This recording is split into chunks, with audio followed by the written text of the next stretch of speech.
201, 201. To the moon. It was the day he would officially take the office. There wasn't much to be excited about as he had already started to work as the president secretly. But the official documents can only be signed after he takes the oath. He came to the Capitol building. A huge crowd was gathered there. He couldn't believe that this many people could gather at that place. The Secret Service was focused on everyone's security except for him. First, some NPC politicians came and gave their 2 cents about how great he was. Then it finally came to Alexander's speech. He didn't make it too long as it was a waste of time. But he still needed to make everyone happy who came to see him. Thank you for your support, everyone. The weather is very cold so I won't make it too long. I am going to take the highest administrative office in this country. Many responsibilities come with it as I will not only be responsible for this country but also many parts of the world. No matter what people say, America does have a lot of wealth that makes it very strong and we need to act responsibly with that kind of power. Tomorrow, we are going to take the first step for a better future. Tomorrow we will be launching a manned space mission to the moon. They will land there and live in the small habitat module for 1 week. They will look for the best place to start building our first moon colony. Currently, I and Tony were able to come up with a way to make cheaper electricity, but if we are able to mine helium-3 from the moon then we'll be able to make all our energy needs as cheap as tap water. So be sure to tune in tomorrow and witness history in the making. He ended his speech and soon it came to taking the oath. I do solemnly swear that I will faithfully execute the office of the President of the United States, and will to the best of my ability, preserve, protect and defend the Constitution of the United States and anyone in distress. He added some words at the end. He wasn't just becoming the president for one country after all. He had the whole world in mind. Then Dobby also took his oath. After that, there were some other senseless ceremonies, and finally the state dinner. He vowed to not do these things as they were nothing but wasting the tax money. Finally, after all the pointless things were done, he sat in the Oval Office. With him were his boys. Dobby, Ragnarok, Howard, Arnold, and Connor. There were also some serifs who had been secretly working in the government for a while now. All of them would take other core departments of the cabinet. So, what's the plan? Howard asked. They all sat relaxedly like they were in a park. Ragnarok was even smoking a cigar. The plan is pretty simple. Arnold, I want you to do an audit of all the Fortune 500 companies and see if they're being naughty. Howard, I want you to make a list of every single terrorist organization in the world and also which country supports them.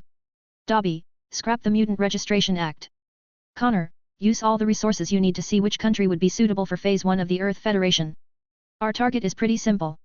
We are going to solve the problems of Earth and unite the world. We will start by making America an example.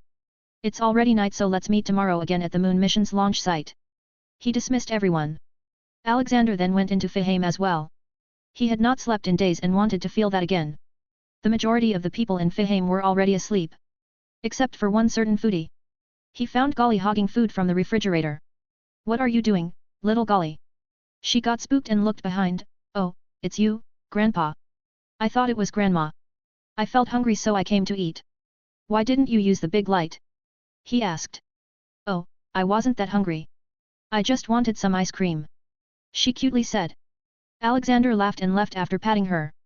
The next day Alexander appeared at Kennedy Space Center.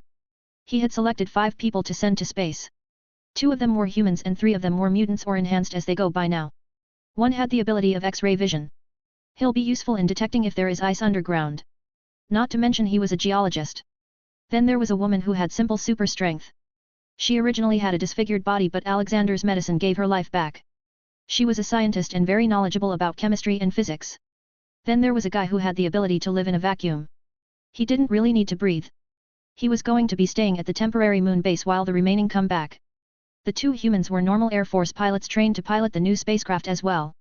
The team of 5 was going to be making history. The first woman to walk on the moon, the first mutant to walk on the moon. These names were going to be recorded in history. The spacecraft that was going to be used wasn't really a rocket. It was an aircraft-like thing. The mechanism was simple. Just like on naval aircraft carriers, a long arched runway was set. The spacecraft would be given a crazy hard push with a hydraulic push mechanism. Like in the movie Tomorrowland. The push would be enough to send them to lower Earth orbit from where they could rely on normal thrusters powered by an arc reactor. The arc reactor didn't need much energy to charge so solar power was enough. Even mechanical power would be enough. For example, you could connect the chargers with a treadmill. The launch was a joint effort between UNSRO and NASA. UNSRO was still in the startup phase so NASA was starting the moon mission for now. The whole event was being shown on live television and the world was watching it. The reason was simply that no one had tried to go to the moon in years. Alexander sat in the visitors' area of the control room, looking at all the proceedings. Soon the speakers started making sounds. The countdown started. But just as the launch time came, suddenly warnings started to sound. "Ghost, look into it and correct it," Alexander commanded. In a matter of seconds, the warnings disappeared and the rocket was successfully launched. Ghost reported back, "Sir, someone tried to hack in and mess with the launch." "Who was it?" "The attack came from within America. I backtracked on everything. The attack was initiated by a joint effort of multiple oil and energy companies." Ghost briefed. "It seems they don't want this mission to be successful. Probably because once I get helium-3, their oil will become obsolete." He contemplated. "Ghost, make a file on all these companies and gather all the data you can that link them to this attack. Also, look for all the crimes they have committed. It's time they learn that I'm not like my predecessors," he ordered. Once that was done, he enjoyed the live view from the spacecraft. It smoothly got out of the orbit and headed straight to the moon. It didn't need to revolve around the Earth to set the trajectory. That thing was done because of a lack of fuel to manually steer. But now they have enough energy from arc reactors. Alexander had told Uatu as well that he'll be making a colony on the moon. So Uatu had moved his base to the dark side of the moon. Due to powerful thrusters, it just took the spacecraft 1.2 hours to reach the moon. The spacecraft had the hovering ability too, so the landing wasn't that hard. Moon didn't have a very strong gravity, so it would not be problematic when they leave either. Though Alexander knew that he'd need to upgrade the engine for Mars. You can see spacecraft on my Discord https://discord.gg/dghkrn or see them on Instagram https://www.instagram.com/MisterImmortal novel. 30 advanced chapters are available on patreon.com/MisterImmortal. Special thanks to Joachim Johnson, Conrad Douglas Flower. 202. PIM particle. The crew landed on the moon's surface successfully. Then they proceeded to set up the small habitat. It was nothing but a huge ready-made module carried by spacecraft. The lady with super strength simply picked it up and put it in a nice spot. Then they got to find an ideal location. They had pretty high-tech stuff made by Stark Industries, so it didn't take them much time to find a good place to start the colony. They had found a crater nearby which had a high possibility of there being ice. The one who could live in a vacuum went in there and checked the samples. The end result was satisfactory. There was indeed ice under the layer of the surface dust and rocks. Hence the initial habitat was brought near to the now named Hope Crater. The habitat wasn't anything luxurious. It had simple divided areas for sleeping, working, and exercising. The team did many tests while living there. They collected samples of helium-3 and 4 of them returned to Earth with it. The same spacecraft easily landed back on Earth without much trouble. The whole project was surprisingly very smooth. It only lasted for 2 weeks. "Tony, how's the stability?" Alexander asked with a wrench in his hand and a big control wheel in his hand. "Yeah, it's quite stable. The output is at 100% too. I think we are successful," Tony lauded. "These are just the baby steps. Fusion reactor will surely change the world, but it will not take us that far," he said, wiping out some sweat. He, Howard, and Tony had just finished their first ever large-scale fusion reactor powered by helium-3. "Now we just need to find an efficient way to travel, and mine the moon," Howard added. A sudden light bulb lit in Alexander's mind. "Howard, do you remember Hank Pym?" Howard quickly realized, "Yeah, but he won't give us the formula. He's too egoistic and would rather take the formula to his death." "I don't need the formula. It only took a few minutes for Thanos people to replicate it. I only need his yes. I don't want him to jump around filing technology theft cases against me later. I'll go and try to talk with him. Pretty sure he can't say no to the president." Alexander thought. "You can try all you want. I just hope you don't underestimate his ego," Howard warned. "Wait, what are you two talking about?" Tony asked. Howard quickly told him about the PIM particle. "So you're telling me that by using this tech we will be able to transport whole space stations and colony ready-made on Earth to space and moon? I say, FCK him. Let's just use it. We're using it for humanity after all," Tony said. It wasn't surprising that Tony would say that. He was still not mature enough. Still, he got a pretty good head. "If he can join us we might be able to advance quicker," Alexander said and got ready to leave. "All right, I have a press briefing in an hour. Be sure to redirect the power to the city grid now," he instructed and left. The new mega-fusion reactor was enough to power the whole of New York State. From this evaluation, they only need 50 reactors to keep the US always online. Alexander appeared in the press briefing room to answer some public questions and also talk about his progress on some things. "Thank you for coming here. First of all, I want to tell you that I successfully caught 478 companies of Fortune 500 companies doing tax evasions. I have heavily fined them and also given them a 1-week ultimatum to pay back. This was 2 days ago and by now the tax department has received $600 billion in taxes. I am also creating a new software for the IRS. It will heavily help them monitor all the taxpayers. Now to the second announcement, my defense secretary has identified 300 different terrorist organizations operating in some African and Arabian countries. They will all be dealt with in the coming months. SHIELD, the US Army, and many more superheroes will be joining this operation. Our objective is to bring stability to the whole region. Finally, about the moon mission. We are preparing to build a colony there.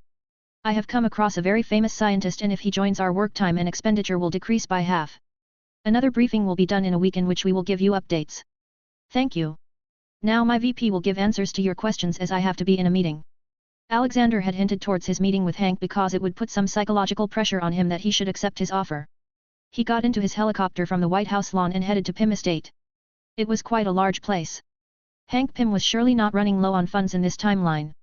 Alexander wondered if Scott had already been selected by him as the next Ant-Man. He was hoping that what he thought was right as he wasn't really interested in this story. His helicopter landed and he walked towards the people waiting for him. Not much surprised, Hank had come to greet him. Behind him was his daughter standing in formal clothing. But there was another person standing beside Pym who looked more excited to see him. The man was Doreen Cross, the protege of Hank Pym who usurped his mentor as CEO of Pym Technologies and rebranded it as Cross Technologies. Alexander ignored the man and went straight to Hank. Haha, how are you, old man? Hank shook hands with him. Alexander didn't really have much contact with Hank but he had still met him during the World War. He hadn't made Pym particles at that time. I am fine, Mr. President. We were surprised to receive a call for your sudden visit.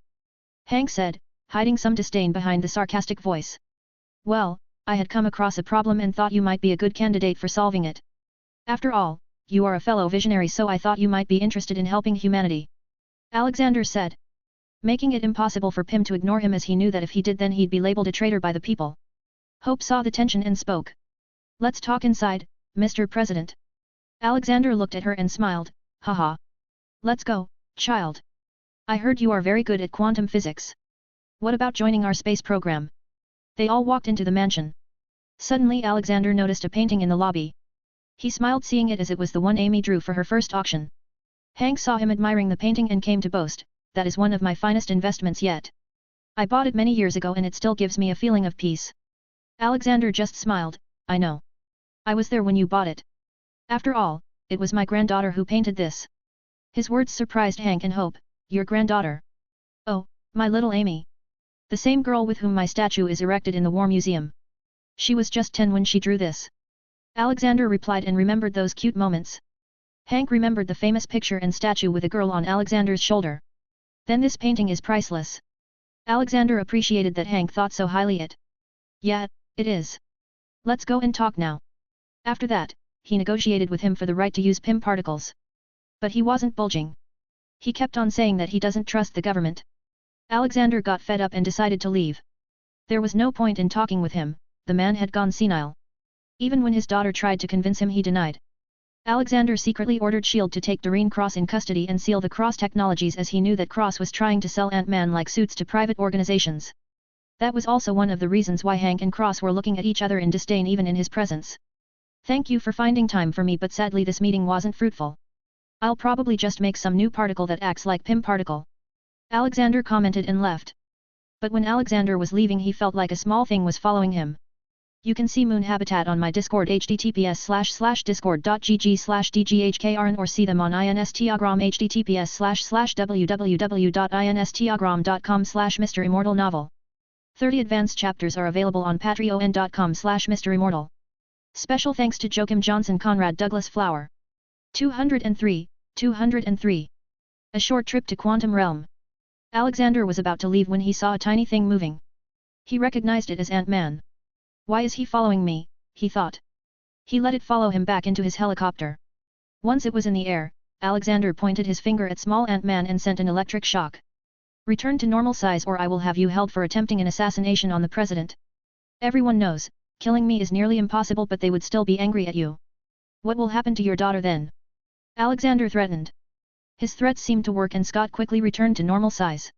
I was just following that old man's order, Sir. I'm a big fan of yours. Please don't be angry. Scott blurted out everything without even asking. Hank and Hope, listening to him through the earpiece, facepalmed themselves. And why did they tell you to do this? Alexander asked. I. They wanted to see what kind of person you are and should they share the technology with you. He told him. Ha ha ha. If they are still not able to see what kind of man I am, then they are probably blind. I have ended world hunger, kid. I have given electricity to all parts of the world. Saved it on multiple occasions and now making sure humanity survives in space. I know Hank is listening, so I will tell him something from your medium. I have already made a replica of PIM particles. I only came to Hank in the hope that he would agree so that I wouldn't have to use the tech without his consent. But it seems he has become too clouded and egotistical. Alexander said. On the other side, Hank was horrified that someone had made PIM particles and Hope was happy. Even she knew that her father was not right in mind rejecting President's offer. She quickly told Scott to tell Alexander to come back. That they are ready to renegotiate. After all, if they had made the PIM particles already, then they didn't really have a choice of rejecting. They can only accept it and maybe gain some good faith from people. Alexander gave the order and the helicopter turned back to Hank's mansion. He came in front of him again. So, ready to join me? Only Hope spoke. Yes, we are. But you will have to promise that you will not use the PIM particle without our consent. No, I can agree to make it so that no one except me can use it, but I will use it however I want. I don't have time to repeatedly make you happy to allow me to use the formula. Alexander bluntly replied. But I see. Hank tried to speak, but Alexander interrupted him. I have another thing I can give you. Your wife is still stuck in the quantum realm. I can bring her back. He offered. Silence swept the room. Hank and Hope looked at each other with wide eyes. How do you know that? It has been years since she went there. How can she be alive? Hank asked. Quantum realm is a very mysterious place, Hank. Some places in it can be life-threatening and some can be life-preserving. He revealed. How do you know so much about that? Hank asked. I found some stuff while making PIM particles, Alexander said. In reality, he had taken the research from Tony from the future. They were able to travel time through the quantum realm after all. Hank was elated by the news. Then we must bring her back right now. Sure, let's go. Alexander took out his anywhere door and also gave them spacesuits. Quickly wear them. He urged them. Scott already had a suit, so only Hank and Hope wore one. I will be dragging your suit with me, so do not try to roam around. I will take you straight to where she probably is. He warned them. Alexander opened the door. On the other side was the quantum realm. Follow me. They all went straight in. Their bodies flew behind Alexander as they looked at the scenes around them. It was colorful and scary as they had no idea about what the things in front of them meant. Alright guys, we aren't too far away. She's most probably just beyond this weird mountain-like thing. Alexander told them. A few minutes later they crossed it and came across a crystal-like area. Alexander had come with the anywhere door with the intent to see Janet Van Dyne. But because the quantum realm is continuously changing, he didn't see her. He secretly cast an Oxio charm, Oxio Suprema Janet Van Dyne. Pop. Just behind him, a woman with white hair appeared. Alexander didn't see her wearing any protective suit, so he quickly put one on her. She was as surprised as the others. Janet. Hank quickly called out. Janet recognized his voice. Hank? What are you doing here? Mom Hope made a small noise. She was just a little child when Janet disappeared. Janet quickly left Hank and looked at her daughter's face behind the protective suit. They were on the brink of tearing up. Alright, do the reunion when we're out of here. Alexander interrupted them. He just took out the anywhere door and brought everyone back outside. But they first came into a decontamination cell. He didn't want some super virus to come out with them and kill everyone on Earth. After they all were sanitized, they came back to Pim's mansion. They had a loving reunion with each other. Alexander looked at Scott. So, what's your plan after all this? I don't know, maybe spend some more time with my daughter. He replied. Alexander took out a card from his pocket. Go and report there. They will register you under Avengers Initiative. Can I be an Avenger? He excitedly asked. Is Hank going to take the suit back? Scott looked confused. I think not. I hope not. Haha. Report at Avengers Tower if he lets you keep it. He patted his shoulder and went to Hank. Soon the three were done with their reunion. Hank, here. Sign them. Janet looked at him amusingly and asked Hope, who is this man? I feel like I have seen him somewhere. He's handsome. Hope chuckled. He's the president, Mom. President of PIM Technologies. She asked. Hope shook her head. No Mom, he's the President of the United States. He's a superpowered man and wants to use PIM particles to make Moon and Mars colonies. He already had PIM particles but just came to get permission from Dad on good faith. He also saved Earth from aliens many times. So much information was making her confused. Wait. Aliens? Moon colony. Come with me, Mom, I will tell you everything. She dragged Janet away. Hank looked at the documents on the desk. No matter how much I dislike doing this. Promises must be kept. Thank you for bringing my wife back. Alexander shook hands with him and Hank went away to join his family. But before going he looked at Scott. Hey kid, return the suit before you leave. Scott's heart sank hearing that. But Alexander said something in his ears as he was leaving, she likes you. That was enough to make Scott dare to follow Hank and join the family. With the help of PIM particles, everything was going to become super easy. They'll be able to take multiple ready-made habitats straight to the planned site on the moon. Not just that, Alexander had decided to make a space station. He didn't use big light or small light because it was only him who had this technology and it would leave with him. But PIM particle was something that would stay. So using that and making it normal tech for Earth was a better option. For the next moon mission, he was going to go there himself. He didn't have much else to do as many supervillains were cancelled because of him. Peacekeeping was going smoothly in space too. Honestly, increasing the purity of space was easier than Earth because he didn't have to focus on all planets. While Earth had too many small problems. 30 advanced chapters are available on patreon.com/MisterImmortal. Special thanks to Joachim Johnson Conrad Douglas Flower. 204. Evil corporations. It was a normal day in Fihame. Everyone was happy and enjoying their time. But there was one voice that contradicted it. A wailing noise could be heard from Barry's room in the castle. Barry, come out. What happened to you? Amy worriedly knocked on the door. Should I eat the door? Golly asked. No. I'll tell Glanpa. He should know what to do. Amy said and went to find Alexander. Alexander was in his workshop designing the new space station. Glanpa, Barry has locked himself in his room and is crying, Amy told him. He must be watching a movie. Alexander guessed. No, he's been like this for the past 3 days. He hasn't even eaten anything. Amy revealed. Alexander was truly worried for him now, let's go and see what's the problem. Alexander just used magic to unlock the door and entered. The room was very untidy and dark. Amy went and opened the curtain while he went to Barry in bed. He stroked his fluffy head, Hey, Barry. What happened? Why are you locked in here? Barry looked up at Alexander with teary eyes and quickly jumped into his arms. Alexander hugged him and heard all his problems. For Amy, it was just random chirping but for him, it was meaningful words. Alexander had given him the ability to speak but he was deliberately not using it. She came out of nowhere and took over my people. I am the king of all Phoenix, you know. I tried to fight her but she's too strong. I don't know what to do, Dad. Barry said. Alexander had a small idea of who this new female Phoenix was. Alright, let's go and see who she is. Alexander got up. No. That would make me look weak.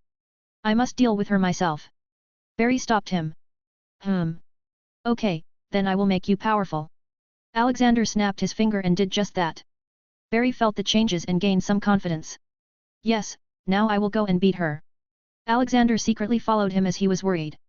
Once in his small phoenix village in the jungle, Alexander saw this new phoenix. It was none other than the phoenix living in Jean, now named Red. He had put the white hot room in Fihame so Red could move freely about in Fihame. Hey, you have returned, huh? I will make you run away just like before. Red said. I am not the same as I was back then, Barry confidently claimed.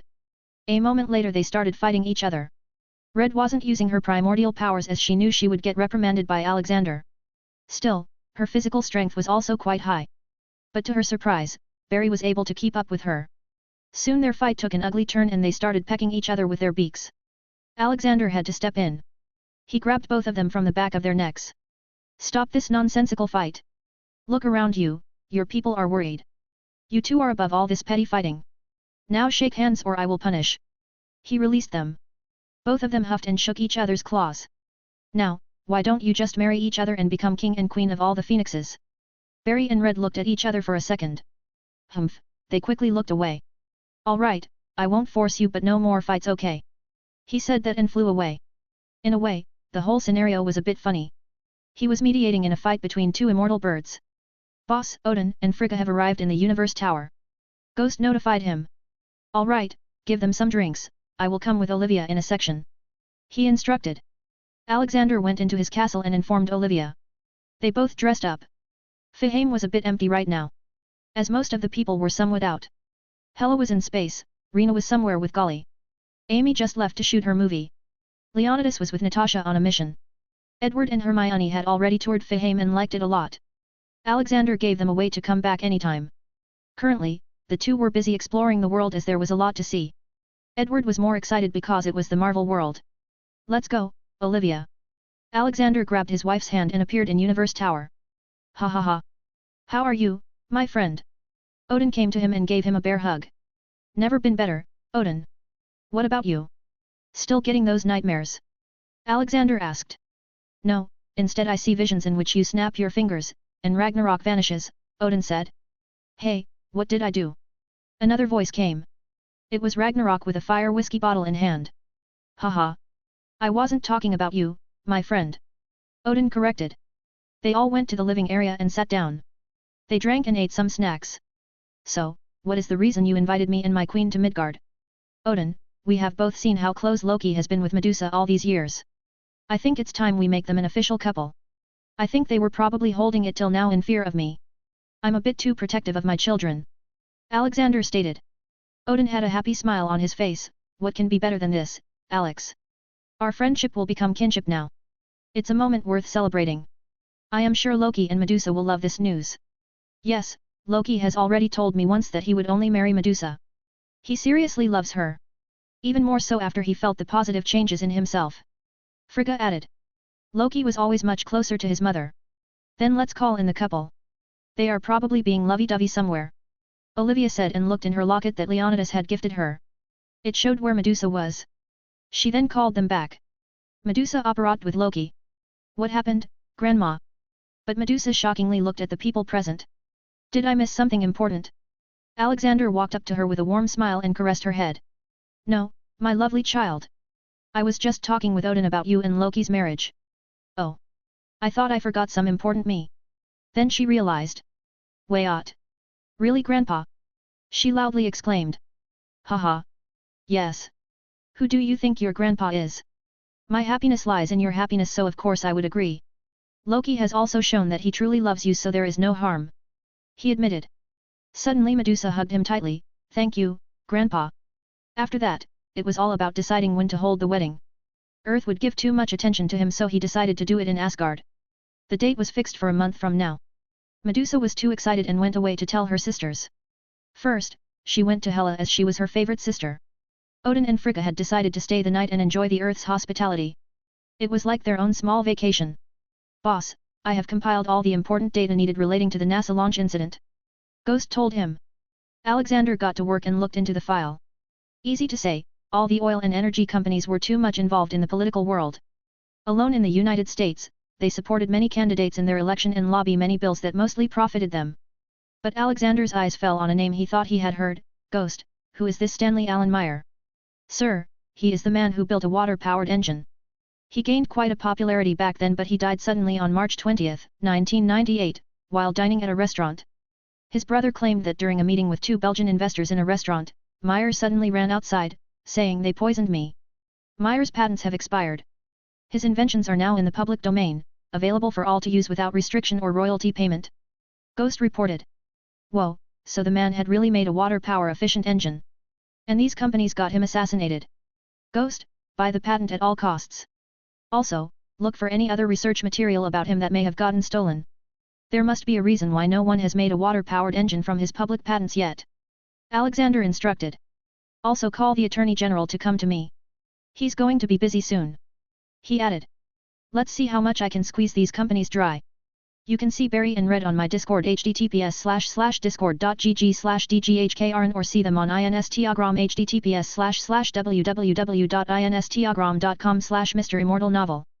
30 advanced chapters are available on patreon.com/MisterImmortal.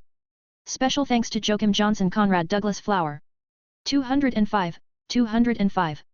Movie in space? The next day, the newspapers were filled with reports of so many energy companies getting sued by the government. The allegations were also listed and the list was too long. Alexander had purposely made all these things public. Now the companies would try to hide or manipulate things. Ghost had his eyes on them, so the more they mess the more proof he would have against them. Because it was government vs the companies, the Attorney General was going to fight from the government's side. It was also one of his seraphs. Howard, I'll be going to the moon in the next mission. I will set up the whole colony in mine. He informed. Well, not like I can say no. If nothing else, it will make you the first president to set foot on the moon. Howard joked. I've actually been there many times. Anyways, what about the list of terrorist organizations I told you to make? Alexander asked.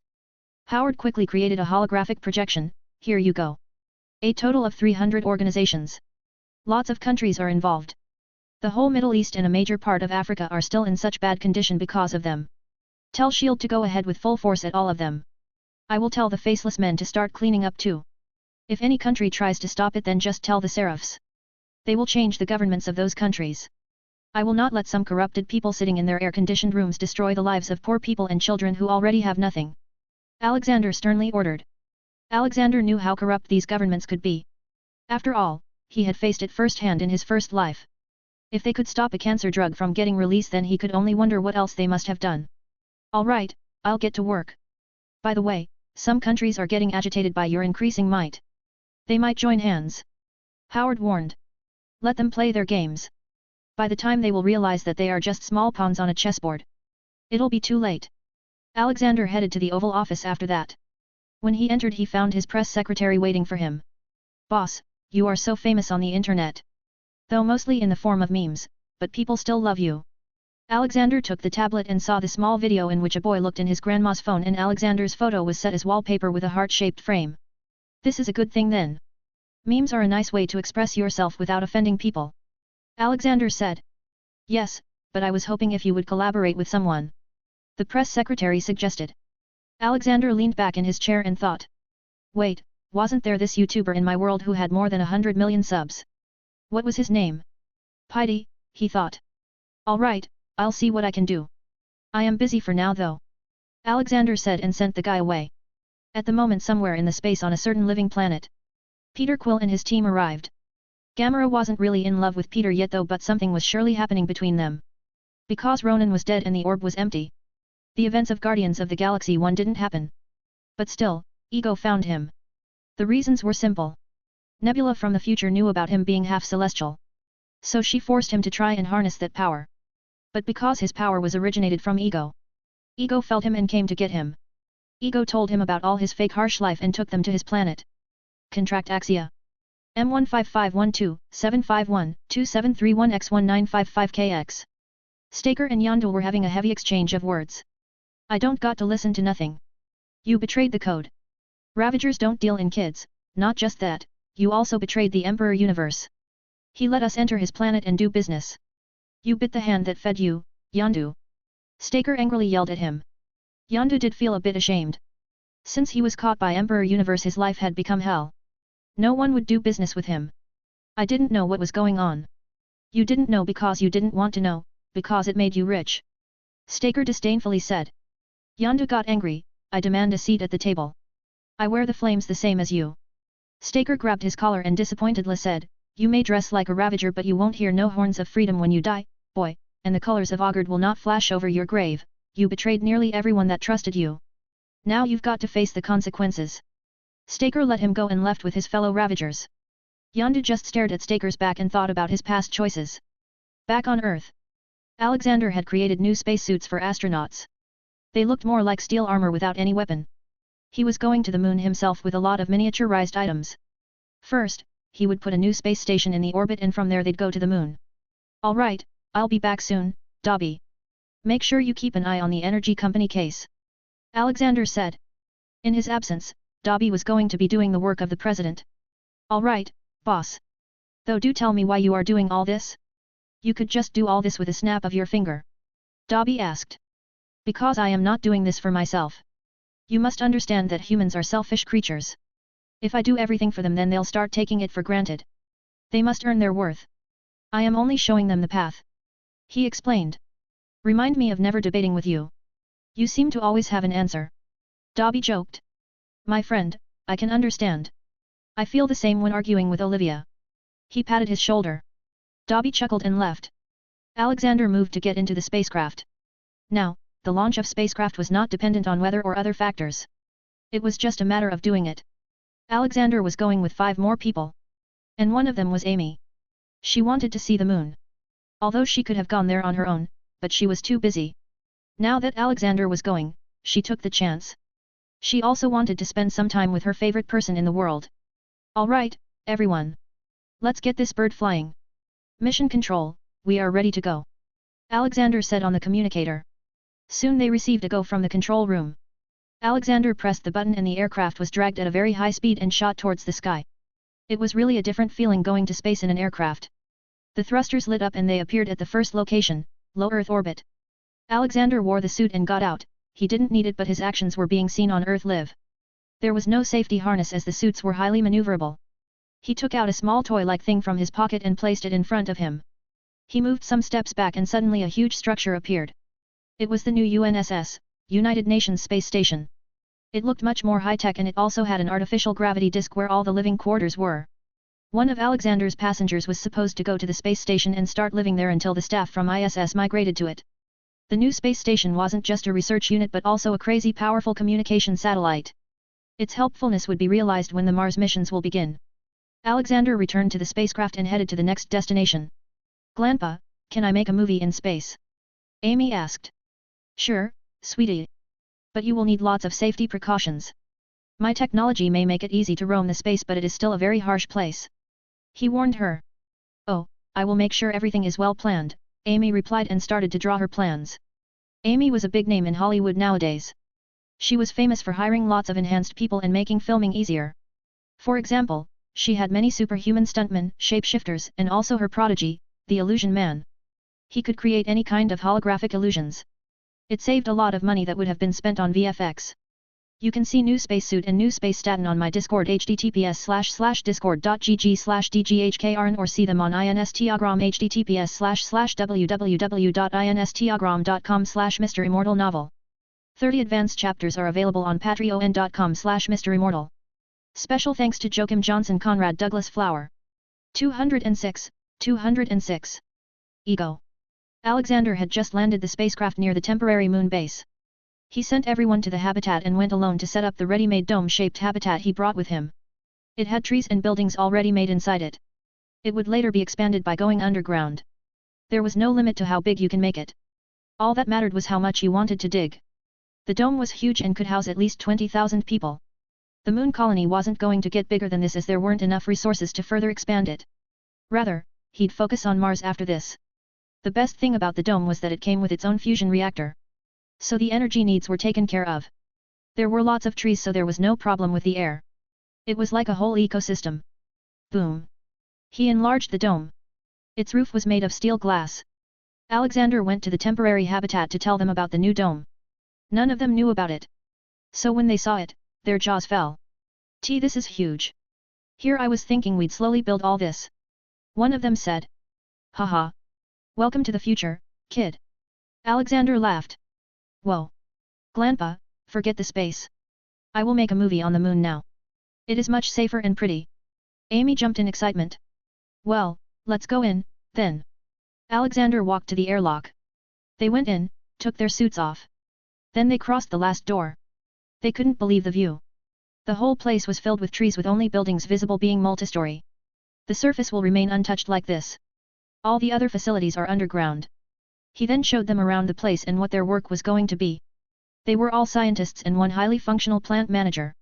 They'll be responsible for the soon-to-be arriving mining specialists. Alexander was busy speaking when he received the news from Ghost. Sir, there seems to be a big blue blob that is expanding and destroying anything in its path. What's the location? He asked. Missouri, sir. Ghost said. Sigh, all right, I know what it is. I will leave the galaxy for a while. Tell all the agencies on Earth that I'm working on it. Where will you be going, sir? Ghost asked. To Ego's planet. He's a celestial who wants to consume the universe into his consciousness. I'll go and kill him. Alexander stated and looked at his team. Clap clap. Everyone, something very important has occurred on Earth. It seems it's another alien attack. So I'll need to go for a while. Why don't you all go to the cafeteria and grab some food? Alexander suggested. Everyone understood and agreed. Except for Amy. Grandpa, take me with you. Alexander didn't say no. He would also like to spend some time with his granddaughter. Alright, let's go then.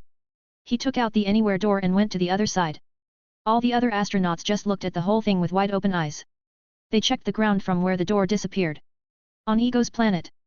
Couldn't you have told me about this earlier, Nebula? Gamera yelled as they ran to the castle. Previously, Nebula was showing her the cavern where she would have crash-landed on her if things weren't different. This Nebula was from the future, so she already knew most of the future things. Do you really think he would have believed me? He's too happy with getting a father. Nebula retorted. But still, at least you could have told me, Gamera said. I didn't feel it was that important. Nebula replied. Although she had changed, she still had the same attitude. Gamera just shook her head and ran to the castle. They came across Drax, Mantis, and Rocket. In another room, Ego had Peter under control. You don't understand the power I have bestowed upon you. You still cry for your foolish mother, so I guess you'll just have to live for 1,000 years as a battery. Ego shouted. His energy tentacles grabbed Peter. After that, the events transpired as in the movies. But this time Nebula tossed Gamera and took her to the ship earlier. Groot was too big as he didn't die in this reality. So he couldn't place the bomb at the core. Rocket just started the timer and told Groot to squeeze the bomb as deep in the core as possible with his branches. After that, they too came back to the ship.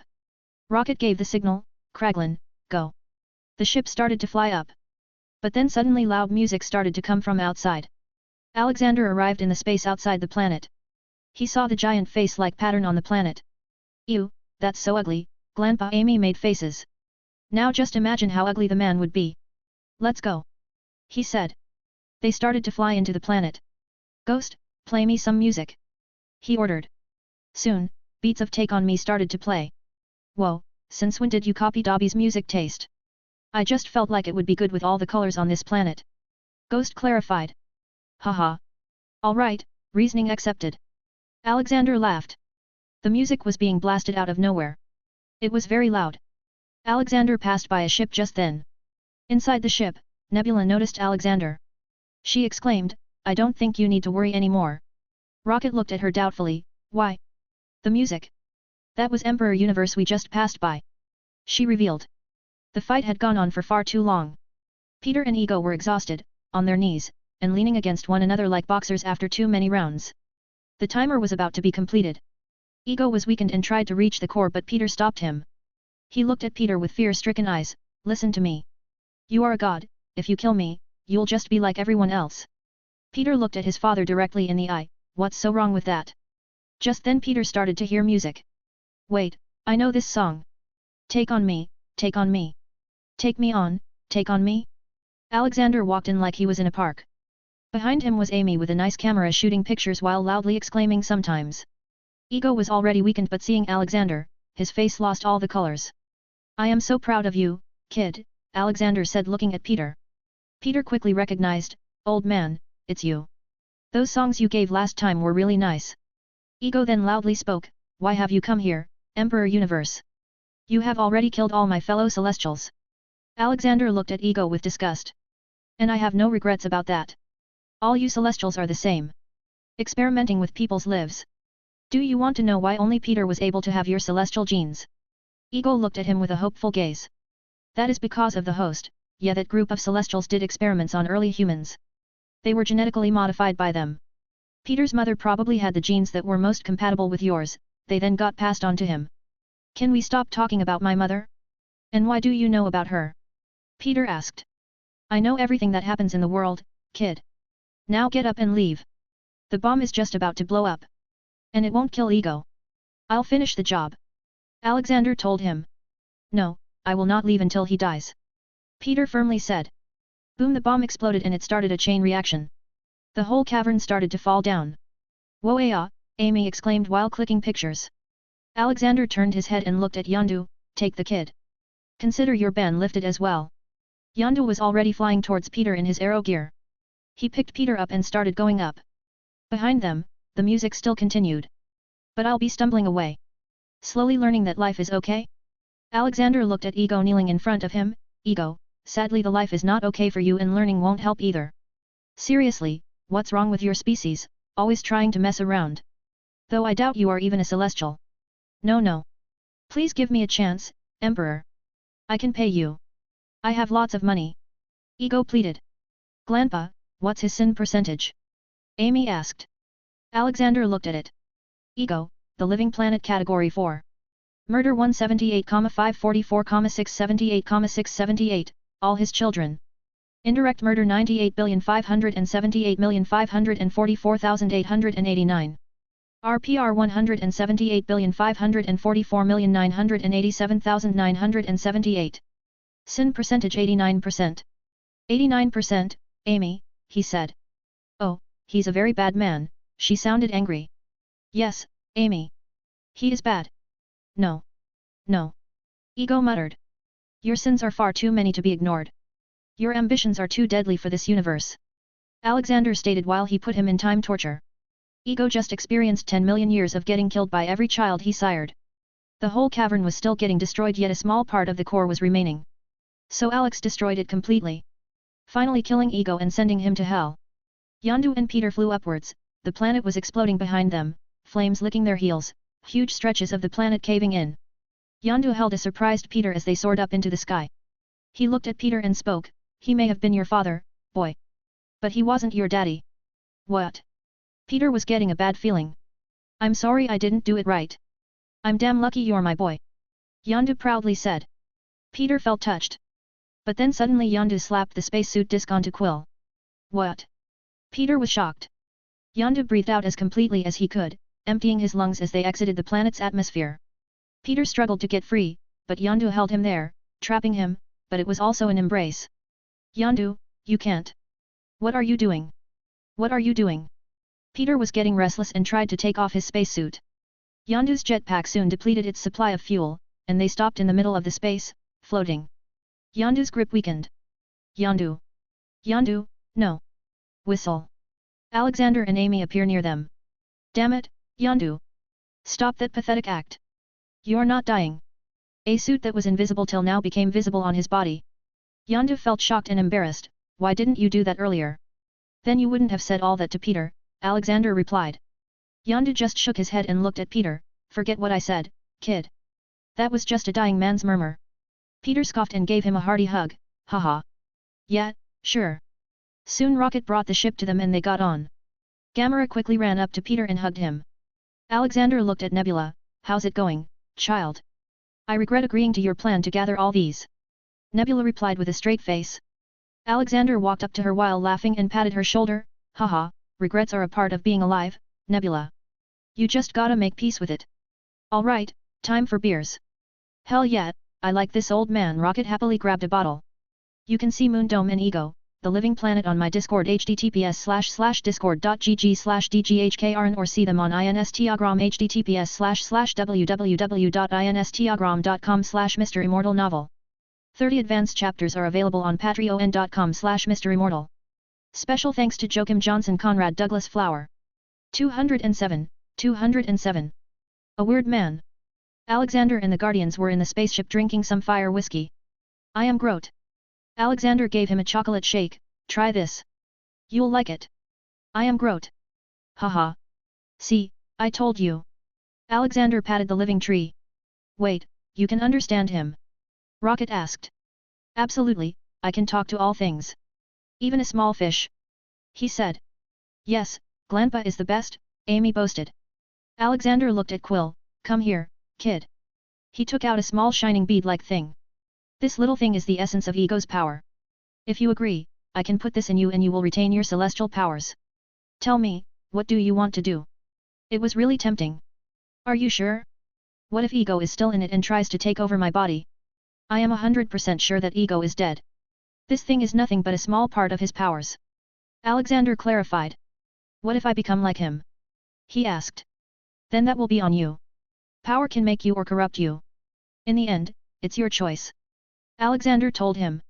Yondu patted Quill's shoulder. Take it, Celestials are or were the most powerful beings in the universe.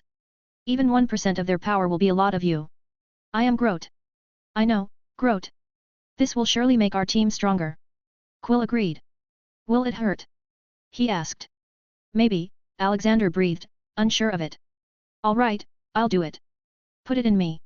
I'll withstand all the pain. Quill firmly exclaimed. Ha ha ha ha. Ah, that felt so wrong. Rocket started to roll on the ground in laughter. Yeah, that was kinda lame. Even Drax understood. Quill rolled his eyes, let's forget this ever happened. Sorry, no can do. It's already on free net. Rocket said while tapping some buttons on his tablet. Alexander walked to Quill, just eat it and wait for a while. Quill hesitantly ate it. Slowly the light bead went down his food pipe. His skin started to shine wherever the bead reached. Oh, I don't feel so good, Quill exclaimed. He fell to his knees and grunted in pain. Inside his body, his inactive celestial cells were starting up. That was the reason why he was feeling pain. The whole ordeal went on for hours. When the pain finally ended, he got up. Any urge to make a planet? Drax asked. No, not that I can feel it. Wait, I feel something. It's coming. Verb. Ew, manners, Quill Rocket displeasingly complained. I feel like I just ate a year's worth of food in one go. And I'm not gonna lie, it feels awesome. Alright, my work is done here. Be responsible with that power. The universe may seem harmless right now but it still has many dangers. He warned. With that, he took out the door and went back to the moon with Amy. Amy, I'm going back to Earth. Are you coming? He asked. I'll stay here and click some pics for my movie shoot. I'll come back with a sling ring. She replied. Alexander let her be and told the remaining astronauts about their work. Then he directly jumped to Earth. Without any protective suit. He didn't choose any particular direction and just let himself fall. When he was about to touch the ground he stopped and touched down silently. He looked around, he was in Britain. In front of him was the door of a house and many weird noises were coming from the other side. Alexander thought that someone was in trouble so he quickly unlocked the door and entered. He went inside and what he saw shook him to the core. I recommend you go and watch the pic on my Discord first https://discord.gg/dghkrn or see them on Instagram https://www.instagram.com/MisterImmortal novel. A man was lying on the floor with an anime body pillow. The man was also wearing very questionable clothing. He hadn't noticed Alexander at the moment. My name is Puglia P. The man said in weird unintelligible voice. Alexander made noise to catch his attention. Alexander looked at him and he looked at Alexander from the floor. You need help, son? Alexander asked. And no, sir. I was just recording a YouTube video. The man clarified. Alexander did feel that he had seen the man before. What's your name, kid? Felix Kjellberg. He replied. PewDiePie. I know about your channel. Alexander exclaimed. Felix was elated that the Grandpa Universe, that's his superhero name, knew about him. He quickly ran and took his phone. Sir, can I take a picture with you? Sure, kid. After he chatted with him for a bit and flew back to America. Technically he was illegally in Britain but who was going to complain? He arrived in the Avengers Tower. But he didn't find anyone there. Sir, everyone has gone to the West Eros bar, Jarvis spoke. Alexander was about to leave but decided to do something before that. Jarvis, have you decided on all the algorithms and other stuff you need to transfer your consciousness into another body? Yes sir, I have. Ghost has helped me a lot. Jarvis replied. Haha. Then let me make you a body. I'm not going to make you an incomplete machine body. I will make a real organic body, so here you go. Alexander made a body like that of Vision. But this one was made of real flesh and blood. It was also strengthened by a small energy gem in the heart. It didn't need to be charged. Here, this body will make you as human as possible. Your mind will still be highly functional too. Alexander explained to him. Then he went ahead and connected Jarvis to the body. It was a temporary connection port. Soon Jarvis transferred himself, which took about an hour's time. Once the process was completed Alexander removed the connection as well as the port on the back of his head. Jarvis sat on the table and looked at his hands. This, feels warm. That is blood running through your veins. I made you human, you can eat, sleep and even love. The blood in your veins is based on me so you are like my kid now. Let's go, I'll show you different cuisines. Ability to taste is one of the best things we humans have, he gave him his hand. Jarvis felt strange. The ability to feel something intangible was weird. The slight change of heartbeat when he heard he was like a son to Alexander confused him.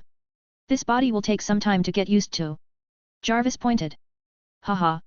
Just like babies. They don't start walking and talking straight after popping. You are doing much better than them.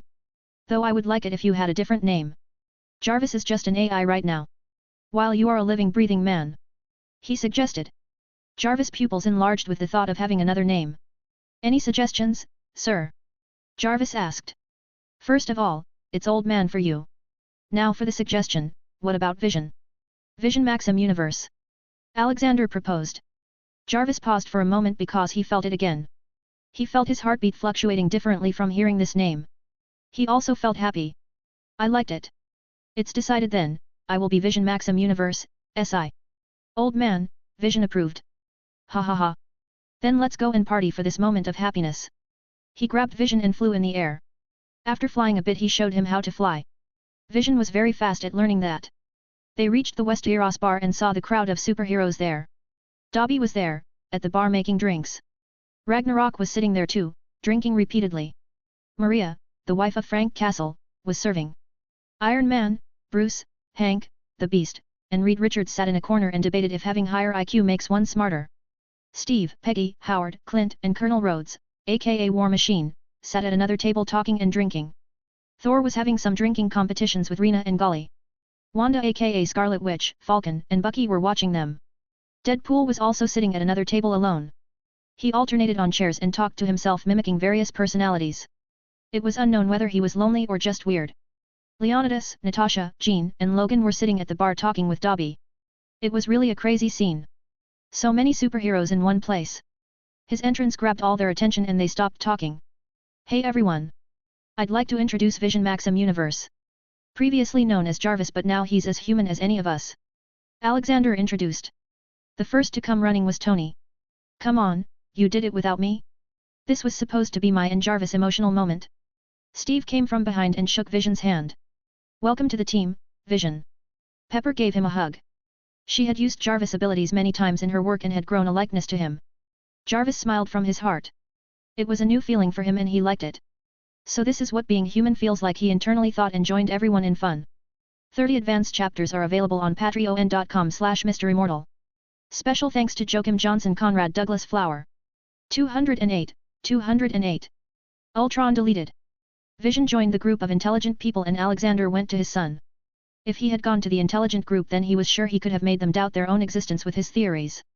So he let them enjoy their moment of peace. Hey son, haven't seen you in a while. Alexander hugged Leonidas. Ah, hey dad. We were just busy on some missions. Some guy in Africa stole some precious metal. We were after him. Leonidas said. But Alexander ignored him and went to Natasha and gave her a fatherly hug. How are you, my child? I hope this boy here is treating you right. Ah, he's very good, sir, Natasha replied. Alexander quickly grabbed his chest like he was in pain. Ah, you hurt me with your words, my child. Still, calling me sir? Call me father, dad, grandpa, or at least old man. Yes, SI. I mean dad. By the way, why do so many people call your grandpa? She asked.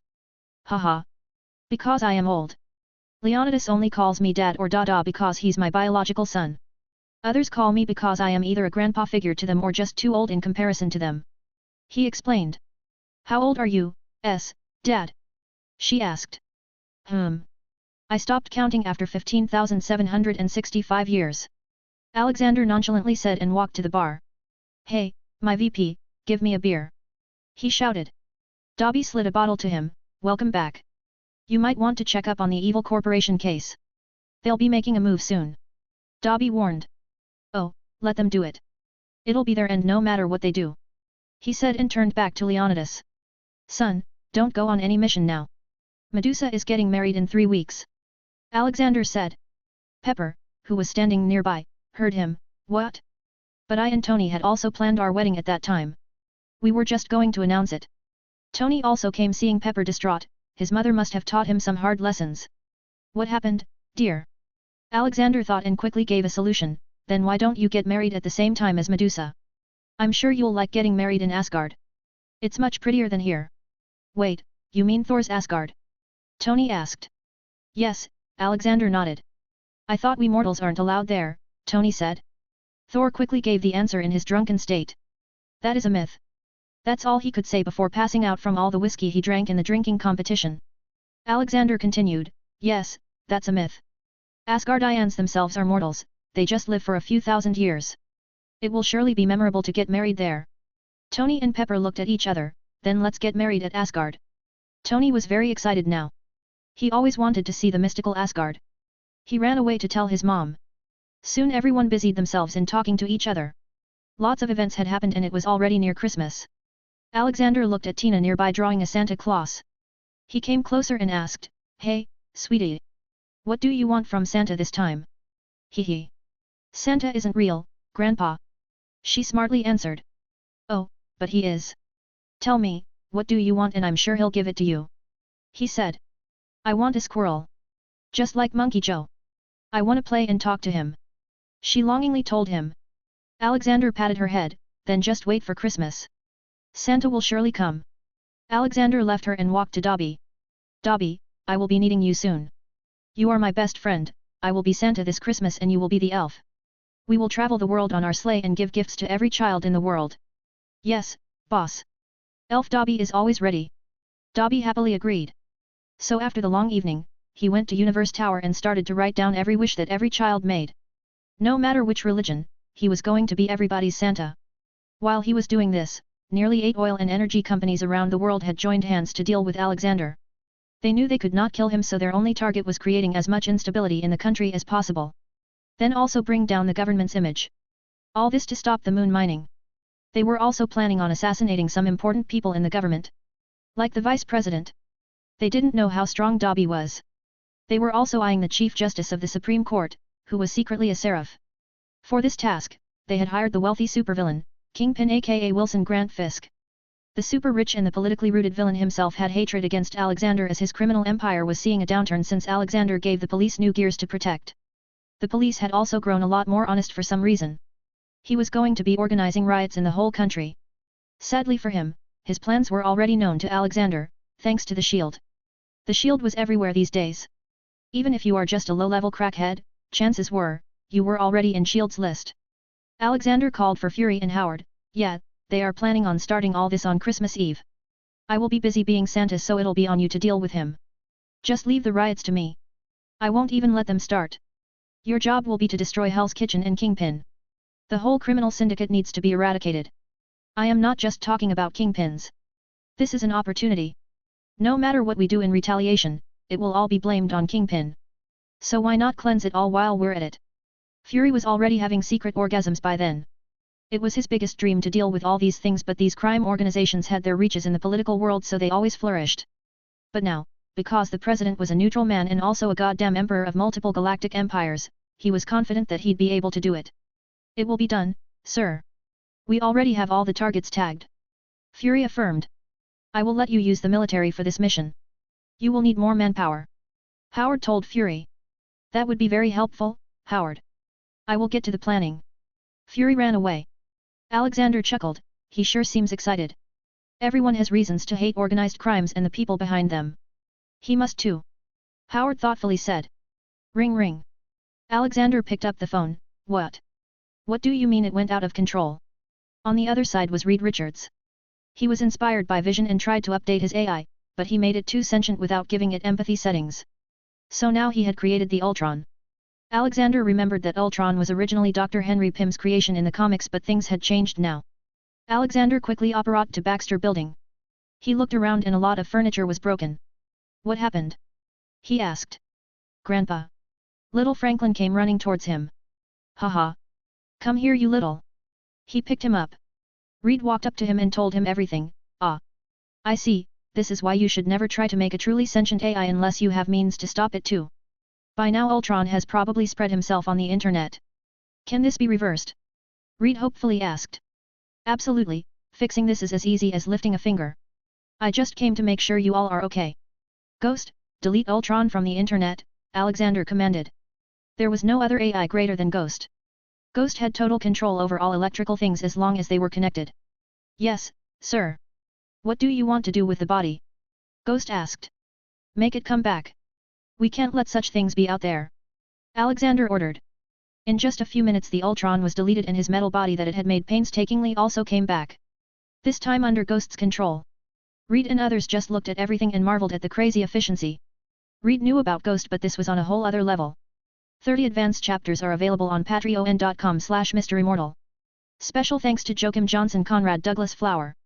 209, 209. Ho ho ho ho. Christmas Eve came. Alexander stood at the top of the Universe Tower. In front of him was a sleigh, tied to some fake mechanical reindeers. Alexander wore a Santa dress and Dobby wore a green elf dress, they both looked like huge buffed versions of Santa and the elf. All right, let's make the kiddies happy, he shouted and boarded the sleigh. He didn't need to make any gifts as doing that was always just one snap away. So, which country first? Dobby asked. We will move from the east where Christmas Eve comes first. From there we'll make our way back to America. Alexander told him. Okay, your job is to do ho ho ho, Alexander instructed. All right boss, ho ho ho, Dobby shouted and failed miserably. God damn it, not like this. Make it a bit more old sounding. Currently, you sound like you are mocking someone while being a secret pedo. He reprimanded. Dobby scratched his hair and tried again. It took him some 5 tries to get the hang of it. From there, Dobby became a loudspeaker non-stop. They first arrived in Japan. Our first delivery is for that house. Little Kaneki wants a PS5. Alexander read a long list. He quickly apparat to the house and placed the box there. He finished giving it to the kids of the whole country. Then he moved to Australia. Alexander heard a small kid making a wish with closed eyes. Mr. Santha, please she give me my mommy back. You got it, kid. Alexander snapped his finger and the child's mother came back. She wasn't dead or anything. Karen was just angry at her husband and had left home. Alexander also made sure that Karen showered a healthy amount of love on the child from now on. Alexander was flying over vast, wild areas of Australia. His next delivery was there. A small kangaroo kid had a wish. Mr. Santha, I want to jump the highest and make mommy proud of me. So Alexander made his legs stronger. Next stop, India. Well, poverty was rampant and most kids just wished for chocolate or some other food. A lot of kids were working as child labor to live by as they didn't have any family. The government also turned a blind eye as they didn't have enough resources to take care of this many kids. So Alexander gave all of them big baskets filled with candies. All the orphans were teleported to Kind Heart Foundation's orphanages. He then slowly made his way to Africa, and here too, poverty and hunger were rampant, though hunger was less due to his efforts. Even though Alexander had done a good job providing them with food and electricity, the governments were still worthless. Alexander completed all the wishes and also noted down to take over the whole of Africa. The world ignored it but he won't. From there he entered Europe. He heard many unhappy children's voices as well, such as Mr. Santha, Daddy/Mommy beat me thotty. Please she take me away. Alexander snapped his fingers and made all the kids' father/mother's nature turn a full 180 degrees. From now on they would do anything to make their kid happy. Alexander also left the kids a PS5 so they can play together with friends. He then traveled to the Middle East. He not only completed some wishes but also killed some terrorists who were terrorizing them. From there he came to South America and made his way up. At last, after covering the rest of the places he came back to America. He came above the Baxter building and looked at the wish list. So, Franklin wants a friend. Well, he never went out of the building so this was waiting to happen. He thought. Alexander quickly enrolled Franklin in the Institute for Gifted Children. Franklin can make lots of friends there. He'd receive his letter in the morning. Then Alexander came to the last stop. The Avengers Tower. Little Tina was sleeping happily. She was dreaming about having a squirrel friend and Alexander was going to fulfill that wish. He came to Tina and placed a basket beside her bed. In it was a real squirrel.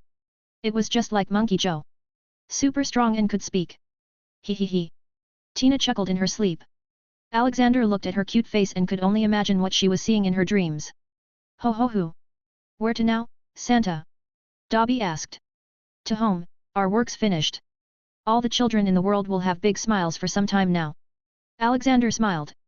I'm pretty sure that the news channels will be all over it soon. If you don't take credit for it then some other people might. And those people may not have good intentions. Dobby told him. He was constantly involved in governing the country and had seen many such cases.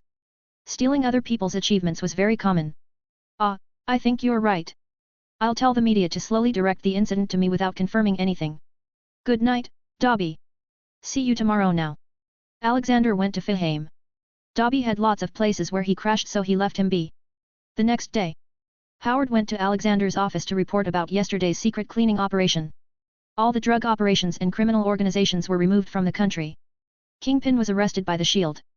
Kingpin had his reach even in the White House, but sadly that was with the previous administration. Any senator or government official Kingpin contacted for help were also quickly investigated and arrested. Because of Alexander, the riots didn't even start and people simply enjoyed Christmas Eve. This is very good. But those who are already drug addicts will face problems. I want you to release back the new drugs made by me. They look and feel like the normal ones, but once you take them you will never touch them again. This is the only way to stop their addiction. Alexander instructed. Howard nodded and continued his report. Well, the 8 companies have lost a lot of value in the market since this whole scandal came out. The hearing in the Supreme Court is tomorrow as well. What do you want to punish them with? It's pretty simple. By the middle of next year, I will have enough fusion reactors working to power the whole world. Most countries except China and Russia have already agreed to let Nevia Industries make reactors. At the same time, we will be launching affordable electric cars and engines. The patents for the engine will be public. We will also give people the option to exchange their existing cars with electric ones. By the end of next year, these oil and energy countries will become obsolete. Until then I want total control over them and their money. They have already messed up the planet enough. It's time to pay back. Whoa, you nearly sounded like a dictator there. Howard joked. The truth is, Howard, I don't give a damn about anything. The only thing I care about is the well-being of all the people. I want to make it so that no person would ever have to sleep with an empty stomach. No child would get abused. No woman would get oppressed. Oh, by the way, what about our fat dictator, Kim Jong-un? Oh, he is scared. He hasn't come out of the bunker since you became the president. Howard said, trying to hold back his laughter. Tell faceless men to deal with him. His sister and uncle are next in line, so remove them too. From what intel we've gathered, they are all hyenas, just waiting for an opportunity. Wait, I have a better option. Make one of our faceless men replace Kim Jong-un and truly work for the betterment of society. Alexander suggested. Yeah, that does seem like a pretty good idea. Though it's highly likely that they have enhanced people in their services too, but I'm sure faceless men can deal with them. Howard agreed and finalized the plans. After Howard was gone, Ghost spoke, Sir, the spider is out of the box. Alexander smiled, alright, I'll deal with it. You can see Kingpin on my Discord https://discord.gg/dghkrn or see them on Instagram https://www.instagram.com/MisterImmortal novel. 30 advanced chapters are available on patreon.com/MisterImmortal. Special thanks to Joachim Johnson Conrad Douglas Flower. 210. A Lazy Angel. Peter Parker, a 16-years-old high school student. Currently, he was locked up in his small room. The walls in the room were filled with lots of superhero posters. Iron Man, Captain America, Grandpa Universe. They were his idols. He wanted to be like them someday. But for now, that was none of his concern. He had returned earlier from the school that day as he was facing some weird changes in his body. Today in school, he was constantly hearing lots of noises. His hands also became unreasonably sticky for some reason. His physical strength also increased a lot, which he noticed after breaking a doorknob unknowingly. What is happening?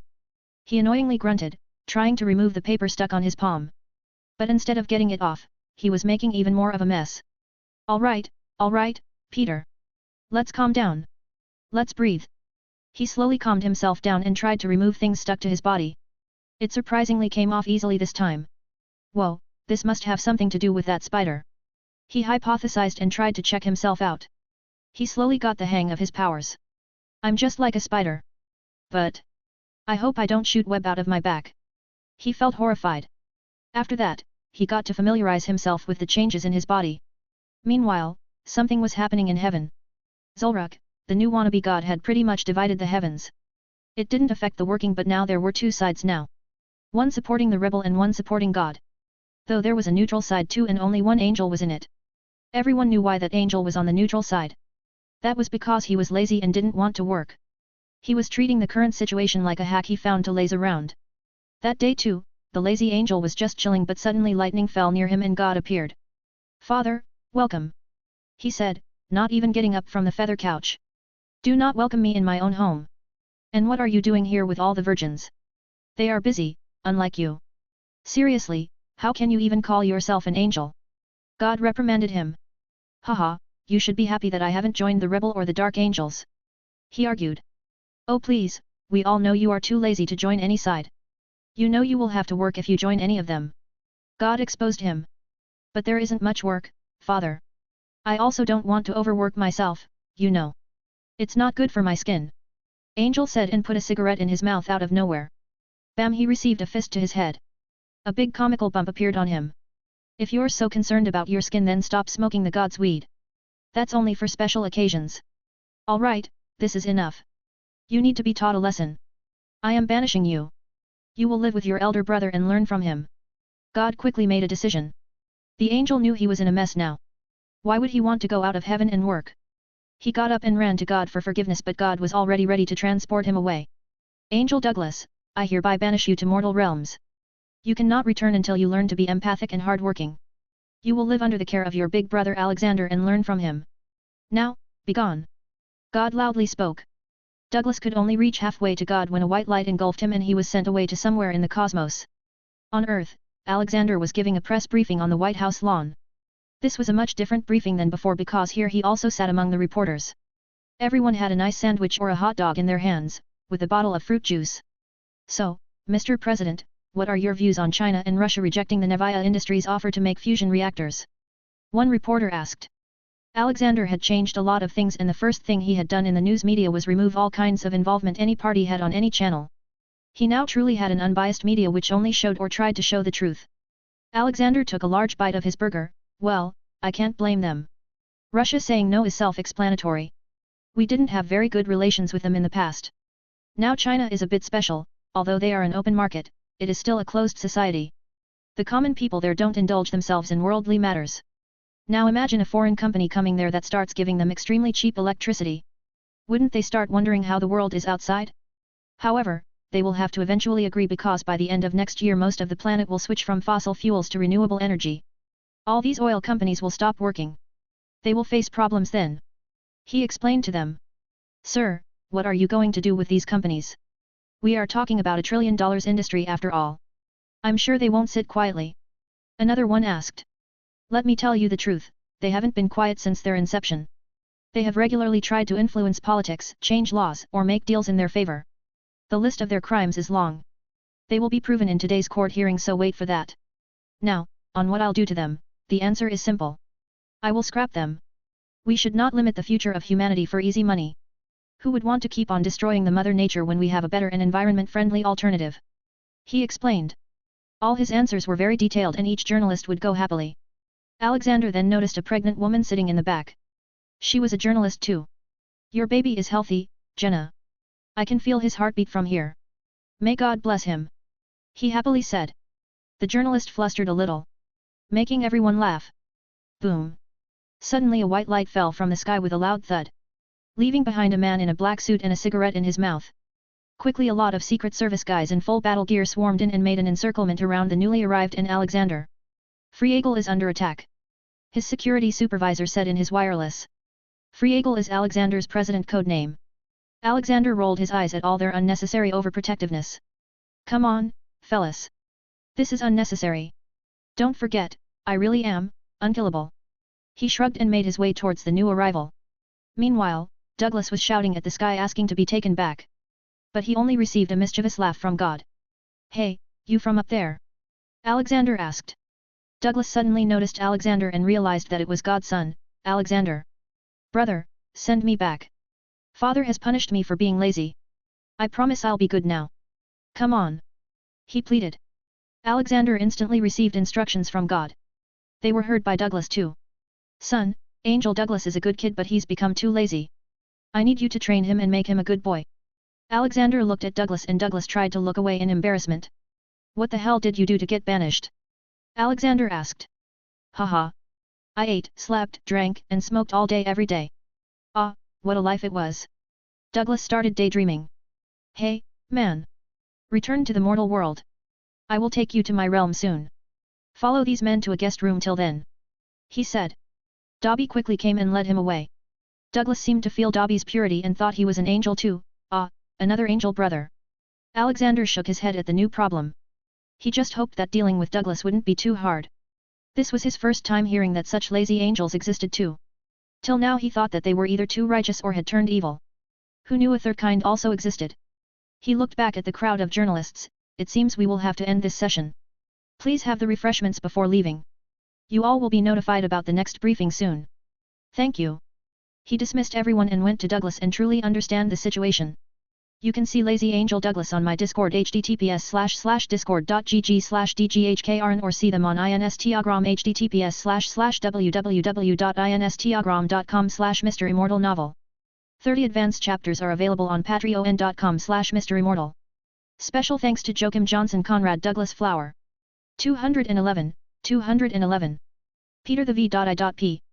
Alexander came to the supposedly casted-out angel and saw him eating food. So, care to tell me why I should take care of you? Alexander asked. I don't know. Father only said that you will teach me and stuff. Douglas shrugged. You clearly lack discipline. Douglas, your first task is to cut grass in the whole Fihame. You have 3 days to complete. Alexander ordered. Douglas thought that Fihame was some small garden and agreed, such an easy work. It's as easy as lifting my finger. Alexander didn't say anything and teleport to Fihame with him. They didn't appear on the ground but very high in the sky. Douglas looked down and felt an ominous possibility. He started sweating and looked at Alexander. Is this Fihame? Alexander nodded with a smile. Yes, the whole planet is. Douglas' shoulders fell in defeat. This is illegal. This is workforce exploitation. You've already agreed to it. Now get to work or I'll add another planet. By the way, you cannot use any magic. You will cut the grass with this. He said and took out a tiny finger-sized scissor. Douglas caught it and looked at it gloomily. What the hell is this? It will take an eternity to cut with this. Remember, I am teaching you discipline and perseverance. Now get to work, soldier. Alexander patted his shoulder and went away. Man. What have I gotten myself into? Douglas looked around at the vast jungles. Peter Parker had sorted everything out. He knew what he was going to do with his newfound powers. He had finally found his chance to become a hero. So he wore his makeshift mask and patrolled the streets to fight the crime. He had felt a need for fast maneuvering ability and was working on it. The web shooters would soon be finished. Until then, he would work from the ground. For the past few days, he had only stopped some burglars and helped old people cross the streets. He was just walking and saw another old man trying to cross the street. Peter rolled his eyes and went to help. This was a daily thing now. For some reason, all the big criminals had disappeared since he started this work. Unknown to him that Alexander had done a full sweep of all the criminal organizations that Christmas Eve. Well, no kindness is big or small. Peter convinced himself. Hello, mister. Do you need help? Peter asked. Alexander looked at the boy. Haha. How are you, Peter? Peter was surprised. How did the old man know him? He tried to remember the face of the man and suddenly an image appeared in his mind. The old man who gave him the police car toy.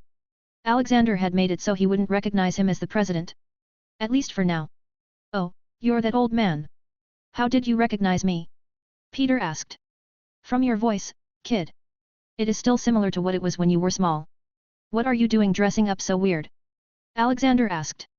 I was just.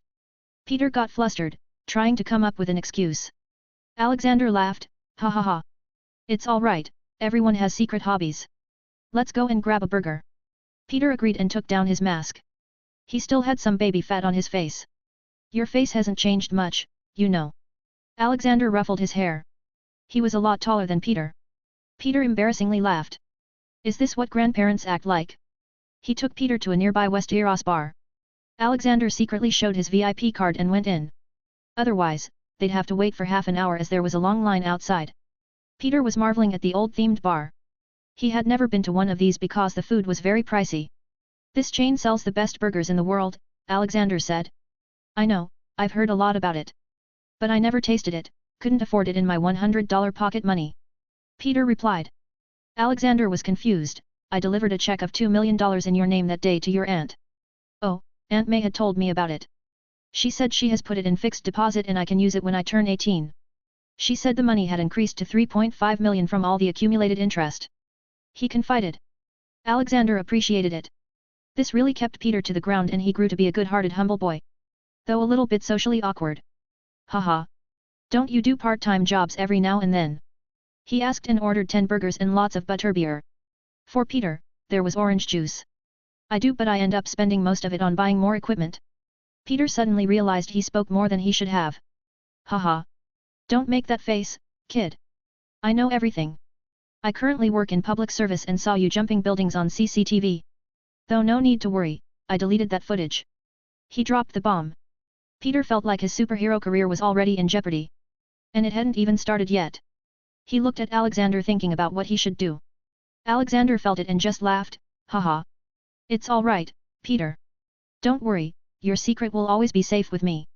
Though I am interested in what equipment you are buying, maybe I can help. Peter was about to speak but the waiter interrupted them and put the food in front of them. Let's dig in. Alexander grabbed it and started devouring the burger. He told Peter to continue what he was saying. Peter spoke with his mouth full, so, I just needed some strong metal and chemicals to make nylon. Oh. So you're trying to make web shooters? I guess they do go with your powers. Alexander guessed. Peter was speechless. How did you guess that? Simple, you have spider-like powers. You want a strong metal that can hold your weight and nylon for the web. Not that hard to guess, kid. Alexander explained. Alexander finished his third burger and took out his phone and sent a message. In just 15 minutes a man came and delivered him a suitcase. Peter just confusedly looked at everything, still trying to figure out the old man's status. Alexander opened the case and handed a metal bar to Peter. Here, this metal is crazy strong and can handle the weight of even 100 Peters. And now this. In this cylinder is a chemical. It was made from studying real spider's web. You can surely make more of it after studying. Peter looked at the metal bar and the transparent cylinder. Why are you doing all this? Peter, you're a good kid. But if you really want to become a hero then you will need more than just powers. These things can immensely help you in your work. One more thing, there is another gift in the suitcase. Also, keep that suitcase, it's bulletproof, fireproof, and can even turn invisible. He said and slowly stood up. Peter, there are hundreds of people in the world with superpowers. But not all of them choose the good path. Some turn evil because they feel invincible. So, always remember, son. With great power comes great responsibility. I wish you good luck. He said. Peter was so engrossed in Alexander's words that he didn't even notice him leaving. The words, with great power comes great responsibility were floating in his mind. When his senses returned he looked around and saw himself sitting alone. He quickly picked up the suitcase and looked in. And there it was. A suit in red and blue. He didn't even have to take it out to understand what it was. Alexander had given him a simple cloth Spider-Man suit for now. Still, the cloth was bulletproof, fireproof, and waterproof. Excuse me, sir. A voice came. Peter turned his head and saw the waiter with a paper in hand. Oh. How will I pay for the food? I don't have money on me, he got anxious. Yes. He voiced. The man who just left told us to give it to you. The waiter meekly said. Peter interestingly took the thick paper and read it. He couldn't believe what he saw. Can this really be bought? He asked. Yes, sir. But this is only for VIP customers. From now on, you can eat anything as much as you want in any of our stores in the whole world. You are allowed to bring only 2 more people. Here is the V.I.P card, sir.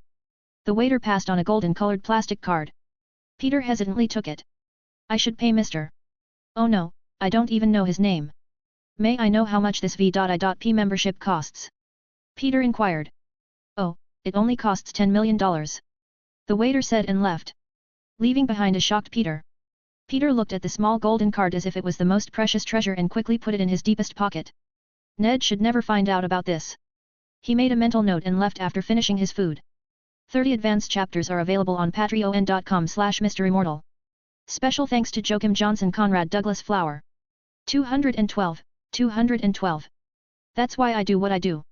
According to the MCU. The Civil War should be occurring right now. But instead of that, there was a wedding going on in Asgard.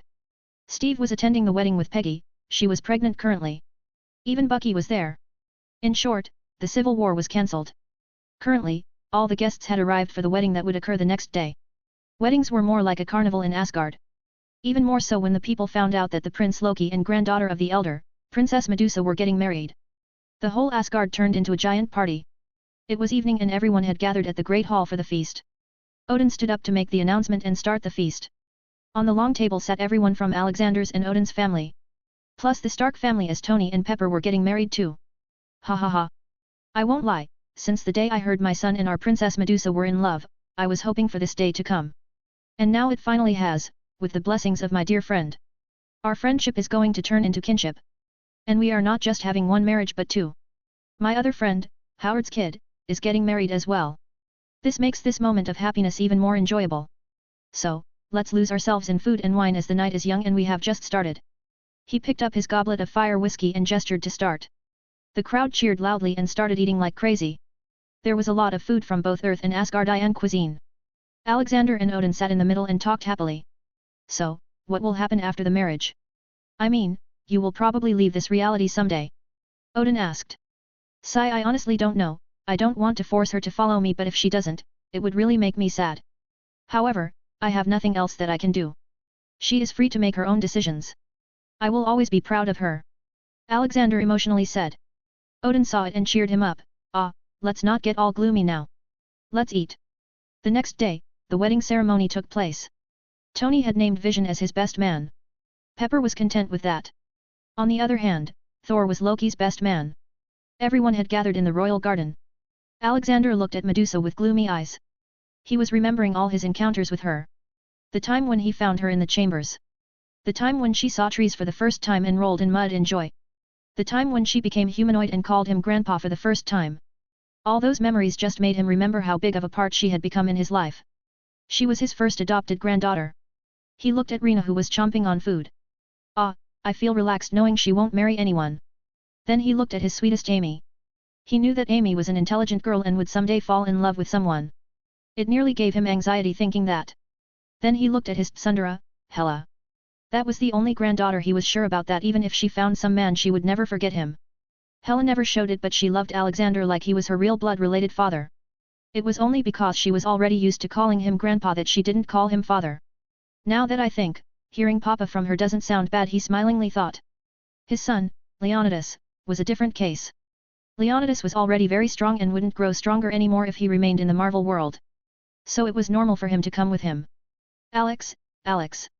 He heard someone calling him. He came out of the dreamland and saw Oli standing in front of him. What happened, you look zoned out? She asked. Ah, I just got a bit too emotional. Everything's fine. He explained. You should smile, or else Medusa will think you don't like her decision. She told him. Hearing that, Alexander quickly became alert and his always kind face reappeared. In no way was he going to make his dear Medusa sad. Haha. Yeah, that's like my old boy. Now come, the ceremony is near to the end. She dragged him. After that, the bride and groom kissed and sealed the deal. Tony and Pepper also kissed at the same time. A loud round of cheers erupted in the garden. Soon it was feast time again. Alexander walked to Loki, who was away from Medusa currently. You really did it. You stayed true to her and I commend you for that. Alexander praised. Thank you, father. I really love her. Loki said. It's still sir for you. You have won my permission to marry her. You still have to win the right to call me grandpa. Stay loyal to her and you might just achieve that as well. He stated. Loki nodded continuously, yes, sir. Also, don't forget. If you betray her trust, I will find you and remove your existence from space and time. Now, come here and give me a hug. Alexander pulled him closer. In reality, he was doing it because he had sensed Medusa coming. He didn't have anything against Loki, but it was still too hard to trust him. Loki wasn't really famous for good things in Norse mythology from his world. After that, the feast went on and soon everyone started to leave. It would have consumed too much magic for Bifrost, so Alexander let them use the Anywhere door to return to their homes. Medusa was going to stay in Asgard for a bit more time, so Alexander left with everyone else. Heaven! Lord Zulruk, he has sent an angel to God's son. This may be some new trick of his. High Angel reported. Zulruk sat on his golden throne. Replication of the one God used, but this one also had some dark aura. Hey, puny tricks can't change his destiny now. And the angel he sent is good for nothing. Even we didn't take him in for his unusefulness. Any order, my lord? The High Angel asked. Yes, I want you to orchestrate a show for me. It's time we end this. God's son. Zulruk said deviously. Due to his powerful ability to persuade anyone to do anything, the High Angel just agreed and noted everything he was required to do without any questions asked. Earth. After the wedding, Alexander returned to his duties as the president. He was currently reprimanding Fury. It was very rare, but Alexander was angry right now. Why the hell am I still getting reports of terrorism? He loudly asked. Sir, we are doing our best. Fury tried to clarify. Oh, don't give me that. I am not your counsel. I gave you a free hand to deal with all of them. For God's sake, you had access to all advanced weaponry, superheroes, ghost, and even faceless men. You just had one damn job. He reprimanded. Howard, who was sitting in a chair, relaxedly looked at Fury with disappointment. He may act friendly with Fury, but he was still a big boss in the Shield as one of its initial members. Old man, calm down. It's not Fury to blame. It's the system he's been living until now. He still considers himself an American first and then a human. He still thinks that it is okay to use poor countries as a testing ground for new war tools. Howard said. He was actually spot on. The Shield was meant to be an international peacekeeping organization, but Fury was still too American at heart. Alexander looked at Fury. You disappointed me, son. Fine, if you don't have balls to do anything, then I will do it myself. Alexander took out his phone and called the Faceless Men. Yes, Jackin, start Project Divine. Kill every commanding figure of every terrorist organization. Yes, no matter which country. He then made another call. Agent Hill, effective immediately, you are promoted to the Director of S.H.I.E.L.D. You are to complete what Fury couldn't. Fury will only be a sub-director from now on and will not have any say in your decisions. He then made another call. Yes, Arnold. I want you to send the android army for Operation Divine. Just for this mission, and then they will return. Once he was done, he looked back at Fury. Get one thing in your skull, Fury. Nobody cares about America. Once someone decides to shoot lasers from space at us, they will shoot at the whole planet. We are not Americans, Africans, or Asians. We are just humans. Now go back to your post and do your job. Once Fury left, Howard spoke. Was it really that necessary to be so angry? If you had seen the images I received with my morning tea, you would have killed Fury. Look for yourself. He passed on the folder. Howard opened it and was horrified. There were images of people. Dead people. Not simply dead but tortured. Pictures of malnourished children with nothing but bones left. Even their faces were deformed due to lack of nutrition and their eyes were popping out. There were images of people in iron shackles too, supposedly slaves. Faceless Men raided a terrorist base and found all this. S.H.I.E.L.D. already knew and turned a blind eye. All because those countries is too profitable if they're kept under a never-ending conflict. I gave Fury one chance and he proved himself unable to do the right thing. Howard still looked at the images with horror and anger. You know what's more messed up? Alexander looked at him to continue, the fact that no major TV news is talking about this. To most of the world, these people don't exist. Sigh. That is why I do what I do. He calmed himself down. You can see Zulrich on my Discord https://discord.gg/dghkrn or see them on Instagram https://www.instagram.com/MisterImmortal novel. 30 advanced chapters are available on patreon.com/MisterImmortal. Special thanks to Joachim Johnson, Conrad Douglas Flower. 213. I choose both. Peter was walking home from school. He had successfully made the web shooters and now daily went out to protect the people. So, wanna come to my place and complete that Star Destroyer model? Ned asked. Nat, I'll just go home. I need to study for the key. He stopped midway. His face looking into an electronics showroom with T.V.S on the window. Holy smokes, he's the president. He exclaimed. What? What are you saying? Ned asked. Peter came out of the stupor. Nothing. Let's go. How did I not recognize him earlier? He asked himself. He quickly went home after that. But a surprise was waiting for him there. Aunt May, I'm home. He said and went into his room. He didn't look anywhere and just went to his bed and put down the bag. So, even kids like you are jumping around and acting hero, ha? A voice came. Peter was in full fight mode and shot his web at the voice. Oh, easy, kid. It will be hard to clean now. You made this on your own. Tony tried to take the web off while observing it closely. Mr. Stark? What? Peter flustered when he recognized the person. Peter Parker, straight as in high school. In Science Quiz Club and also our friendly neighborhood Spider-Man. I can see why the old man made you my apprentice. Tony said while surfing on his holographic phone. Apprentice, me? I did apply for Stark internship but I haven't received a reply. Peter confusedly mumbled. Tony suddenly stood up. Wait, we have an internship program? Anyways, what is this suit? Such low-level stuff. Tony tried to stretch it and test its strength, but he only got embarrassed as the cloth was too strong. Who gave this to you? You need upgrades. It was Mr. President, I met him some days ago, Peter replied. That explains it. Alright, Peter, why you doing this? I gotta know. What's your MO? What gets you out of that twin bed in the morning? Tony asked, really interested in knowing why a 16-year-old would go to such lengths to save people. Peter seemed unsure if he should tell but decided to do it. Because I've been me my whole life, and I've had these powers for 6 months. I read books, I build computers. And yet, I would love to play football. But I couldn't then, so I shouldn't now. Sure, because you're different, Tony commented. Exactly. But I can't tell anybody that, so I'm not.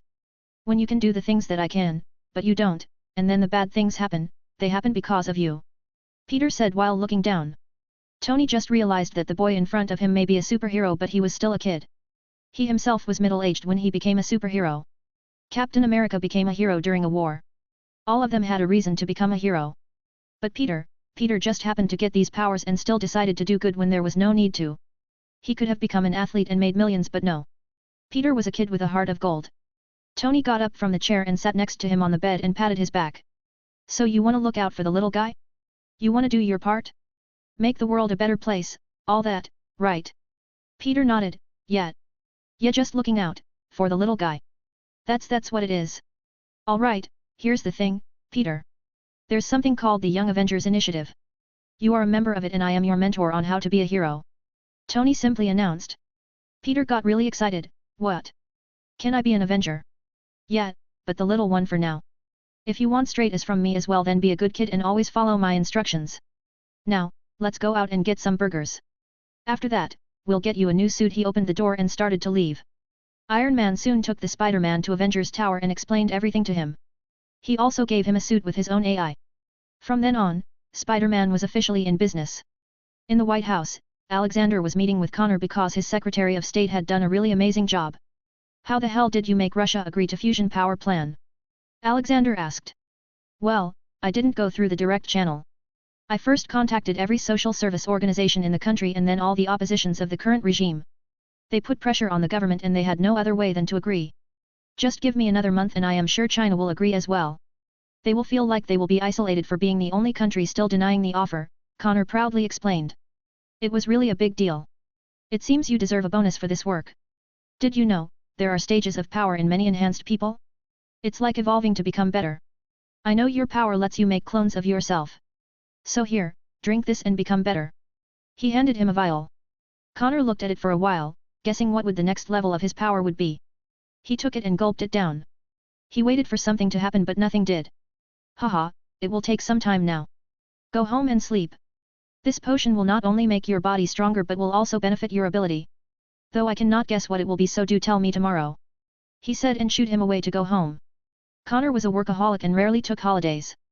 He didn't even need to worry about his little sister Jenny now as she went to school with Tina. And if even Iron Man's sister can't be safe there then no one can. Alexander was already packing up slowly to leave this reality in some years. His goals were succeeding smoothly. Racism was mostly reduced in the US by now. Other parts of the world were also being dealt with as he drank.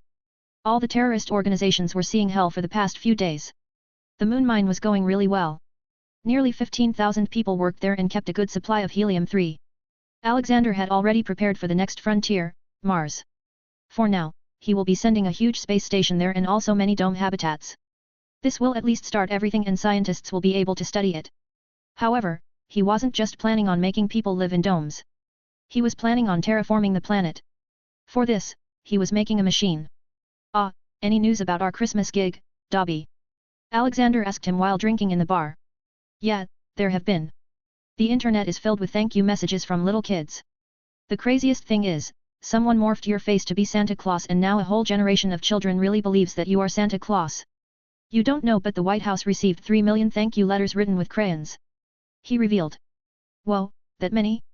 Did you reply? Alexander inquired. Yes, I sent replies to each of them. Ghost helped me a lot though. Dobby stated.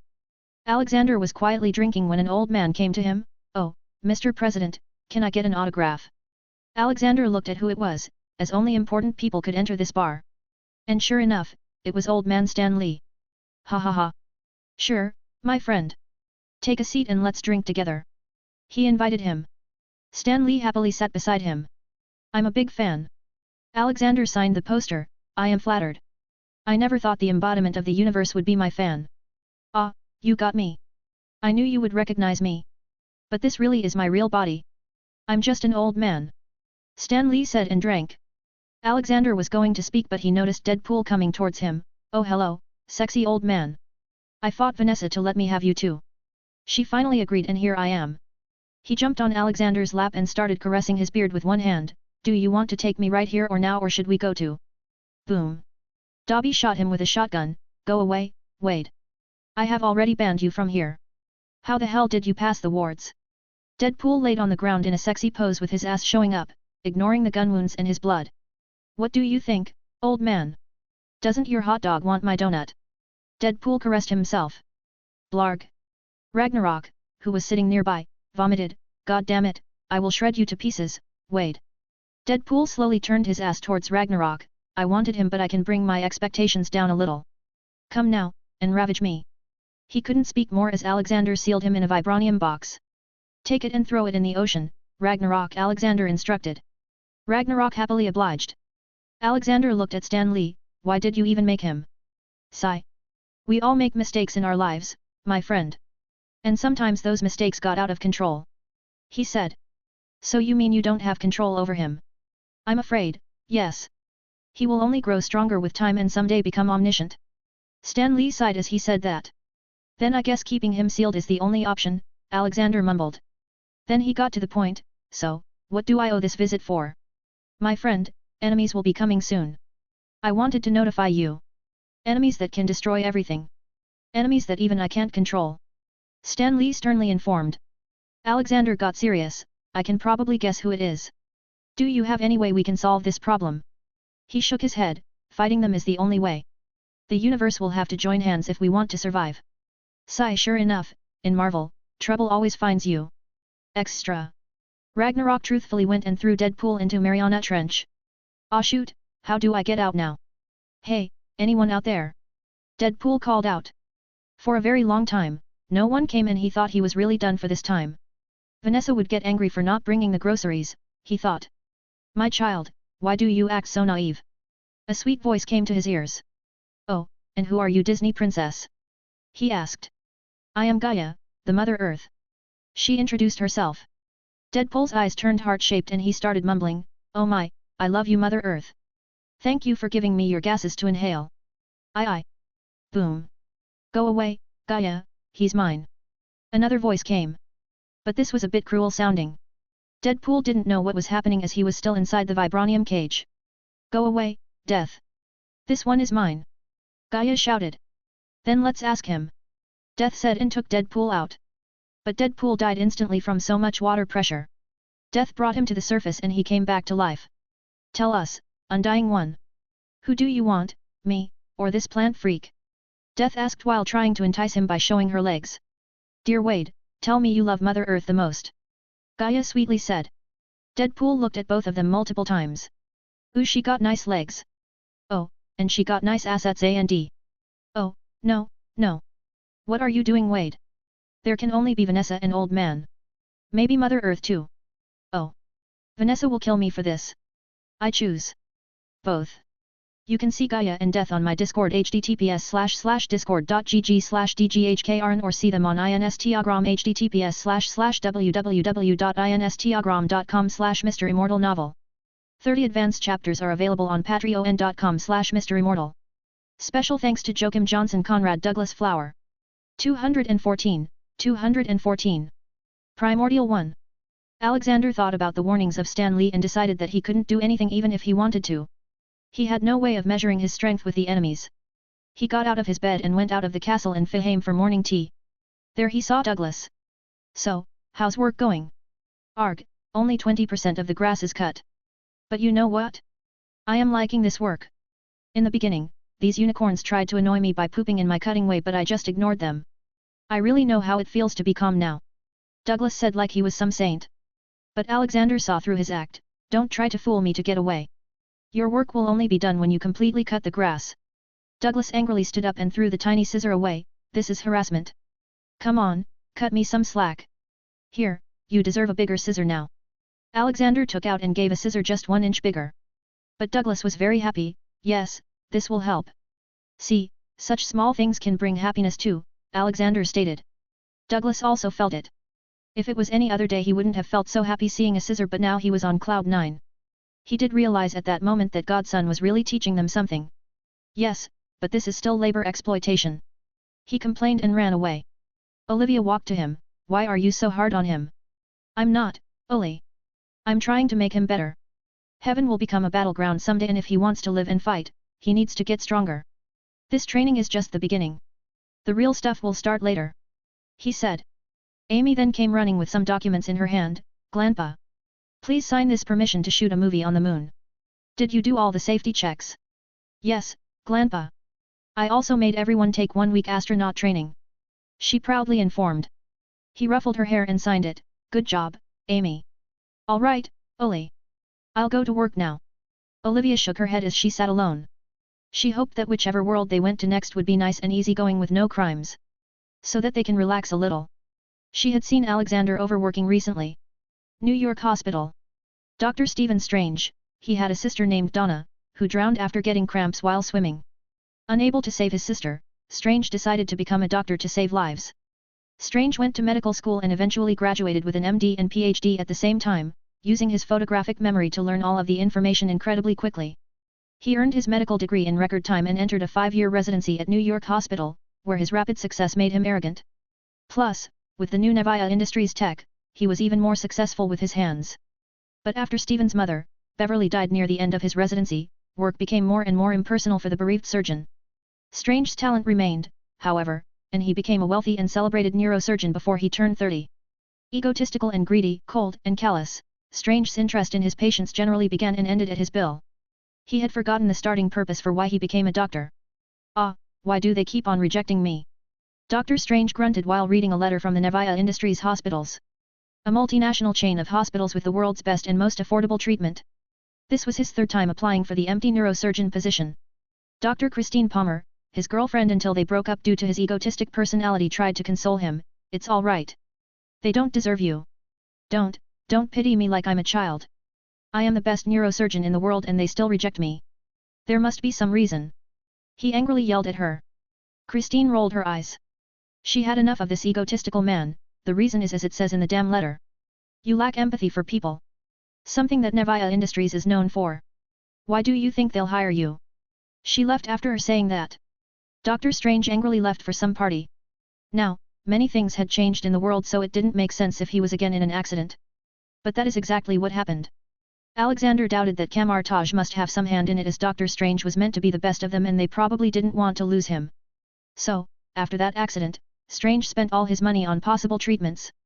He even came to Nevia Industries but was told to go away. Alexander secretly pulled some strings and pointed him in the right direction, Kamar-Taj. From there his journey would begin. White House. Connor returned to report about his power-up. Sir, that thing was amazing. I can make 100 clones now and my brain processing capacity has immensely increased. Not just that, my body's strength has also exponentially increased. Haha. I am happy for you, Connor. You deserve this. Besides, now I will have 100 secretaries of state working for me. Alexander laughed. Connor chuckled and said, oh yes, because of this increased intelligence I had some new ideas with how to deal with some problems. I'll get to work now. Alexander let him be and called Brian on the Universal Communicator, his business manager. Now Brian oversees all the business happening in the Universe Federation. How are you, my boy? You know you can come to Earth anytime you want. He said. Ah, boss. I was really planning to do that, but your sudden takeover of the Skrull Empire put some pressure on my commerce department. Although the situation is returning to normal now. President Joachim has done a great job at administering the Federation. Brian briefed. Ah, that was the last takeover. Now we just need to make sure things stay good. By the way, what about symbiotes I asked for? Alexander asked. Yes, I did find something about them. Their horde is currently in Black Galaxy. They are looking for a new planet with life these days, so their attacks have increased. He answered. You remember how to tackle them, right? Yes, boss. High-pitched sound. I remember. Brian Confidential replied. Alexander talked a bit more and ended the call. Then he called the goodest boy in the universe. Blue Fang aka Joachim. Blue Fang had risen up the ranks and now sat at the top. He was the president of the Universe Federation. Controlling 3 galaxies. Ha ha ha. My boy, how are you? Alexander asked. I am fine, boss. I just completed the Mil-Nile trade deal. What about you? He asked. Everything's fine here too. By the way, I want you to put all our scouters on high alert. I suspect that someone will try to attack. He warned. What is the threat level, boss? Blue Fang asked seriously. Threat level, God. Alexander declared. God level was the highest threat level in the Federation. It meant a threat to the existence of the Federation. Though it could also mean much more than that. I will keep everything ready, boss. Our forces will be ready for deployment at any moment. Alexander felt satisfied. Good, I will contact you if I find something. Until then. After being done he sat alone in the office, looking at the ceiling. I hope they don't make a surprise attack. Alexander had told the Living Tribunal, Fulcrum, and the Watchers about this threat as well. All of them were ready to face whoever was to come. He was also sure that all the godheads will come too. Kamar-Taj. Dr. Strange got accepted into the mystical arts school and started soaking up all the knowledge. He was a bit skeptical at first but stopped whining when he saw Master Hamir performing magic without his hand. But while in the library he came upon a book. It seemed out of place as it was new. He could deduce that it was written in recent years. He opened it and was mind-boggled with knowledge. It was by far the book with deepest studies on the mystic arts. Everything was explained in it. The reason behind every single dot in the enchantments. He brought it to the Ancient One and asked, "Who is the writer of this book?" Oh, it seems someone finally got interested in it. Till now no one liked reading it as it was too complex. That book is written by another supreme sorcerer by the name of Primordial One and his son, Master Leo. She revealed. But, this book seems new. You are the only supreme sorcerer, so how ca? He was interrupted. I never said I was the only supreme sorcerer. I just said that the last supreme sorcerer before me lived hundreds of years ago. She corrected. Then who is this extra? He inquired. Mind your words, Strange, he is someone whose powers even I cannot fathom to match. His mere existence is a boon to the world. But sadly, I cannot reveal his identity without his consent. By the way, his son, Master Leo, was just 10 years old when he wrote that book. She informed, hoping that this fun fact would motivate him more. Steve Strange now had the highest level of attention on this secret supreme sorcerer, Primordial One. Who could it be that is so powerful that even Ancient One can't seem to match him? 30 advanced chapters are available on patreon.com/MisterImmortal. Special thanks to Joachim Johnson, Conrad Douglas Flower. 215. Earth Federation. Boss, all the terrorist organizations have been removed. But we must do something or else a new one will take their place soon. Dobby informed him. Let's start the Federation program and include all these countries in it, Alexander suggested. Alexander's plan to unite the planet was simple.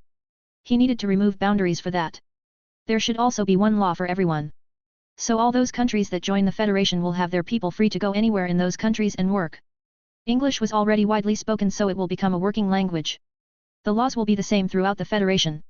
For example, you cannot go to other countries and throw trash here and there. You will be fined or jailed just as you would have in any other place.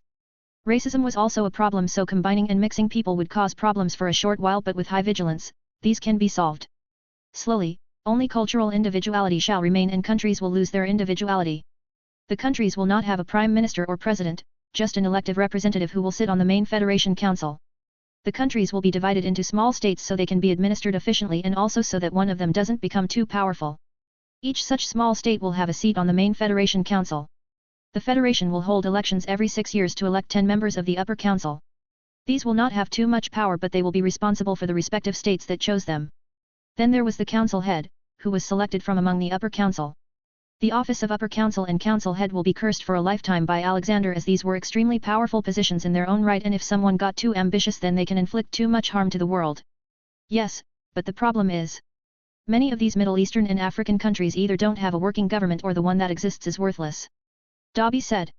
You know what to do. Put new governments in place. Don't hold back. I want the whole of Africa and the Middle East in the Federation by the end of next year. Connor has already secured whole of North America and 50% of South America.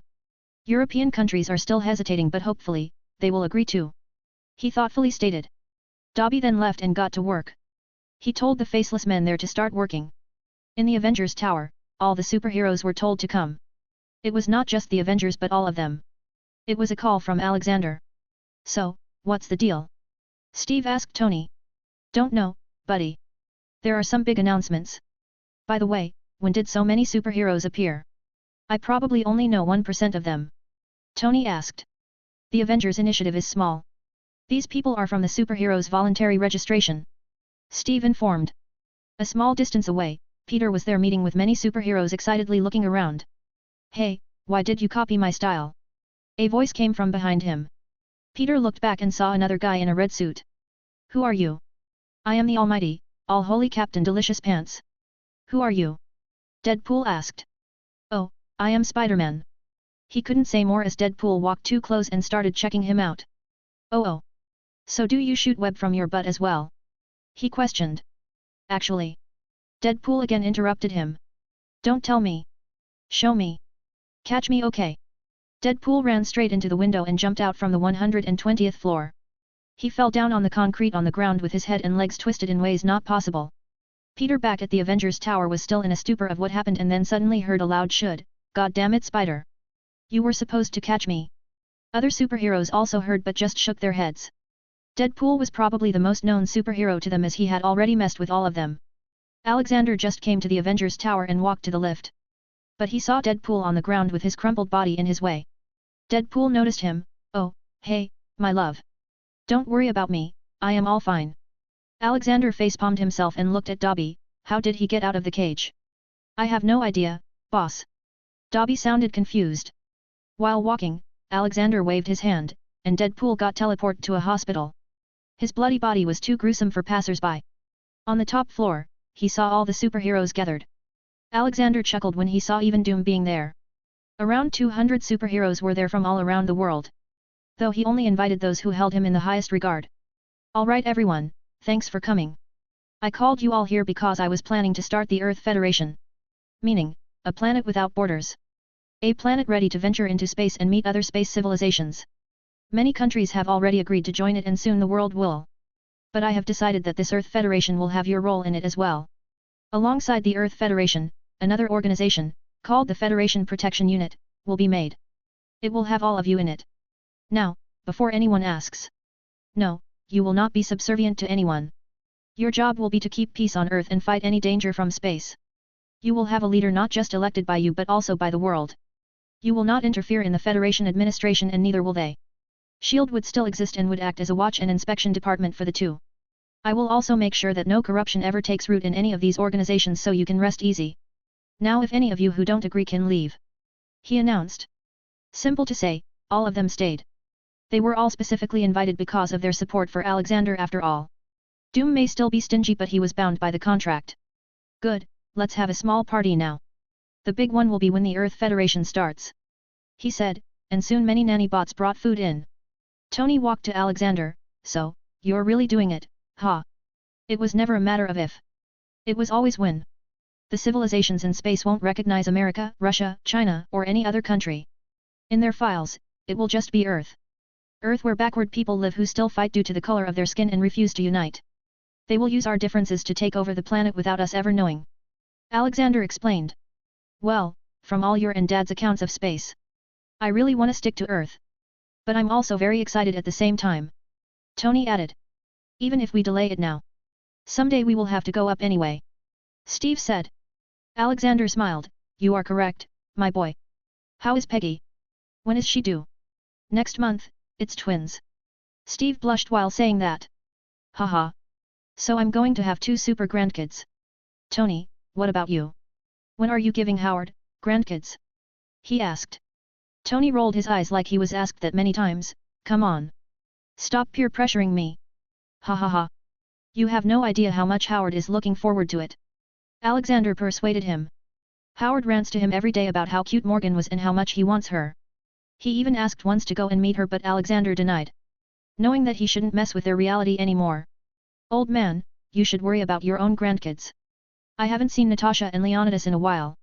Tony jabbered. "Well, they are probably on some mission. I will ask him when he returns." "Achoo." Leonidas rubbed his nose. They were currently on a mission in Siberia. "Are you okay?" Natasha asked. "Yeah, I just had this urge to sneeze out of nowhere. Really weird, I don't even feel cold." He sounded confused. Natasha moved close to him and checked his temperature. "You seem normal." "Oh, but who knows? Maybe the cold is inside my body. I probably need some body warmth." He cheekily replied. "Oh really, then maybe, I should help you." She slowly came closer and touched his jacket's zip.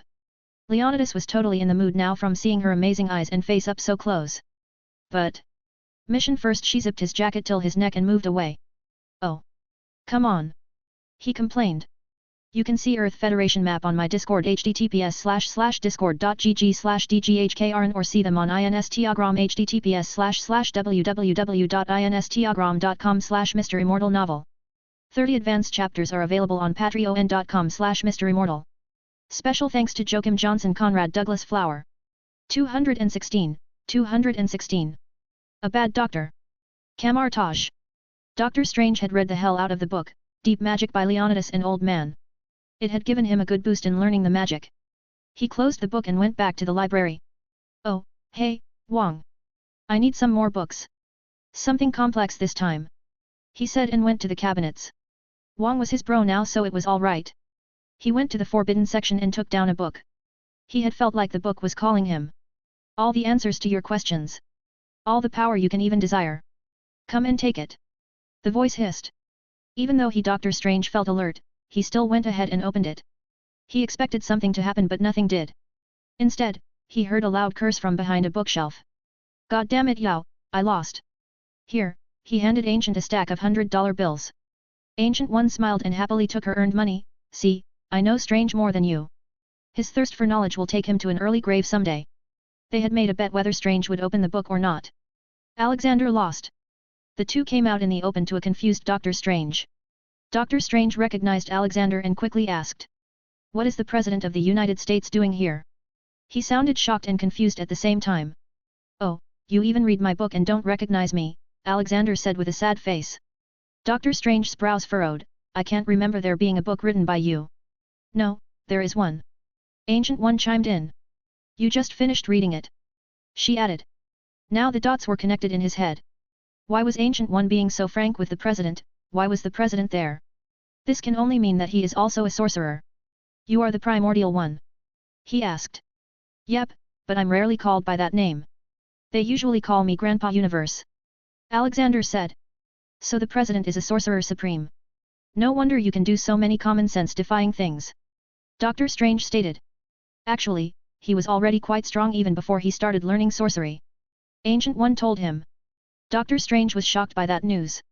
This means that the President also had some other secret identity. Ah, let's leave those things. What are you doing here with that book? Alexander inquired. I was interested in knowing what's in the forbidden books. He said. There's nothing, kid. At least not anymore.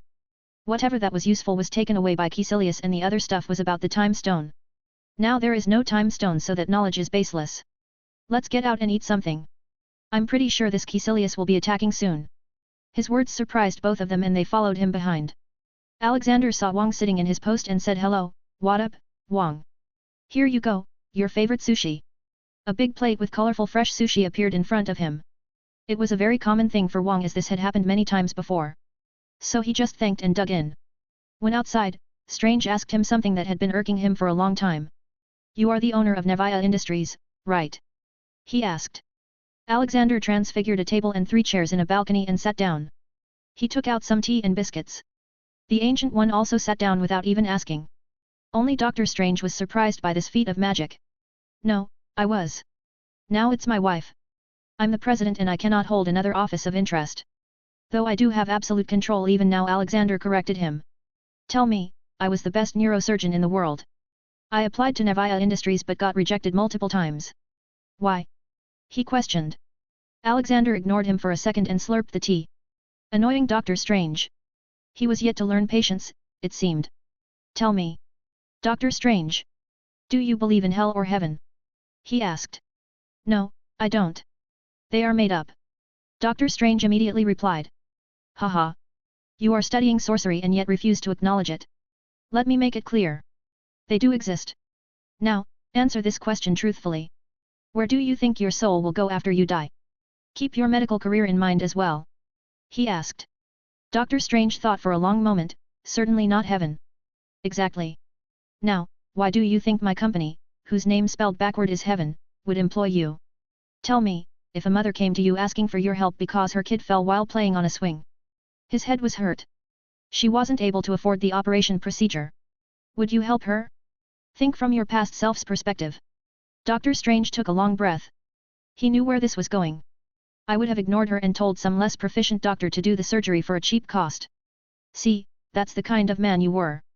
Now, let me show you something. He said and got up. Without them even knowing, it was like they all were in their astral form. Doctor Strange looked at the table, chair, and the glasses that also looked like they were in astral form. It confused him as to how could non-living things can have that. They suddenly found them in a hospital corridor. I asked you that question because something like this was currently happening and that woman had come to Navia Industries Hospital. In front of them, an anxious woman stood in front of a doctor. They all heard what they were saying. We have checked your son. His skull has been fractured and a very dangerous blood clot has formed in his brain. We will have to immediately operate on him or else he could become paralyzed and in worst case loss of life. The doctor told her. The woman nearly lost her balance. She was a normal small-time manager at Walmart and her husband was a construction worker. Their salary was not very bad, but not too good either. Worse, they didn't have any health insurance. As they cost a lot. There were 4 people in her family and it would have cost them $20,000. How much will it cost, sir? She asked. 40,000, ma'am. He replied. Her already weak legs now lost balance and she fell on the bench. The doctor quickly helped her. Ma'am, it's alright if you can't pay. We will do it for free. But you will have to sign that you will buy the Navia Industries health insurance. It only costs $100 per person. And only $300 to a family of 4. What? But... how? She asked. Now she was very skeptical. On one side it was 20,000 and here they were giving it for just 3,600. Yes, with our bleeding edge technology we have reduced the cost of medical treatments. But we will talk about this later. For now, let's treat little Joe, first. He said and left for the operation room. Then suddenly they all returned back to their bodies. Alexander looked at Dr. Strange. You saw that? That is what Grandpa Universe stands for. That is what Navia Industries means. Its sole purpose is to help people. Something that you wouldn't have. The Ancient One nodded profusely. Indeed, Alex has saved so many lives that I can't even count that far. She was talking about the whole universe. Dong dong. The loud bell sounds started to echo everywhere. Alexander looked at the Ancient One and nodded. He has probably attacked somewhere. They quickly went to the map room and found where it's New York Sanctum.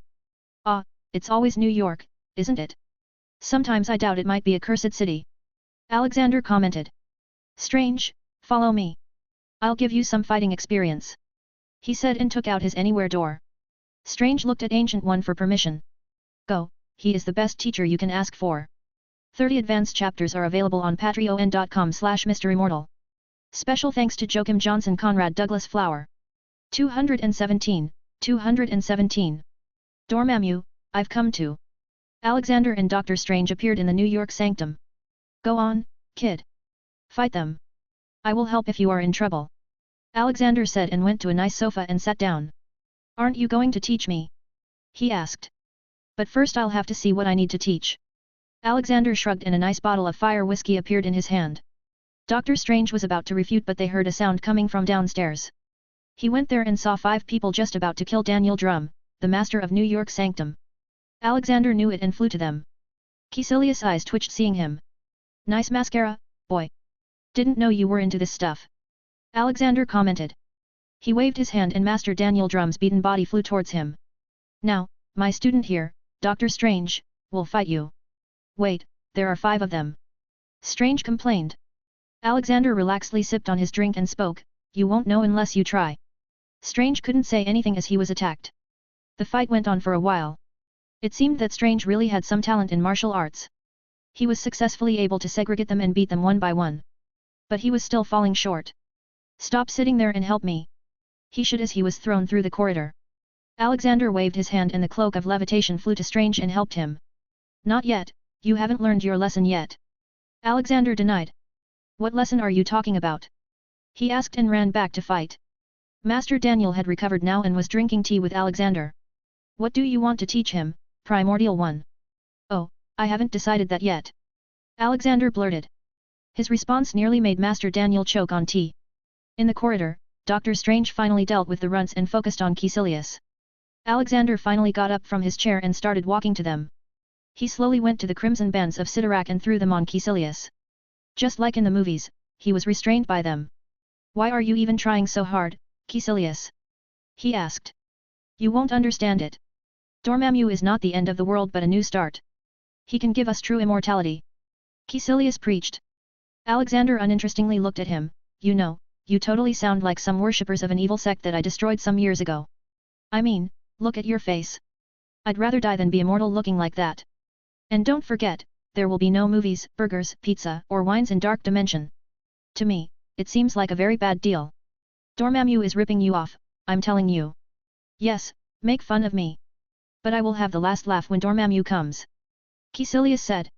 I told Dormammu to stay away from this dimension, but I guess his days are over now. He then looked at Doctor Strange. You learned your lesson, boy. What lesson? Strange confusedly asked. Suddenly one of Caecilius' henchmen came and threw a spear-like thing at Strange. It nearly touched him a bit when Alexander caught it in mid-air.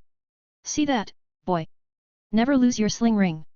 Alexander materialized a big hammer and it fell on the man's head. Then he looked back at Caecilius. Can you do the ritual here? I want to deal with Dormammu as soon as possible. He requested. His words surprised everyone. Caecilius was also surprised, wondering if he heard correctly. Why would you want Dormammu to come here? The Ancient One asked as she came to them, followed by Mordo. So that I can destroy him in his dark dimension as soon as possible. I've already used most of my free time teaching Doctor Strange here, so it's better if I deal with him soon. He said. He didn't teach me anything. Doctor Strange interjected. Ancient One looked at him. Are you sure in dealing with him? He's a being who devours realms. Absolutely, I will not just deal with him but also destroy his realm. Oh, wait. I should go to him instead. That would be much more sensible. He loudly thought. There was no Infinity Stone this time to let Doctor Strange bargain. So, he had to do it himself. Strange, stay here, and keep the area secure with Ancient One. Oh, no. I only got into this for healing my hands. I'm not made for this. I'm a doctor. He refuted. Alexander rolled his eyes. And a very bad one at that. Do you really want to go back to your pathetic ego-satisfying life? Where you spend every day treating rich people for money? Can't you see, you have started to change? You have started to become a better version of yourself. You shouldn't waste this chance. He is telling the truth, Strange. Ancient One started. You have immense talent in mystic arts. No normal man can reach the level of understanding that you have. This is your destiny, Strange. Ah. Stop thinking now, all this magic stuff is a lot more interesting than being a greedy doctor. Besides, if you go back to being a doctor then I'll have to remove your memories. We can't let the truth be known to people who don't want to harness the mystic arts. Alexander said. His wiping memory threat worked and Strange decided to go ahead and become a master of mystic arts. Alexander, being satisfied, picked up Caecilius. You wanted to see the dark dimension, right? I'll show you. He took out his anywhere door and crossed into the dark dimension. It was quite colorful for being a dark dimension though. But it was surely devoid of all life except one. Soon he came across a huge humanoid thing. You look at there, he's Dormammu. Does he look like the savior of the world, you fool? Caecilius slowly shook his head, he wasn't even able to speak. Dormammu saw Alexander and nearly jumped in fear like a little girl. Why you? Why have you come here? He loudly questioned. I caught you, Dormammu. I have come to kill you. You again tried to attack Earth even after my warning. So here it goes. Alexander took out his always hungry all-purpose energy converter, also known as APEC. As soon as it came in contact with the dark energy it started to suck it in at a very fast rate. It was alarming for Dormammu. Wait, we can talk. Let's talk about this. Dormammu shouted. Not gonna happen. But do tell me what's so special about Earth that you just couldn't control yourself? He asked. He was seriously considering the possibility that the Earth was really cursed. Earth is energy-rich. It has many high-level beings either sealed in it or living on it. Consuming Earth alone will make me the strongest being in the multiverse. He said. And honestly, Alexander believed him. Well, I'm gonna have to punish you according to the third law, Alexander announced. What is this third law? There was a man named Newton. He said that every action has an equal and opposite reaction. You have been acting against Earth for thousands of years and now it's Earth's turn to react. Are you going to fight or should I just end it directly? Alexander asked. He also saw his sins. Dormammu Category 5. Murder 467, 665, 788, 443, 788, 245,654,778,556 planets across multiple dimensions. Sin percentage 99%. I changed my mind. You don't deserve to get a chance to defend. He stated. Suddenly Apex started to suck up energy even faster. At the current rate, it might completely devour the dark dimension within an hour. NOOO. Stop. Dormammu finally attacked.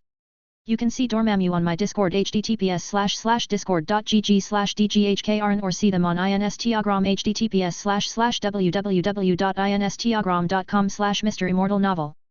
30 advanced chapters are available on patreon.com/MisterImmortal. Special thanks to Joachim Johnson Conrad Douglas Flower. 218. Superhero Classroom. Alexander didn't give Dormammu any time to do anything. He took out his Demon Slayer and made it a lot bigger. 467 trillion souls. Eaten by you. For what? He shouted and jumped at him. Boom. His sword cut Dormammu's arms. It would have regenerated, but now APEC was devouring all the energy that was crucial for Dormammu. Dormammu looked around for a way to deal with Alexander. There's no way out this time, Dormammu. Alexander again attacked. He was just keeping the fight going until APEC taken all the energy in the dark dimensions. He kept on harassing Dormammu but cutting him here and there. The whole thing went on for an hour. Caecilius was running here and there to save his dear life from the giant body of Dormammu. Soon Alexander felt that the APEC had stopped sucking the energy, so he put it back in the dimensional pocket. Now it was time to kill Dormammu. Putting him through time torture was pointless. So he went straight for the head. A big powerful slash to his head was all it took to kill him. Being the embodiment of the Infinity Stones really made him too powerful. But apparently, even that wasn't enough for his future enemies. He looked back at Caecilius. Dormammu is gone. What about you? Wanna stay here or go back? Until now, Caecilius hadn't killed anyone, so there wasn't really a problem. Alexander would just have to put them in time torture with a seminar on how to be a good sorcerer. Back in the New York sanctum, everything was going smoothly. Other subordinates of Caecilius attacked but lost badly.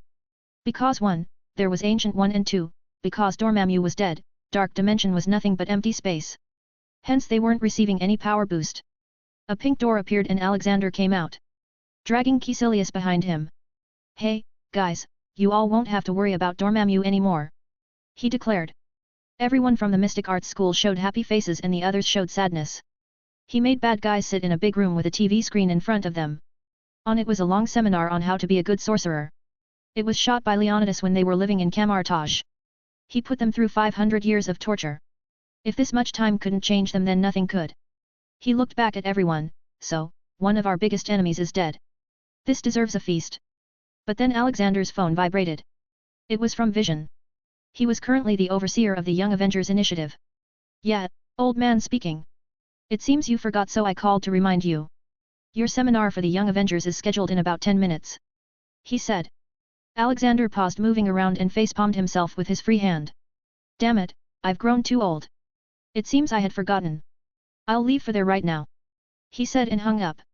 Sorry, everyone. It seems we'll have to postpone the feast. I have some urgent work to do. Ancient One smiled. We cannot stop you even if we want to. However, your win over Dormammu is really a good thing worth celebrating. Then I'll be back tomorrow. We'll have a nice big feast and drink some good stuff. Strange, keep revising what I taught. All right, goodbye. He quickly flew away. His destination was the helicarrier over New York City. It mostly stayed invisible there as it was the designated school of the Young Avengers. In a large hall on the helicarrier, around 150 teens sat together. A huge part of the Young Avengers initiative came from the Institute for Gifted Children, as they had lots of wannabe heroes there since the school upgraded. In the front row, 2 of the most enthusiastic ones sat. Peter looked beside him and saw a girl with a squirrel tail, sitting. Hi, I'm Spider-Man. Doreen, being her happy-go-lucky, told him her real name. Oh, I am Doreen. This is Monkey Joe. Wait, is that your hero name? Peter asked. It took a moment for her to realize her slip of the tongue. Oh, sorry. I'm still not used to it. I am the unbeatable Squirrel Girl. Though most people call me Squirrel Girl.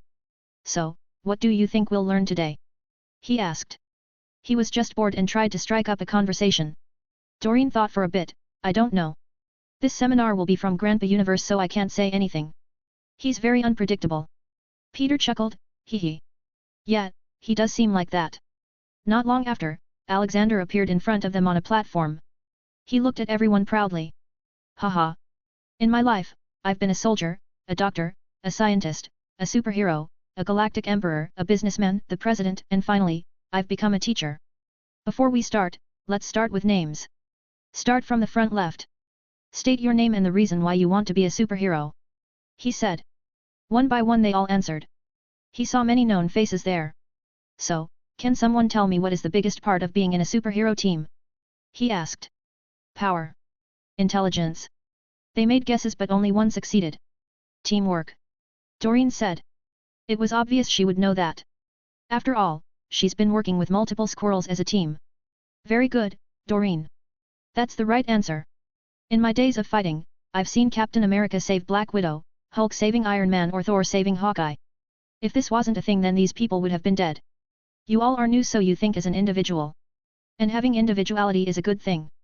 But having it to the point that you don't recognize others is bad. So, by the end of your training, you will have teams. These teammates will be your buddies for life whether you like it or not. If even Hulk can do it then you all can too. Now the next major part of being a hero is, no matter how strong you are, never think with your muscles. Think from your head. It will probably not only save your life but also people around you. Another big lesson. Never think you are invincible. There will always be someone who can best you in power. So, use my previous advice and use your head. Remember, being a hero is not just saving people. It is a way of life. You all are still young and many of you have families who care about you. So before you make any rash decision, think about their crying faces if something happens to you. While saying his last point he was particularly looking at Spider-Man. Spider-Man also felt the gaze and remembered the times he put his life in danger and how it would have affected Aunt May if he had died. Alexander continued, the Young Avengers initiative is meant to make you a professional hero. You all have mentors and will be learning from them. Not just that, you can ask for their help anytime you need. His lecture went on for 2 hours. In it, he told them many important things about being a hero. After the lecture he found Spider-Man waiting for him there.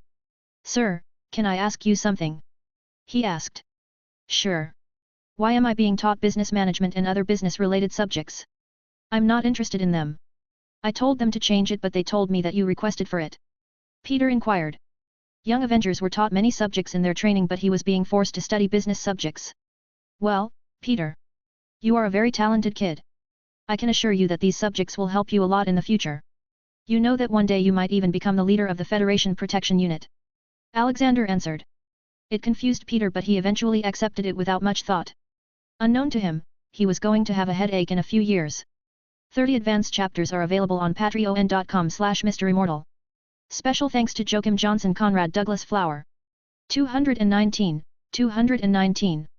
Deviance. Alexander then left the hall and saw Fury standing on the deck. He looked a bit different from before. Relaxed, it seemed. How are you, Fury? Alexander asked. Better, I don't have to constantly worry about things now. He muttered. Admit it, kid, you were too paranoid for your own good. Yeah, maybe. But I am very happy. Hill is doing very well, so I have no regrets. I do have another assignment for you though. That is where your paranoid brain will be helpful. He offered. It surely piqued Fury's interest. What is it? As you know, I have announced that I'll be making a department in S.H.I.E.L.D. whose job will be to keep tabs on the Earth Federation and Federation Protection Unit. Its job will be to root out corruption or people with evil agendas. I want you to head that sub-department of the S.H.I.E.L.D. He proposed. Do I still get my own helicarrier? Fury inquired. Yes, Alexander agreed. Then I'm in. Spying on people sounds much better than being a principal of superhero school.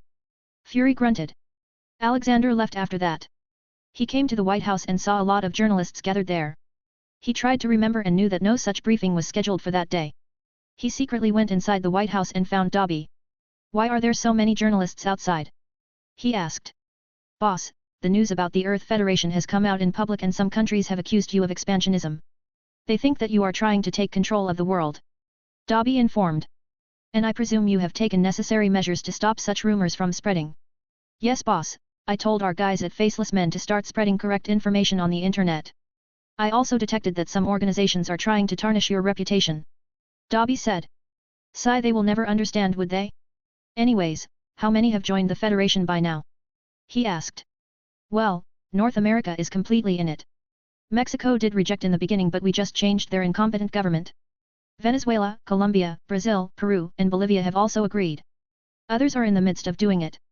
The whole African continent is also in. Afghanistan, Iran, Kazakhstan, Kyrgyzstan, Mongolia, and other northwestern Asian countries like these were under debt to China so we had to spend a lot of money to free them first. Now they have also joined.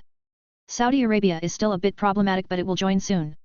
In Europe, we just took over the European Union and from there influenced all EU countries. The whole EU is in. Australia and New Zealand have also shown interest. India is joining in too. South Korea and Japan have come as well. Now only communist countries are left as they know they will lose control by being in Earth Federation. Dobby briefed. It's alright, once the world starts flourishing and they are the only ones left behind. A revolution will begin there.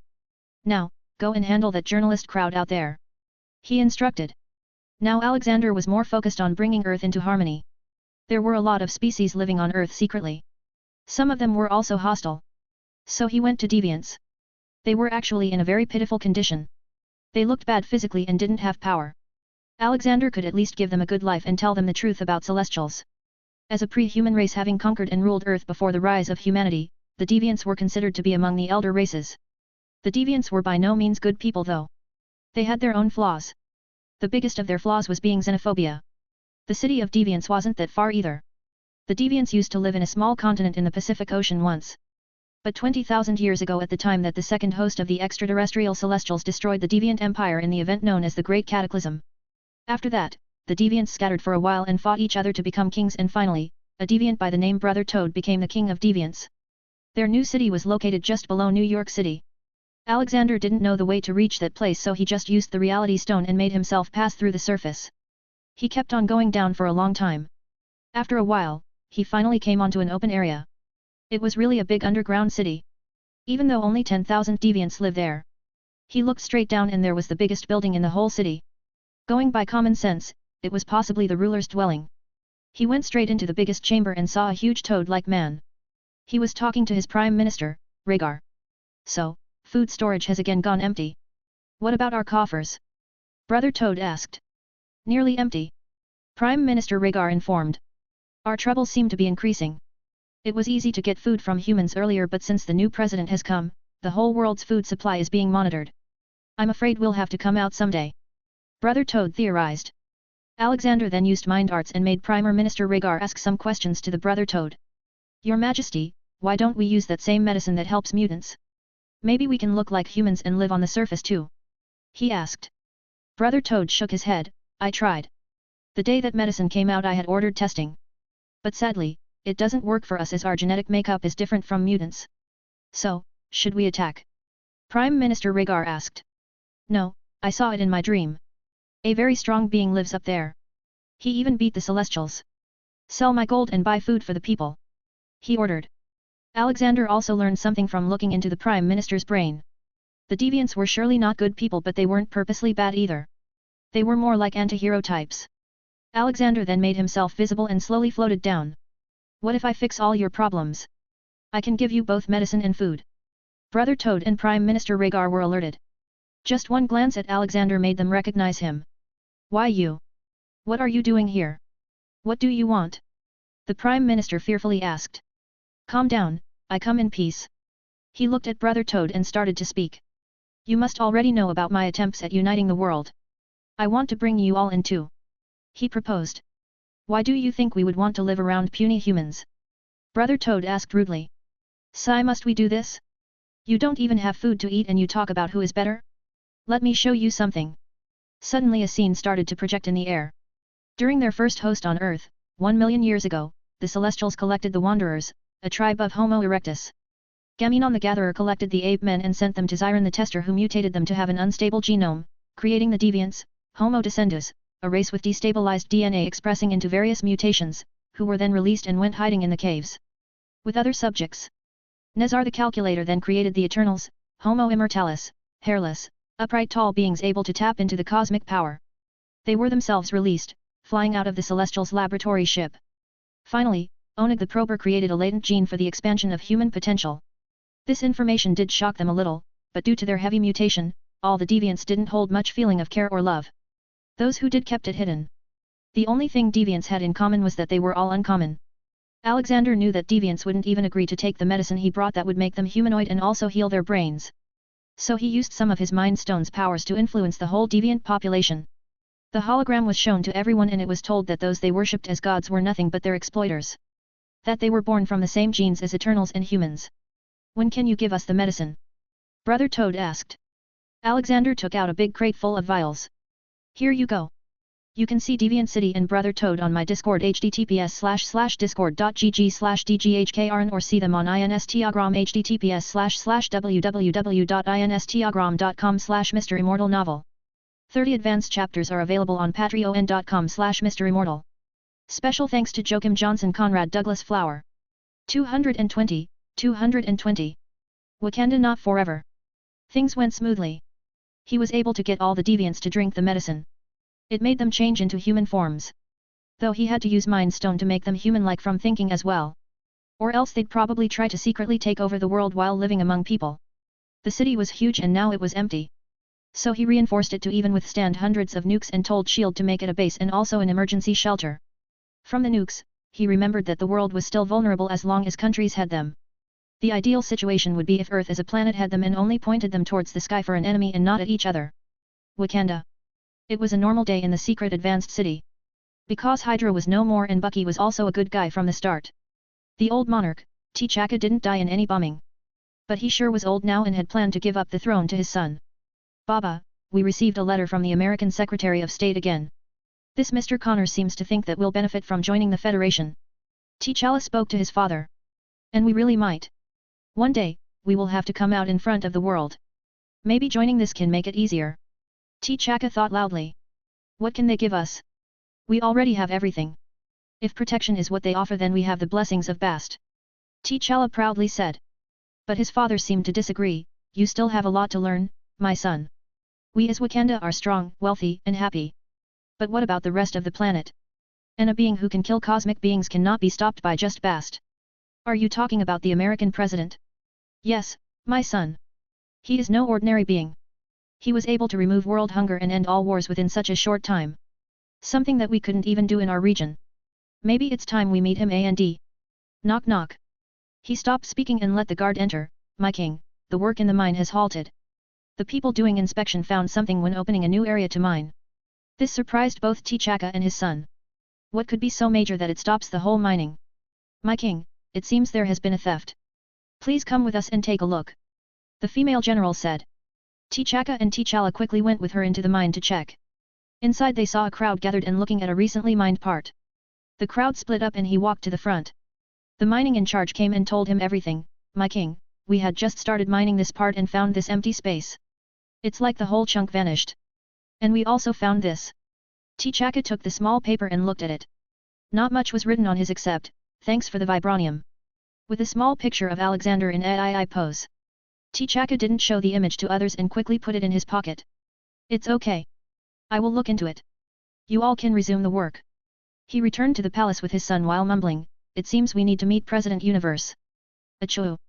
Alexander sneezed loudly while he was drinking tea in Fihame. His tea fell on his clothes. Whoa.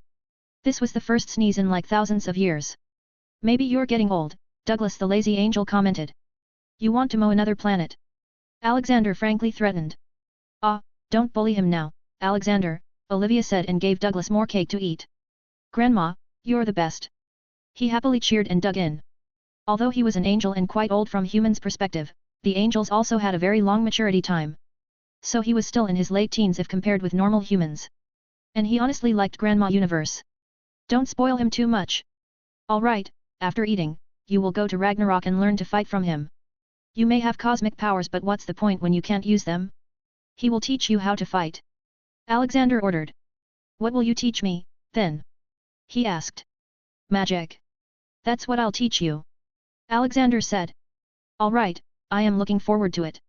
He sounded fully uninterested. Ring ring. He picked up his phone. The call was from Connor. What is it, Connor? Sir, the King of Wakanda has come to meet you. They just landed. He informed. Haha. They must have found it. Okay, I'll be there in a minute. He said and hung up. Alexander stood up and stretched a little. Where are Rena and Golly? Rena dragged her on her quest to find new flavors for her candies. They are on a world tour. Olivia notified.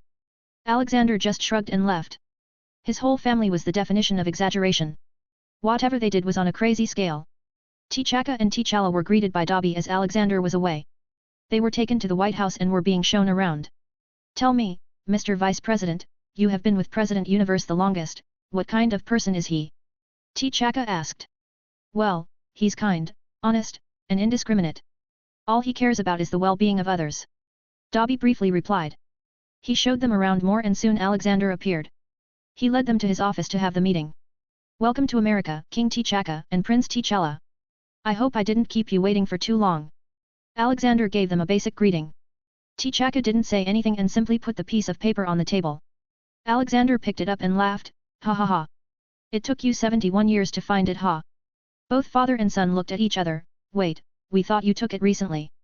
Why would I do that? I have metal way better than vibranium now. Alexander revealed. T'Chaka believed him and spoke, since that's the case, we want the taken vibranium back. No can do. I've used it already. Though I can pay you. In gold or diamonds. He offered. T'Challa, being the young hot-blooded prince, thought his talking loudly would make Alexander docile. We don't need your money. You stole from us. Give us our vibranium back. Alexander's one brow shot up. Yours, you say. Sit down, boy, and don't raise your voice here. Now listen to me carefully, you two. I am the Emperor of Andromeda Galaxy, Shi'ar Galaxy, Skrull Galaxy, Kree Empire, and also in control of Milky Way Galaxy. That huge meteorite that you mined for vibranium also came from space under my control. So should I take that whole rock away from you now? As I am the real owner of it. He scoffed. Alexander was also a bit angry at Wakandans though. We know you are very strong and powerful, but you can't threaten my country like this. We have lived in peace all these years and we want to keep living that way. T'Chaka tried to ease the situation. Alexander shook his head in disappointment. Tell me, T'Chaka. Let's say if you live in a house in a nice area and your neighbor's house catches fire.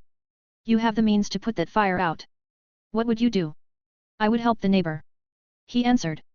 Boom! Alexander heavily pressed the table and many cracks appeared on it. Then tell me, where were you when the whole world was burning in the flames of war? Where were you when Hitler was killing poor men, women, and children? Forget Europe. Where the hell were you when kids in Africa died every day due to hunger? Where the hell was the technology that advanced Wakanda when terrorist organizations were ravaging the African and Arabian countries? Killing, murdering, and raping and enslaving millions. You all are nothing but hypocrites. Hell, even 16-year-old kids are better than you. Alexander showed them a scene where Spider-Man put his life at risk to save a train. He's just 16 and do you know what he said when asked why he does that? He said, when you can do the things that I can, but you don't, and then the bad things happen, they happen because of you. Both T'Chaka and T'Challa couldn't even face Alexander for all the guilt. I know you can shrug and say it's the world's problems and not mine. But that is exactly when you yourself become a problem. Because you start thinking you are different. Better. If you had seen the things I've seen. You'd have lost your will sleep for months. Dobby heard the loud lecture Alexander was giving in the room and came in to defuse the situation. He took the two Wakandans out to rest in their hotel rooms to meet again tomorrow. Meanwhile, in Black Galaxy, Edward and Hermione found something strange that would bring all the beings of the universe to their heels. Though they decided to investigate a little first. You can see Wakanda on my Discord https://discord.gg/dghkrn or see them on Instagram https://www.instagram.com/MisterImmortal novel. Toss a stone to your gorilla. 30 advanced chapters are available on patreon.com/MisterImmortal. Special thanks to Joachim Johnson, Conrad Douglas Flower. 221. They are here. Black Galaxy. Edward and Hermione were exploring space. They had done it in Potterverse too, but they couldn't find any extraterrestrial civilization. But here, there was so much to see. They had gone to all the places under the Universe Federation. It was really shocking to them that their grandpa controlled 3 galaxies. But they soon got bored and decided to go and explore beyond the reaches of the Universe Federation. The Black Galaxy is a living bioverse and Ego the living planet was born there, and it was said that no life lived there now. So they had come to see for themselves. They saw many weird planets there. There were a lot of black holes too. Much more than any other galaxy. Ed, look. What is that? Hermione pointed at a distance. Edward looked at it and it seemed like a tear in the space. He could feel that the thing was extremely dangerous and going near it would not be good. I don't know, my own. It looks like a tear in space. Let's not go close to it. I feel chaotic energy coming out of it. He warned. Boom. Suddenly they heard a noise from the tear in space. It confused them as to how they could hear sound space. Oh my god. What is that? Hermione exclaimed. In front of their eyes, lots and lots of spaceships started to come out. They looked weird in shape. I think we should inform Grandpa. He will probably know what to do. I have a feeling that these guys aren't friendly. Edward suggested. The two didn't waste any time and teleported to the safe space called Fihame. Earth, White House. T'Chaka and T'Challa came to meet Alexander again the next day. Mr. President, we will join the Earth Federation, but you must promise that we won't be attacked for vibranium. They said. Alexander nodded, I can promise you that. I'm not even asking you to give your vibranium to the world. I just want you to do an exchange of science and technology. Your people are very good at medical tech, right? Then why not work jointly with Nevia Industries hospitals? He proposed. T'Chaka happily agreed, that will be very good. We will prepare a team for this. T'Chaka and his son had a long conversation last night. They reflected upon what they've been doing all these years. It was true that they had not even uplifted their neighboring countries. On top of that, under the disguise of being a poor country, Wakanda kept on taking monetary help from the UN and other nations. Then it's decided. A representative of the Earth Federation will come to Wakanda with all the paperwork. Alexander said and shook hands with him. But then he remembered something, King, T'Chaka. I have something important to talk about with you. Alone. T'Chaka agreed and sent his son out. What is it, President Universe? You remember Prince Anyobu? Alexander asked. The name instantly made T'Chaka's eyes widen in shock. How do you know that name? He asked. Alexander scorned and continued, I know many things. I know the fact that you killed him and also the fact that his son saw you killing him. His son, Enyadaka, has since spent his life in hate and desire for revenge from you. You understand where I'm going with this? T'Chaka fell silent for a minute. Yes, I do understand. This means that my son cannot simply become the next Black Panther. Yes, but good for you. I'm on your side on this. Although I have no hatred against Enyadaka, but he is an unstable man who craves violence. I cannot allow such a man to jeopardize the Federation. Let's make a deal. I will train your son a little, then they fight in the ritual. Your son wins. Then I will make Enyadaka a better man. He proposed. Sigh, okay, I will talk to my son about this. Thank you for the help, Mr. President. As soon as he left, Dobby entered, Boss, Hermione, and Edward came to Fihame. They want to see you urgently. I haven't seen them in a while. I'll go and see. He said and went into Fihame. Fihame. Grandpa. Hermione jumped in a tight hug. Haha. What were you two doing these days, Didn't even come to greet this old man. We were exploring space, Grandpa. But we found something suspicious and dangerous. Edward reported. Alexander got interested. What is it that can be dangerous to you? We were in the Black Galaxy and saw a tear in space. From inside it, many big spaceships were coming in. They said. Alexander instantly thought about what Stan Lee warned him about. He quickly drew something on a page and showed them. Did they look like this? Yes, the ships looked like this. What happened? They asked. Sigh. They are extremely powerful extra-dimensional beings, who have the ability to destroy and create universes at whim. They are called, the Beyonders. He announced. Edward knew about the Marvel Universe and quickly understood the severity of the situation. What are you going to do, Grandpa? I may have to prepare before I go to fight. Hopefully, I will be able to defeat them. But I want you to do something in the meantime. Take Dobby with you and gather all the immortal overpowered beings. We may need their help. He told them. He got up and took out his anywhere door. He didn't know what was going to happen or how long he'd be fighting, so he decided to stop the Asgard's Ragnarok and make Surtur his follower. Muspelheim. Alexander appeared in the fiery, hell-like planet. He could already sense a lot of demonic presence under the ground. He went straight underground to where Surtur was and engaged him in a fight. Who are you? The fire demon asked in annoyance. A friend of Asgard, Alexander said.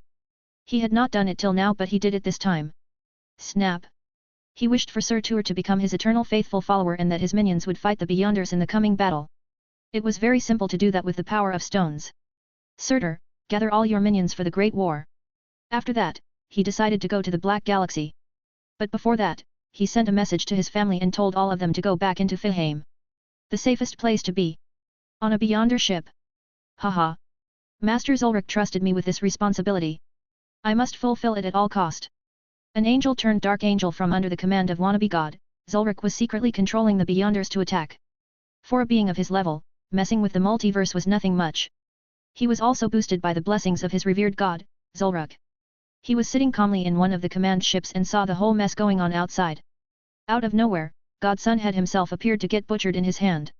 Though he didn't like battles in space, so he made a big planet where they could fight. The fight was between the whole race of Beyonders versus the Godson. Ha ha ha. I will finally become an archangel after this. He gloated alone. Alexander stood on the planet and in front of him were nearly 10,000 Beyonders. Why have you come to this dimension? Alexander asked. The Beyonders didn't say anything but Alexander already understood what they wanted to say. It was as if they telepathically sent him words in the form of emotions. So, the only way out is to fight, huh? Then let's fight. He taunted. Alexander's armor covered his body and a sword appeared in his hand. He got into his fighting position. You can see Muspelheim and Sir Tour on my Discord https://discord.gg/dghkrn or see them on Instagram https://www.instagram.com/MisterImmortal novel. 30 advanced chapters are available on patreon.com/MisterImmortal. Special thanks to Joachim Johnson Conrad Douglas Flower. 222. Killing me ain't easy. The first to attack was the Beyonders. Though they were at least decent enough not to come at him all at once. Clank. His sword collided with a spear. This clash showed him their power level. And it was something to worry about. He also noticed that their power came from their suit. So Alexander focused on trying to damage it. In hopes that it would inflict decent enough damage to stop them. You know, I have so many attacks that I don't even remember now. He claimed. Fiend Fire Supremo. He conjured the fire and let it burn whatever it wanted. This did win him a small distraction. He ran fast and slashed at the neck of the Beyonder. Clank. His attack did connect with the Beyonder's neck. But nothing happened. Not even a scratch, and it was a full-powered attack from Alexander. What the hell are you made up of? He complained. Bam. Alexander faced a kick directly into his chest and he was thrown away. It feels good to see I still get hurt. This means I'm still human. He felt salty on his lips and checked it. Well, my golden blood makes me a bit different, I guess. Alexander ran his mind on what he should do. He had already felt that they were trying to tire him out. But he had a seemingly limitless supply of magic, so there was nothing to worry about. Frostfire Supreme, Bombarda Suprema. He sent the curses. But surprisingly, the suit of the alien also gave them the ability to use other powers. The alien was able to tackle Frostfire with some fire attack. Where should I attack? Wait, let's try this. He had an idea. Once again he dashed close at a very high speed and started fist fighting. He continuously gave many fake attacks to form a pattern that the alien would remember. Alexander was doing it purposely. This way, he'll be able to suddenly make an unpredictable move to try his attack. After keeping the show up for an hour, he finally decided to go for it. Boom. He used all the strength in his body and kicked the alien between his legs. But other than a little grunting sound, nothing changed. Haha, at least this proves you got the game.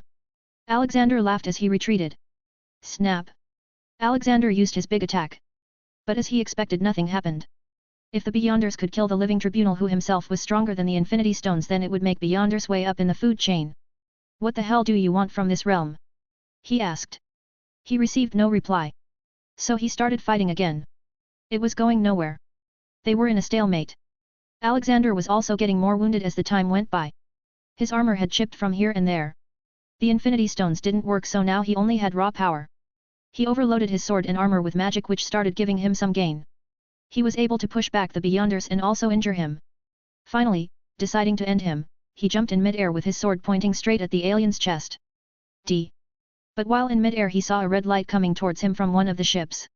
He felt it was dangerous, so he used his sword to shield himself. However, at that exact moment, the Beyonders all came together to attack him. They had some kind of glass with runes inscribed on it. Are they trying to seal me into that? He thought. And it made total sense, as he was unkillable. Wanting to get out of this messy situation, he let his sword face in all the energy from the laser attack. Just in some seconds the sword started to vibrate and shine red. He realized it was going to blast, so he let all the Beyonders come closer to him. Boom! A loud explosion happened. Some nearby Beyonders died while the others shielded themselves. Once the dust settled, Alexander's condition was shown. He was injured and was kneeling on one knee. In his hand was the hilt of the Dragon Slayer, which was broken now. But one thing was still there. His smirk, which showed that this was far from the end. I didn't take you all to make such a dirty attempt. I guess we learn something new every day. So, let's start the round 2. Why won't he just die? The Dark Angel sitting in the ship threw tantrums. He then ordered all the Beyonders and all the ships to go out and fight. Alexander looked at the piling aliens. Killing me ain't that easy, fellas. He slowly got up to fight again. His armor was gone from his body as it had faced multiple direct attacks from Beyonders. His clothes were shredded from here and there. Sigh. Need help, boss? Alexander suddenly heard Dobby's voice from behind him. He looked back and saw hundreds of portals opening up. Whoa, didn't think this would happen to me as well, he internally thought. Behind the portals was an unimaginably huge crowd. All the heroes, Iron Man, Ancient One, Captain America, Captain Marvel, Hulk, She-Hulk, Spider-Man, Fantastic Four, X-Men, Eternals, Guardians of Galaxy, Asgardians, Ghost Rider and Greek gods had come. Not just them, all the cosmic beings were there too. Eternity, Infinity, Death, Living Tribunal, Galactus, Fulcrum, Stan Lee, Phoenix, Sir Tour with Eternal Flame. Yeah, I can use a hand. But why did you bring the Avengers and all? This fight is way tougher. Alexander asked Dobby. Iron Man quickly flew near him, thought you can have all the fun alone. Steve quickly chimed in, when we needed you, you stood by us. Now not just you, but the universe needs us and we will stand by it. I got your back, Alex Ragnarok commented and turned into a huge world-ending dragon. Hela walked to the front in her battle attire, you cannot keep the goddess of war away from a war, Grandpa. Alexander even saw Blue Fang and Brian. What the hell are you two doing here for? Blue Fang scratches his fluffy head, boss, I was coming to you but Brian demanded to come along. He said he wanted to help. Damn right I was. You have no idea how boring controlling the universe economy is. I want some action. Brian interjected. Alexander laughed, shook his head, and quickly gave super strength and other superhuman powers to Brian with infinity stones. Alex, my friend. I saw you defeat Sir Tour. You stopped the Ragnarok. Even if you weren't my friend, I still would have laid my life for you for what you did. Odin said and gave him a hug. The living tribunal flew closer and talked in his majestic voice, so, this is what you mentioned back then, Godson. I can see, all your past deeds are being proven beneficial for this moment. See, I told you, Alexander exclaimed. Pop. A teleportation sound came and Alexander looked around who it was now. And it was Archangel Michael. Michael looked worried and quickly came to Alexander and talked slowly. My friend, I am afraid I have bad news. I received information from my main body in the heavens. This attack was launched by Zulrich the wannabe god. One of his dark angels is leading them. Alexander suddenly remembered that red beam which broke his sword. I understand, Michael. I will try to find him and kill him. Alexander planned. Alexander then saw Douglas nearby and had a plan. It was commonly known in the heavens that he was a lazy and harmless angel, so why not use him? Douglas, I have a very important job for you. He proposed. Douglas rolled his eyes, is it cutting more grass? No, it is a big task that will determine the outcome of this fight. Alexander clarified. This news made Douglas excited. That finally he'd get to do something big. You see, this attack was organized by Zulrich. One of his dark angel is leading this. I want you to go to that ship and find him. The moment you see him press this and it will swap our locations. He handed him a small button. Whoa, so I'll be a spy now? Douglas excitedly asked. What? Oh. Now I know why you stay in Phoenix Jungle these days. You watch movies with Barry, don't you? Alexander frankly got angry. Oh, my dear big brother. I'll get to work. Bye. Douglas ran away. Behind him, the fight had already started. They had outnumbered the Beyonders. Galactus was trying to eat them while the Living Tribunal was passing judgment. But it was just the beginning and no one could say how it would go. Alexander focused on the Earth heroes and helped them all fight. It'd be a shame if any of them died. You can see Beyonders on my Discord https://discord.gg/dghkrn or see them on Instagram https://www.instagram.com/MisterImmortal novel. 30 advanced chapters are available on patreon.com/MisterImmortal. Special thanks to Joachim Johnson Conrad Douglas Flower. 223. Power up. In the Beyonders ship. Douglas infiltrated using Alexander's Anywhere door. The ship was already empty so he didn't have any problem traversing it. Which way should I go? Left or right? He pondered while standing at a three-way junction. Well, I'm an angel. I should go with my instincts. He thought and went left. He ran at full speed in the corridors but soon he was seen running back. To hell with being an angel. He complained as behind him a horde of robots were flying. He ran as fast as he could while shooting energy beams from his hand at the back blindly. He chose a random room and jumped in. I need to find this dark angel soon. He found himself in a command room-like place. There were many control panels on the wall and a huge window looking outside. Ah! The worthless angel has finally shown his face. A voice came from a seat in a corner, then the seat turned around, revealing the dark angel sitting like some big smart villain. Douglas quickly got into fight mode and looked at that side. Whoa, so now the angel luck works. Well, hello. The Dark Angel shook his head in disappointment. The useless angel in front of him didn't show even an ounce of fear. You have guts coming in here. Alright, I'll pity you. You can join me and I will recommend you to God Zalruk. He will surely give you a clerical post. Douglas made a face like he was disgusted. Ha! Why would I want that? I'm living my life happily now. Except the mowing though. Grandma gives me so much food and there are so many people to have fun with. Why would I go to your stupid fake god and become a clerk? The Dark Angel's eye twitched. You dare to make fun of one true god. You must get punished for this. I the Dark Angel's puss. Shut up man, I only came here to find you. I'm not interested in your name. I've done my job so I'll be leaving now. Douglas interrupted the Dark Angel's gloating and pressed the button in his pocket. Outside on the surface, the war was at its peak. But they were yet to see any sign of victory. The Beyonders were proving to be very tough to fight. Dobby came to him and said, Boss, you got any plan? If this goes on we all will die soon. Alexander looked around at all the people. Everyone had wounds, some looked nearly dead. Even the cosmic beings like the Living Tribunal and Galactus were having trouble, the only exception were Stan Lee and Fulcrum, who were able to beat one or two. I didn't want to do this but it seems I have no other choice, Dobby, Alexander stated.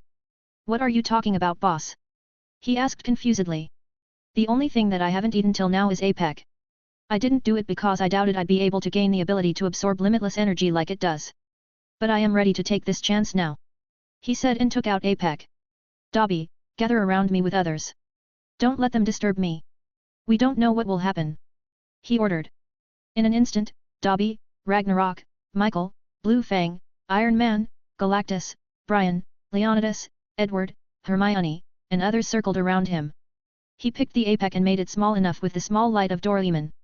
Here goes nothing. He gulped it down.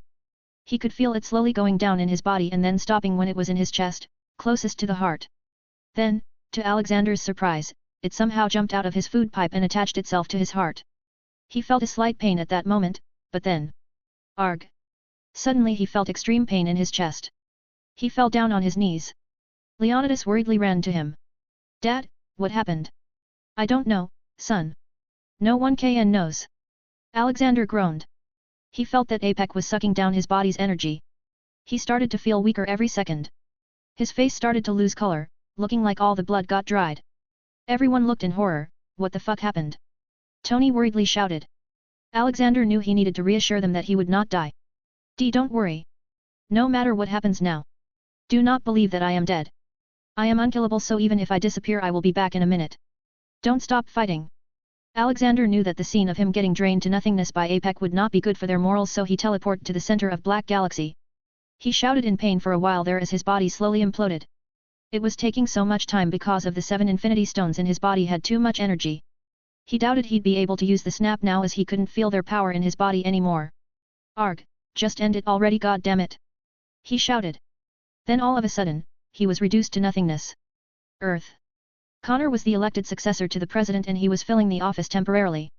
He was having a hard time telling the public why their president was not showing up lately. Not just the president, so many people had gone missing. All the superheroes were nowhere to be seen since the past month.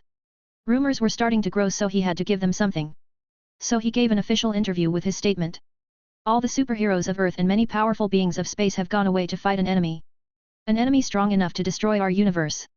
They do it for fun because they are too strong and have nothing to do.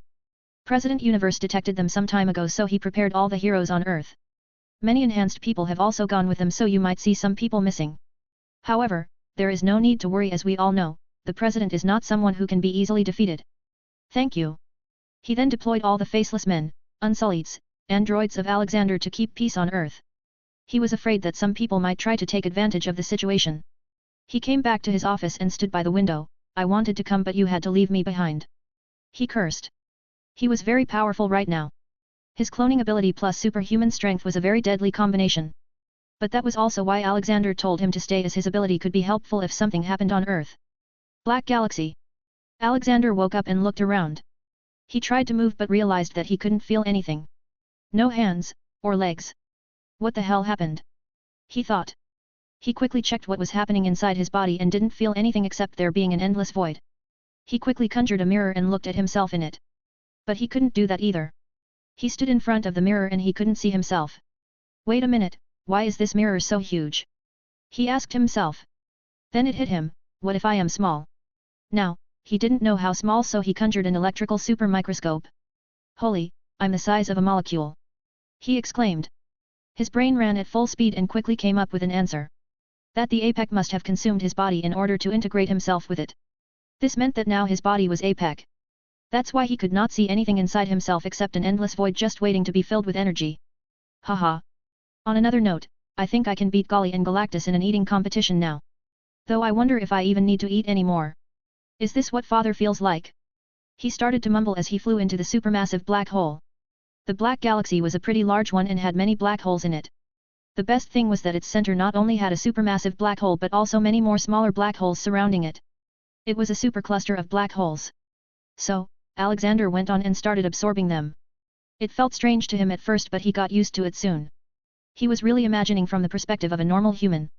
Black holes are the deadliest things in the universe for them, and here he was eating these black holes. He went on and devoured a total of 15 black holes.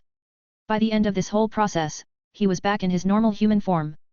But he was naked, so he conjured some clothes first and then looked into a mirror.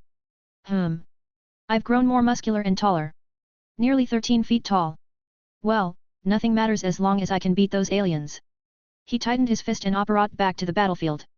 You can see Black Galaxy Center on my Discord, https://discord.gg/dghkrn, or see them on Instagram, https://www.instagram.com/MisterImmortal novel. 30 advanced chapters are available on patreon.com/MisterImmortal. Special thanks to Joachim Johnson, Conrad Douglas Flower. 224. Puss. Alexander appeared back at the fight. His side wasn't in a very good condition. They all had been dragged away from each other so they couldn't help one another.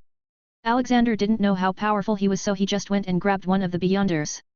But the moment he touched him, the alien's body got sucked into his hands.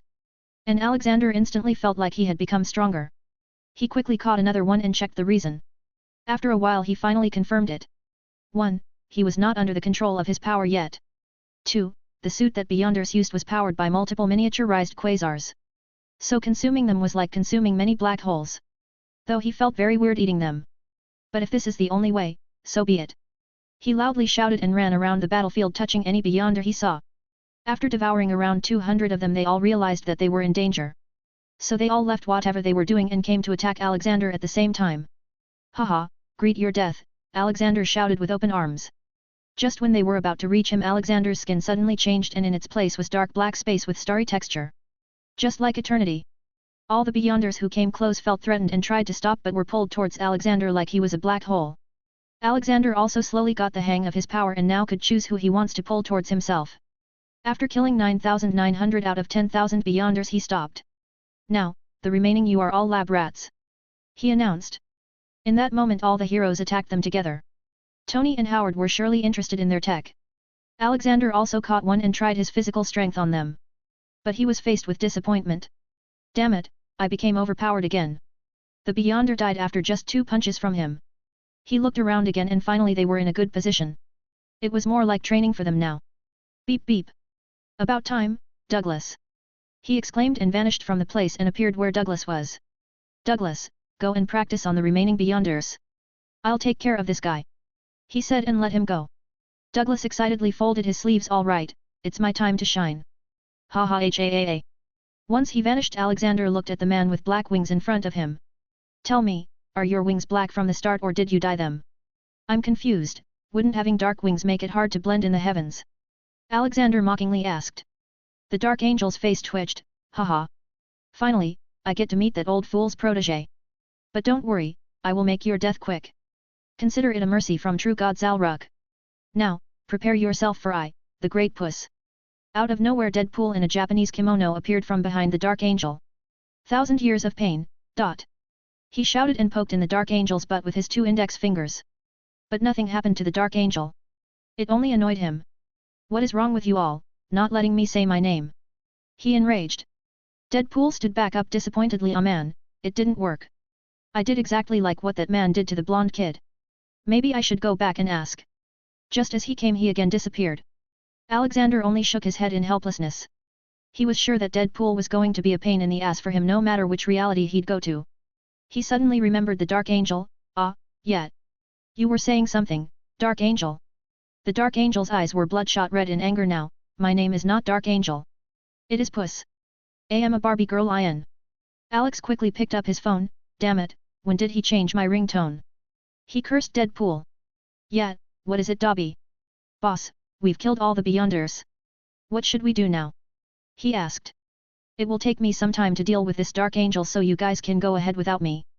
By the way, book the rooftop of Universe Tower and organize a huge party. Make all the huge guys small with a small light. I will join you soon. He instructed and hung up. He once again looked at his opponent. Yes, what were you saying?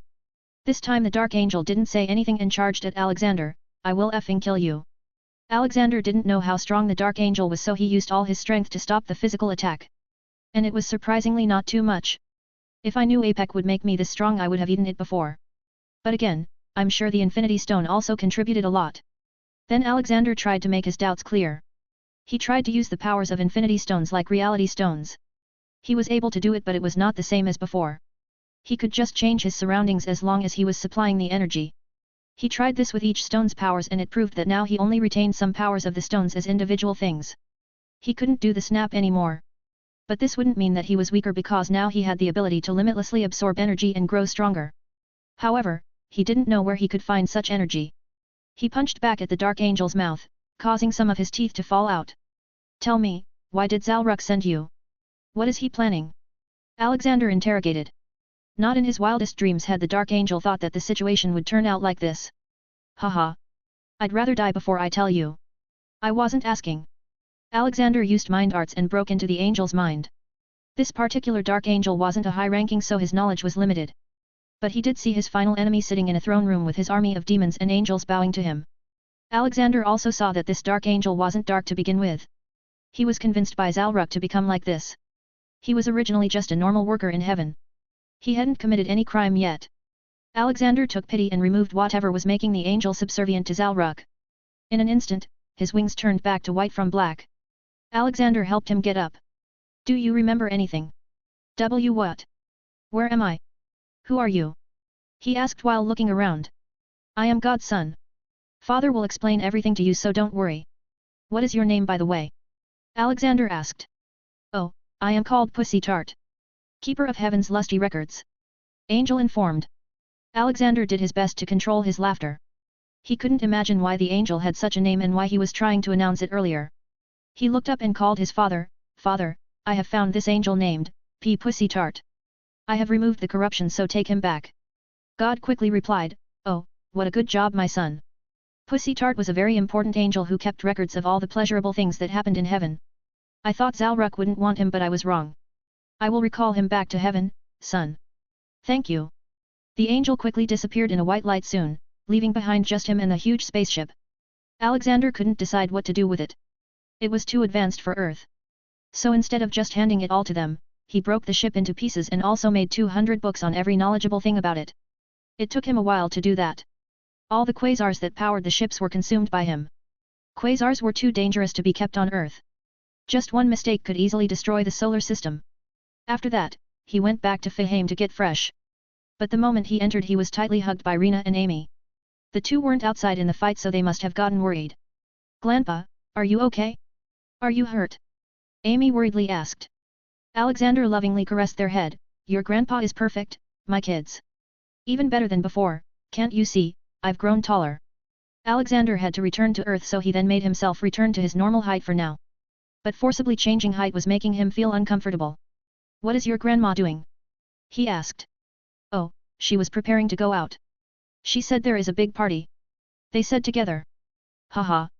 Yes, there is one. Let's go together, my girls. 30 advanced chapters are available on patreon.com/MisterImmortal. Special thanks to Joachim Johnson, Conrad Douglas Flower. 225. The Wandering God. Alexander returned to Earth. To the Universe Tower's rooftop, to be precise. The party was already going strong there. Food was flying here and there. It was really crazy seeing the Living Tribunal, Death, and Galactus sitting on one table and eating burgers. Ragnarok noticed Alexander and loudly cheered, here comes the man of the hour. Haha. You guys started without me. Alexander walked to them and joined the party. Alexander was silently thinking about what he was going to do now. The purity level of the universe was at 89% while Earth's was at 85%. It could take him from a few months to a few years to get that to 90%. Thanos was gone. Many elders were gone, beyonders were gone. Space pirates were rare now. Celestials were extinct too. What was left were the Horde and symbiotes. They would probably increase the purity by some percentage. Alexander went to Stan Lee and sat beside him. So, what is the next big threat, my friend? Stan Lee laughed, haha. I can't see anything more dangerous than the Beyonders and now they are gone. Other than that, this world is filled with threats. Now I can't ask you to deal with them all. After all, our heroes need their own adventures too. He looked at various superheroes as he said that. Alexander sighed, yes, you are right. They need to toughen up too. What will you be doing now? Stan Lee sipped some fire whiskey. First, I am going to ask you to make a fire whiskey factory so that even when you go, I can enjoy it. This stuff is a treasure. And to what I'll do? I'll go back to being a normal FedEx delivery man. I like that job. Haha. You can do whatever you want. Only one above all can have that privilege. Damn right. Now, where's Fulcrum? I need to ask him how he got possessed. The old man Stan Lee left to tease Fulcrum.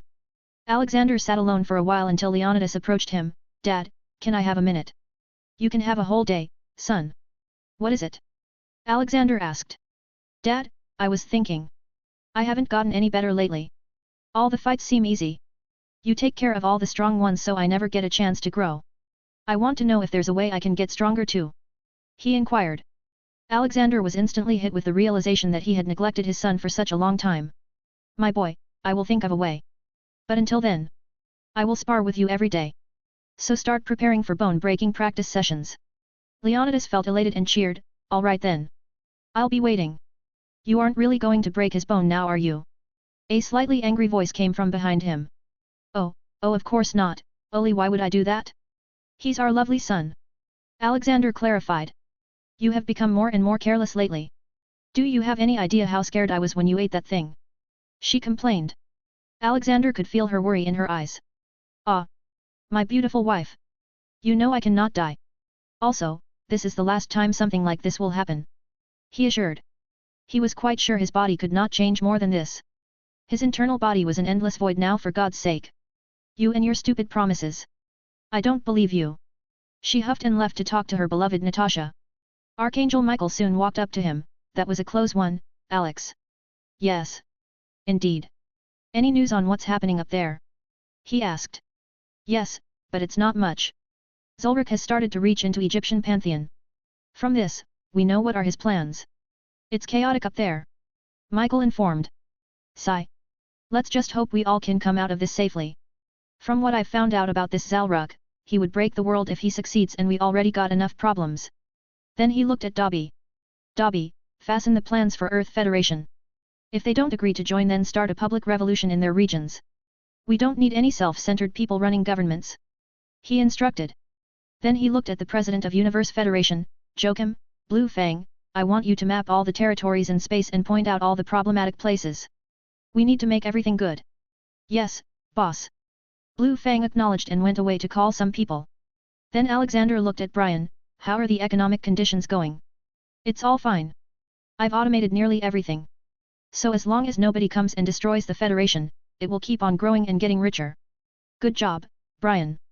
I want you to start making a plan to induct Earth into the Federation too. Milky Way Galaxy will become a part of Federation from now on. That is a nice plan. I'll prepare the plan as soon as possible. Brian left after that. Alexander decided to head back to his office and start working or planning for the future, but the Living Tribunal stopped him. You saved not just this reality but the whole multiverse. For this, I and other cosmetic entities have decided to officially declare you a god. He announced. Oh, I don't think you need to do that. I'll be gone from here soon. He told him. We know that. That is why we have declared you the wandering god, the protector of the multiverse. He added. Alexander felt honored even though he didn't want it. Then I must thank you for bestowing me this name. Be sure to enjoy the drinks. I'll see you later now. He went back to his place and started working on the insecticide for the Horde. He remembered he had given the task to Fulcrum to research on it, so he called him. Ho, so this is where you work. Well, I own a bar myself. Fulcrum entered. Haha, I own a bar too actually. You might have known about it. It's called West Eros. Alexander told him. Ha, I know that. Fire whiskey only gets served there after all. Now, I know you asked me for the cure for the Horde and I did find one. I combined the blood of the Horde and Celestials to make it. Here. Alexander looked at the small vial in front of him. It had bluish liquid in it. He also felt heat waves coming out of it. Fulcrum then continued explaining, I probably just invented the most potent venom in the universe. It can pretty much kill all beings. Except for the top ones like us though. How much do we need to kill them? Alexander asked. That is enough. We just need to find their mother and kill her. They are hive-minded. Good, that makes it so much easier. If it's just her then we can go directly to her right now. Alexander claimed. He then took out the anywhere door. Sure, let's go. I only made them my servants because of that demon possessing me, otherwise I would have found a way to kill them myself. Alexander walked into the door followed by Fulcrum. They came to a place that looked like an organic chamber.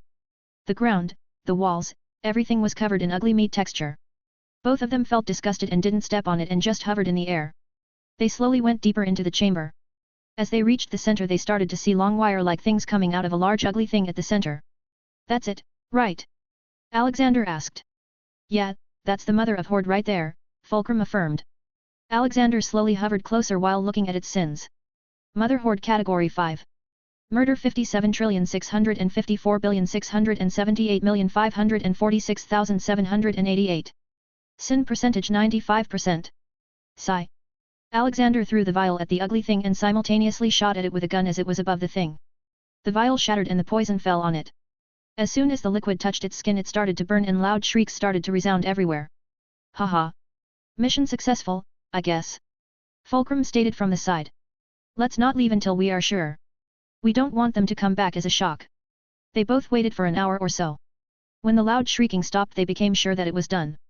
So, Alexander used his mighty power to summon the greatest fiend fire ever. He commanded it to burn the corpses of Horde from top to bottom. But Alexander didn't know that the Horde was actually spanned as wide as a whole galaxy.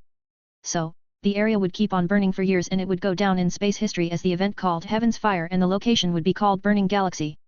You can see the Burning Galaxy on my Discord https://discord.gg/dghkrn or see them on Instagram https://www.instagram.com/MisterImmortal novel.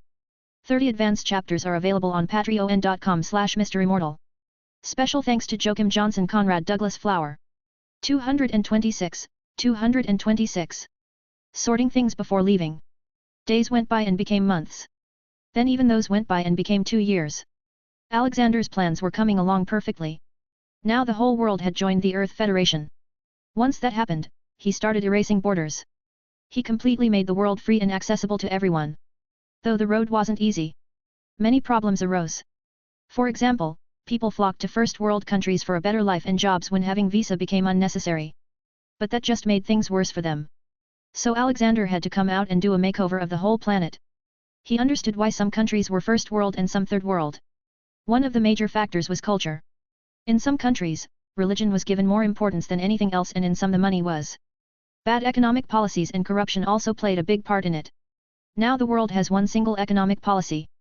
There was also no corruption thanks to his curses and fury, whom he had given a fake eye that could look through most of the public CCTVs. So he flew around the planet upgrading many cities' infrastructures. The problem of food, water, and electricity were already non-existent, so the only problem now was jobs. Now because he had made many new cities and places there were many new openings for jobs. But he knew that it wouldn't be enough. That Earth will reach its limit. So today was going to be the launch of the official Mars colonization mission. For the past 2 years, scientists already lived there and kept the terraforming machines up and running.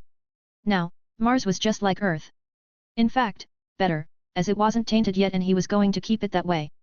Federation had already passed extremely strict nature protection laws. But before the launch, he had to go to the hospital because cute little Morgan was just born. New York Hospital. Alexander stood beside Howard, so, finally your wish came true. Howard was holding the little baby in his arms like it was the most precious thing in the world. Haha. Yes, my sweet little granddaughter. Morgan, say hello to this old man. He may not look that old but he's a fossilized ancient god. He joked. Eaaa. She voiced. She was certainly more active as compared to other kids. Possibly due to Tony developing that super healthy formula for Pepper when she suddenly fell ill due to overwork. Alexander finally held her in his arms. It was like a ritual now, every child in his arms would play with his beard and she did the same. Hello there, Morgan Stark. He caressed her head softly while sending his magic into her body. It would keep her away from all diseases for the rest of her life. Tony suddenly interjected, actually, her full name is Morgan Maxim Universe Stark. Even my full name is now Anthony Maxim Universe Stark. I've decided to make that my full family name from now. Alexander's heart got overfilled with emotions. He smiled widely and looked at Morgan. Hear that? I am your great-great-grandpa. It was as if she recognized his declaration of kinship and patted his nose with her tiny hands. Grandpa, let me hold her too. Tina came to him with shining eyes. On her shoulder was her best friend Squirrel who she named Little Dobby. It was her gift from Santa. However, Dobby wasn't able to determine whether he should feel happy or sad about the honor of his name being used. Sure, Tina. But be careful. She's too small now. He said and lightly handed her the baby. Hey, little Morgan. I am your aunt. If you ever have any trouble, come to me, okay? Tina proclaimed. Ring ring. Yes, Connor. What's the matter? Oh, alright, tell them to wait, I'll be there soon. He hung up and looked at Howard. Some aliens have arrived. I'll go and deal with them. I'll see you all at the evening party. He popped away and came to the White House, the North American office of the elected council member. Alexander was actually elected as the head council member though. He came to his office and saw two watchers waiting for him. As soon as they saw him they stood up. Sir Wandering God, we came to tell you that the trial of Uedo is scheduled today. You were his counsel back then so we decided to inform you first. They said. Alexander was really shocked for a second for receiving such respect from them but then again, all the things he had done would force anyone to respect him. Ah, I nearly forgot about that. When is it? He asked. Right now, sir. They answered. Alexander looked at his watch. All right, I got some time. Let's go. He took out the anywhere door and looked at them. Just think about the destination and open the door. He soon found himself back in front of the Watchers' Council with Uedo. Alexander spoke first. So, what have you decided? I'm pretty sure you saw the war 2 years back. If Uedo hadn't saved Earth then many of those people wouldn't have lived. The whole council nodded. Yes, that is why we have decided to clear him of the charges. But now he needs to decide if he wants to stay a watcher or leave. Alexander looked at Uedo with encouraging gaze. It's your choice, my friend. You will always have a home on Earth. Uedo showed a rare smile and firmly answered, I will not take the pledge again. Very well. Uedo of Watchers. From today on you are exiled from our community. You will not hold the title of the Watcher from now on. You are free to do whatever you wish. The Watcher Council gave their verdict.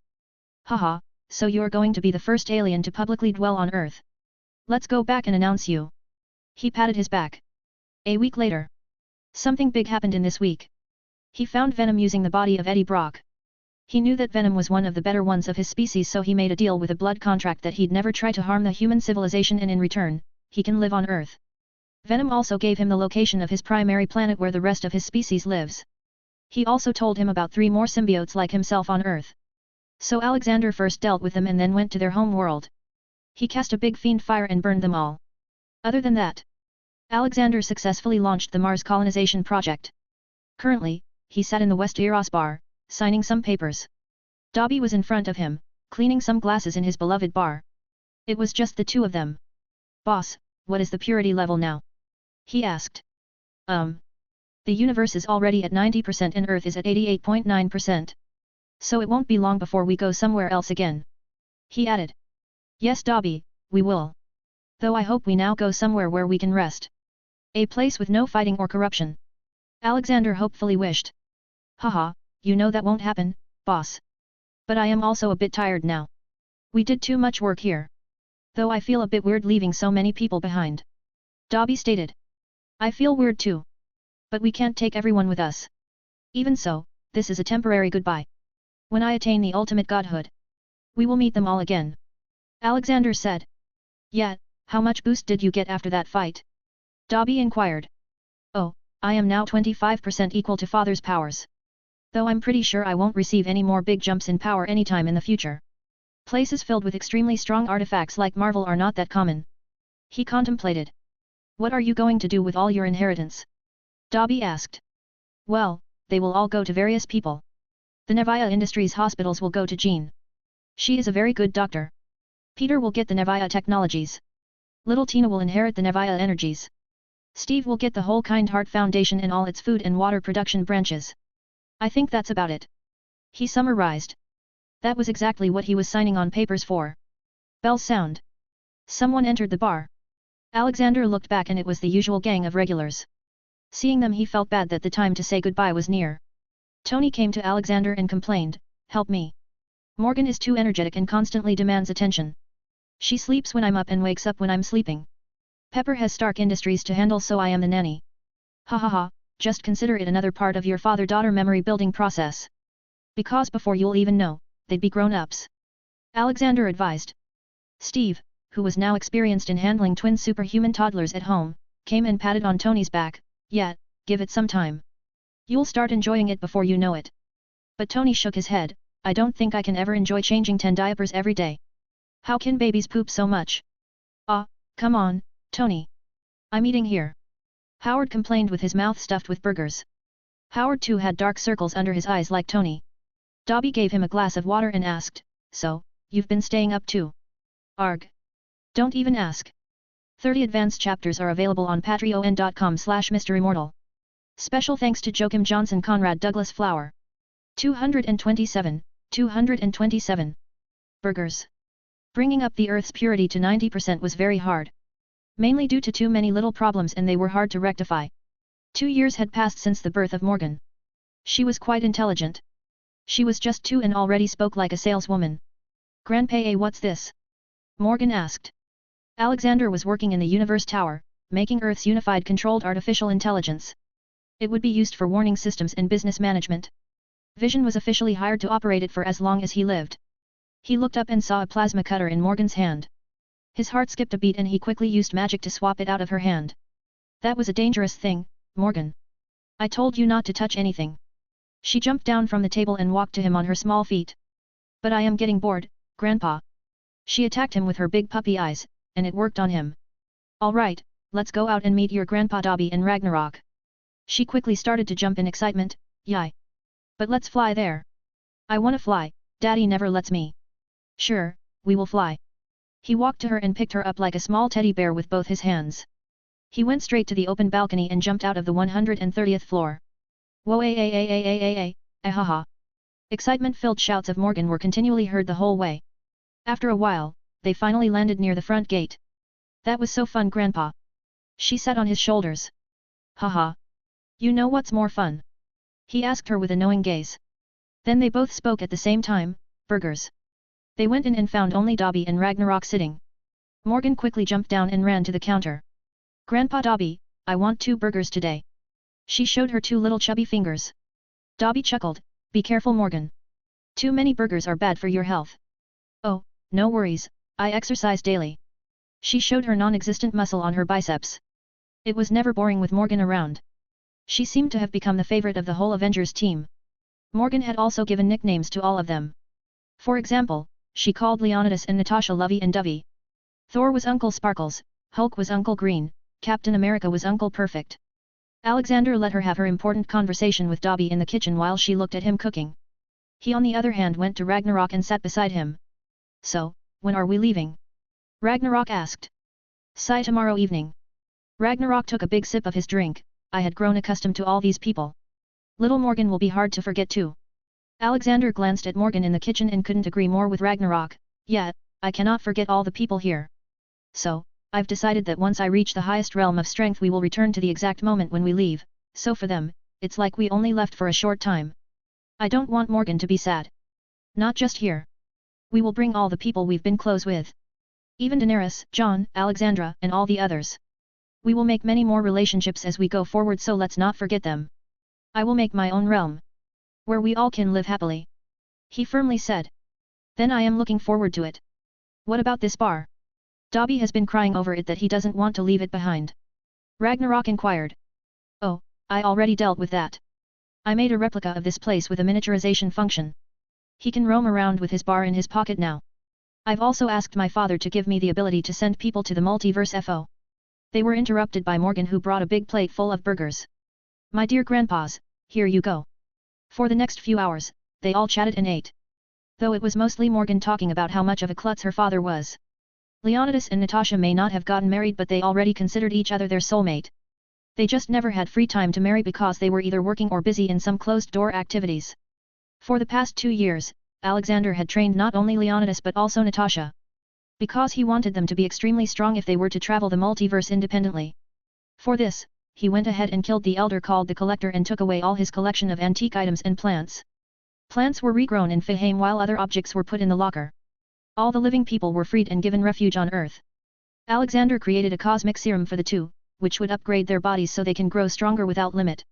It all depended on how much they trained.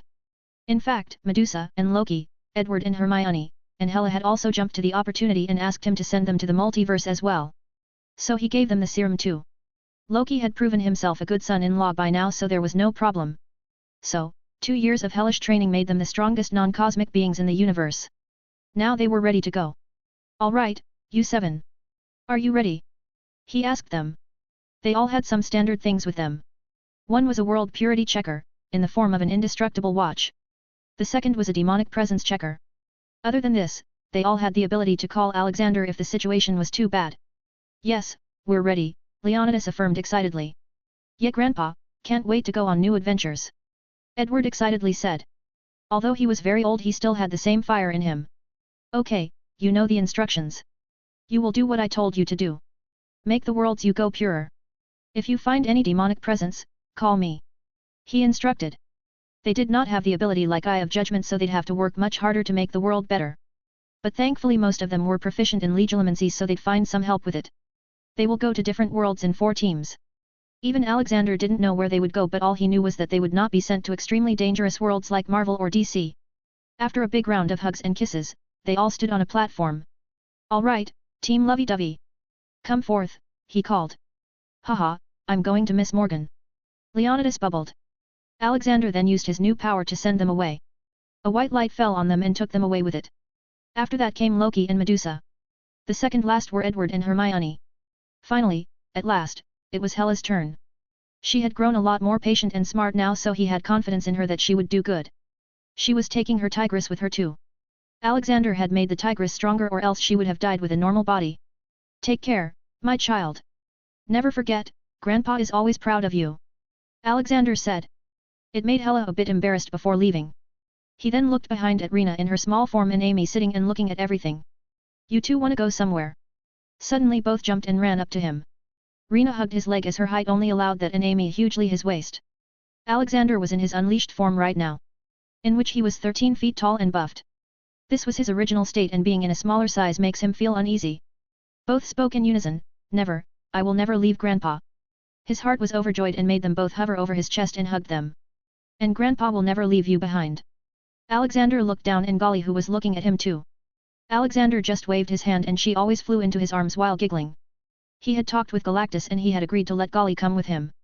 Galactus knew that he wouldn't be able to fill her stomach if she lived with him. He then told Golly, and she was both sad and happy. Sad because she'd be away from her papa, and happy because she'd be with her best friends. But Alexander also informed her that she'd see her papa again in a few years, which made her calm down. Alright, you 3, go out and buy whatever you want to bring with us. We'll be leaving this evening, okay? Aye, Captain. The 3 said and ran away. But Alexander felt his body shiver when they spoke those sailor words. He ignored it and went to finish his work, but in his way he found Douglas playing on a PlayStation with Barry. The two were serious TV and gaming addicts.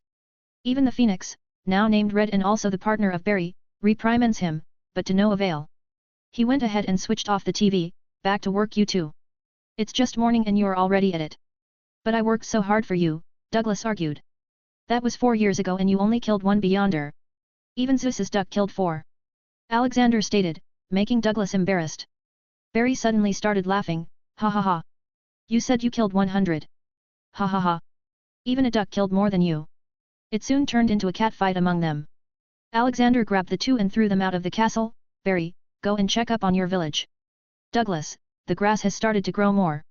Wait. Not the grass. Anything but that. Douglas complained. Alright, go out and help Dobby. He ordered. Aye, Captain. He said and ran away. This time too, Alexander felt chills. 30 advanced chapters are available on patreon.com/MisterImmortal. Special thanks to Joachim Johnson Conrad Douglas Flower. 228, 228. MCUNs and WW2 again? This time, some people were joining his already big family on the journey of multiverse. Joachim, aka Blue Fang, was the last of his species and retired president of the Universe Federation. He had no family or friends except Alexander and the others. But to Alexander, he was already family. Brian was also there. He was now just too bored with managing the Universe Federation business, so he craved adventure. Alexander allowed him, as one day they would return to the world again. Then there was the case of Connor. Connor wanted to join him too. His reasoning was that he wanted to do more good. As Earth was pretty much perfect now, so, Connor had taken retirement from the government. Now the Earth and Universe Federation were efficiently working with Alexander's millions of curses. "Sir, I want to work with you more," Connor asked him again. Alexander instantly argued, "What about Jenny? She's still 10 years old. I will bring her with me. She will most likely enjoy living in Fihame," he reasoned. "Sigh, all right, pack your bags. I guess your cloning ability can be helpful sometimes." Connor happily thanked him and ran away to pack the bags. Alexander had already retired from the world of bureaucracy after stabilizing the Federation. He just gave the reason that he needed to manage the Universe Federation. So now the public rarely gets to see him.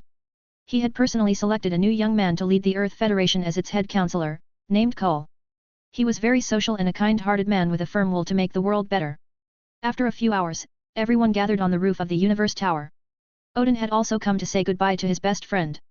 "I will miss you, Grandpa," Jean said while in his embrace. "Haha. Didn't I tell you, Jean? I won't be gone for too long." "But... still." Alexander patted her back and looked around at everything. Most of them understood that he'd be back. But for children like Morgan, it was hard. She slowly walked to him and asked with a worried face, "Are you leaving me, Grandpa?" "No, baby girl, Grandpa is just going to work. I will be back in a few days." He tried to ease her. But she was smart. "How many are a few days?" "AAA. A week," Alexander said. "Why, that's too long, Grandpa. Take me with you." She ran to him and hugged his leg like a chimp. Alexander looked at Tony, who understood and pulled her away after some persuasion. But Alexander asked her something before he left. "How much do you like your dad, Morgan?" 3,000. She showed 3 fingers. "And how much do you love Grandpa?" Morgan thought for a second before showing all her fingers. "I love you 10,000. Alexander's chest got filled with pride and he looked at Tony. "Haha. 10,000. I win." He then went to give Morgan kissed and gave her her own mini AI in the form of a locket. It had a holographic character with Alexander's face and voice. She could talk to it about anything. Tony showed his rare moment of maturity and came to hug him. "We all love you 10,000, Grandpa. Try to come back early. I'd hate it if you came back and I also looked old like you." "Ha ha ha. I won't let that happen." "All right, everyone. It's time for me to leave. Yao, Odin, everyone, see you in a few days." He said his goodbye. Everyone coming along was already in Fihame. A feeling that he had long forgotten returned. The feeling like he was being sucked into a thin pipe. He saw himself pass through the space and soon a white light blinded him for a second. It took him a few seconds for his vision to return to normal. But his senses were already at high by then. He sensed he was in a port city and something was burning. He looked around and he saw himself standing beside rice fields. In the distance, he could see some buildings burning. From the architecture, he ascertained he was either in old China or Japan. Alexander put on a spell that made others perceive him as a native. Then suddenly Dobby came out. "Where are we, boss?" "I don't know. Let me check the phone first," he mumbled. But on the phone, he had received a message with just one line. "You are a rice field farmer." Alexander sighed and looked around. "Welcome to the rice fields, Dobby. Let's go around and see what's going on." They both went to the house from where smoke was coming. Looking into one of the people's minds told them where he was. He was in the port city of Kobe in Japan. The time was World War II. "Seriously, this is my 3rd time in World War II. So, any guess where we are?" Dobby asked. "Nope, it all seems like we're in a normal world. No supervillain, other than Hitler. No significant event that would make it any bit different," Alexander confusedly stated. "Let's roam around and see what we can do. If it is about stopping the war, then that is super easy," he said, and they started roaming around. Calling the condition of the people pitiful was an understatement. This is the reality of war, Dobby. There are no winners or losers. Only misery, misery of normal people. All those guys at the top sit in their big offices with luxury food while normal people starve and get bombed. All in the name of Führer, Emperor, or President. Boss, look. That little girl is about to eat plastic. She's probably hungry and thinks it's candy. Dobby pointed at a distance. It looked like a bomb shelter where the little girl was living. She looked very weak and her eyes were devoid of any glow that a child should have. Guess where he is? Hint, it's a very old anime movie, animated by Studio Ghibli. Well, let's see if we can help, Alexander said and headed to her. They could clearly see that the girl was having doubts about whether to eat it or not. What is your name, little one? Alexander asked. The girl tilted her head and looked at him with her half-open eyes. Setsuko, candy. Alexander felt heartbroken, the girl didn't even have the energy to fully open her eyes. He used magic and quickly healed her. She was suffering from malnutrition. Her stomach had deflated due to hunger and all her ribs were showing to the point that he could count them all. He then made rice porridge for her with various supplement potions. Just one small bowl would be enough to get her back into shape. After Alexander's treatment, Setsuko regained some of her energy and started talking. She was small but still very sensible. It turns out, their home was bombed and their mother died. She acted like she didn't know that to keep her brother happy. Then she and her brother came to their aunt who made her brother work and still didn't give them much food. So they left and started to live in the shelter. But recently, gathering food had become harder and harder. Alexander saw Dobby's eyes had gotten red. Though it was unknown if it was in anger or grief, elves always loved children and liked taking care of them, so he probably felt sadder. Dobby then himself fed her porridge while she sat on his lap. Setsuko was not much older than 5 from her size. After a few minutes of her eating, she regained all her strength and lost weight. Now back with the same energy, she ran around them with giggles. Alexander and Dobby smiled looking at her. But then they saw a boy running towards them. He was protective of his sister and quickly ran to cover her from the strangers. Who are you? He questioned. We are humanitarian workers. Alexander introduced. What is humanitarian worker? The boy questioned. Alexander quickly reminded himself that the boy was only 13 or 14. We give free food to people who cannot afford it. Now come here and eat some. You must be hungry. But the boy remained alert, so Alexander tried to ease him. Look at your sister, kid. She ate and now look, all happy and full of energy. Come. Alexander poured him a bowl while magically making the aroma reach his nose. In no time the boy ran up to him and grabbed the bowl. He started eating like an animal. What's your name, kid? Alexander warmly asked. Seda. Can I have more? Seda lifted his empty bowl. Haha. Yes, you can have as much as you want. And don't worry, you won't have to look for food anymore. When was the last time you ate though? He inquired. 4 days ago. The farmer refused to give more potatoes, so all I had I gave to Setsuko. He told them. Alexander noticed Dobby clenching his fist and standing up. Boss, wait for me here. I will be back by evening. Sure, I'll be right here. Dobby first appeared where Setsuko's aunt lived and gave her a strong tight slap without any context. It was hard enough to make her fall unconscious. Then he flew to the Japanese royal palace. There he killed all the military commanders and messed the hell out of Emperor's brain. Now the Emperor was more loyal to his people than a dog to its human. Then he flew to Berlin, killed all the top commanders, and kidnapped Hitler. From there, he went to a TV station and killed Hitler on live television. Mussolini also received the same fate soon after. But Dobby didn't stop there. He went to Russia and did the same with Stalin, as he knew what the man would do in a few years. World War II ended in a single day. After that, Dobby brainwashed all the major political leaders and businessmen of the world to help the poor with food, as they were extremely vulnerable right now. There were no jobs anywhere, so there was no way of making money. It was worse for the orphans. He went ahead and made large areas of land highly fertile in every country. He also filled all the granaries in the world to the brim. In one single day, Dobby removed the world hunger problem. Soon, evening came and Dobby returned to Alexander. I liked that slap part, Dobby. Good job. Alexander praised. Did I do the right thing, boss?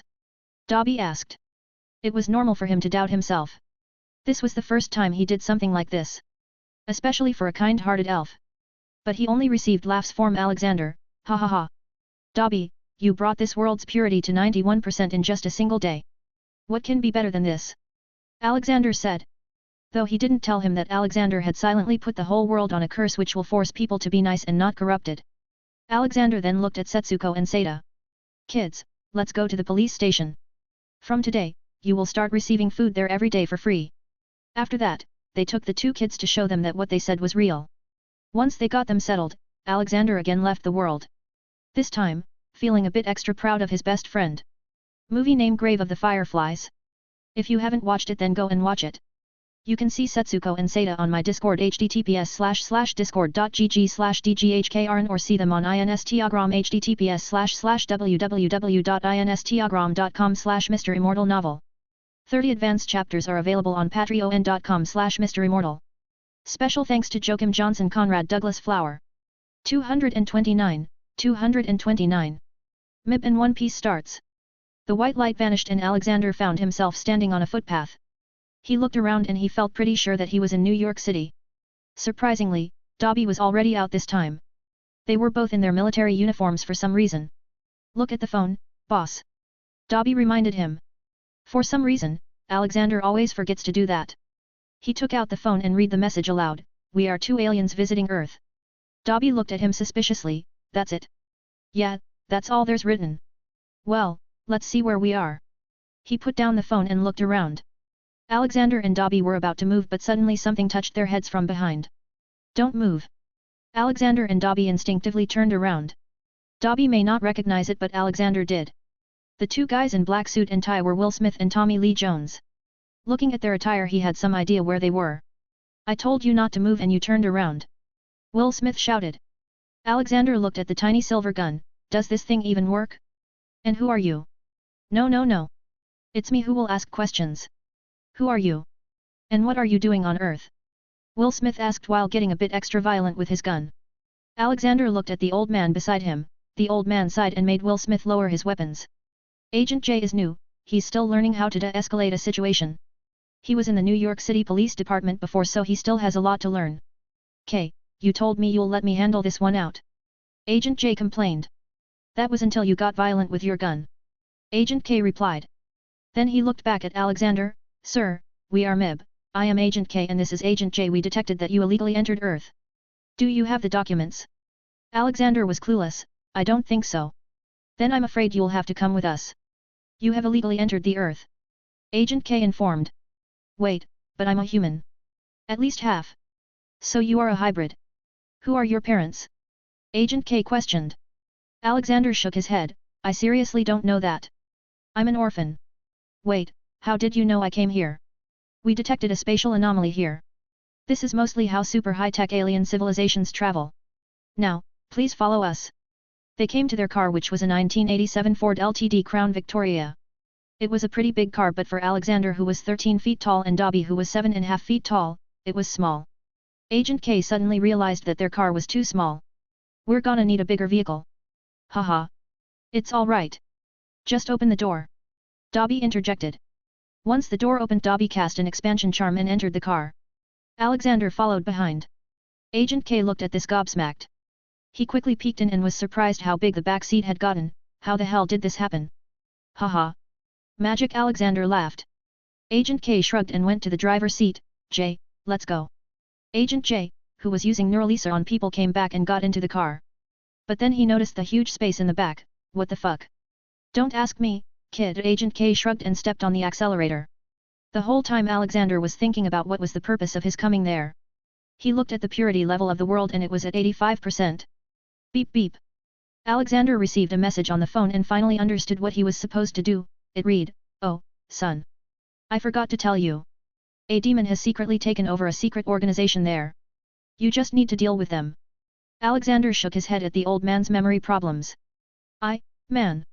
Which brand is that phone? I've never seen it. Agent J asked. Oh, I made this one, Alexander and started his own interrogation. Alexander then started at his job. So, what kind of organization is this MIB? Is it just local or international? They weren't going to say anything but magic was always handy. Soon Agent J started telling all his secrets, including the fact that he had 30 pairs of underwear. So, who's the biggest boss of MIB? Alexander questioned. That would be Alpha, although he rarely shows up these days. Agent K told them. But J interjected, why did I not know that? It's above your pay grade, kid. Agent K replied. Infuriating Agent J. Stop calling me kid. Look, if we want to work together, then we need mutual respect. Do you understand that? Mutual respect. Agent J started continuously mumbling. In a few minutes of ride, they reached the MIB office. It was really nice seeing the huge underground area. Though he couldn't say the same about the various aliens. They were just too different from humans. Maybe Marvel World spoiled him as it mostly had humanoid aliens. He was brought to their chief agency. From there Alexander hijacked everything. He looked in Agent Z's mind and confirmed that he was not the culprit and also found where he could find Alpha. Alexander decided not to meddle with MIB anymore, so first he went in and took a neuroleaser. Just for research purposes. Then he used mind arts in a wide area and made everyone forget that they even saw them. After that Alexander and Dobby headed out to find this Alpha. The man supposedly lived in a ranch, but when they came there they sensed that there were a whole lot of things under that ranch. Alexander and Dobby made themselves intangible and flew down to the ground. Whoa! He made this alone. Dobby amazed at the sight. Alexander and Dobby were still invisible, so they freely explored the underground facility.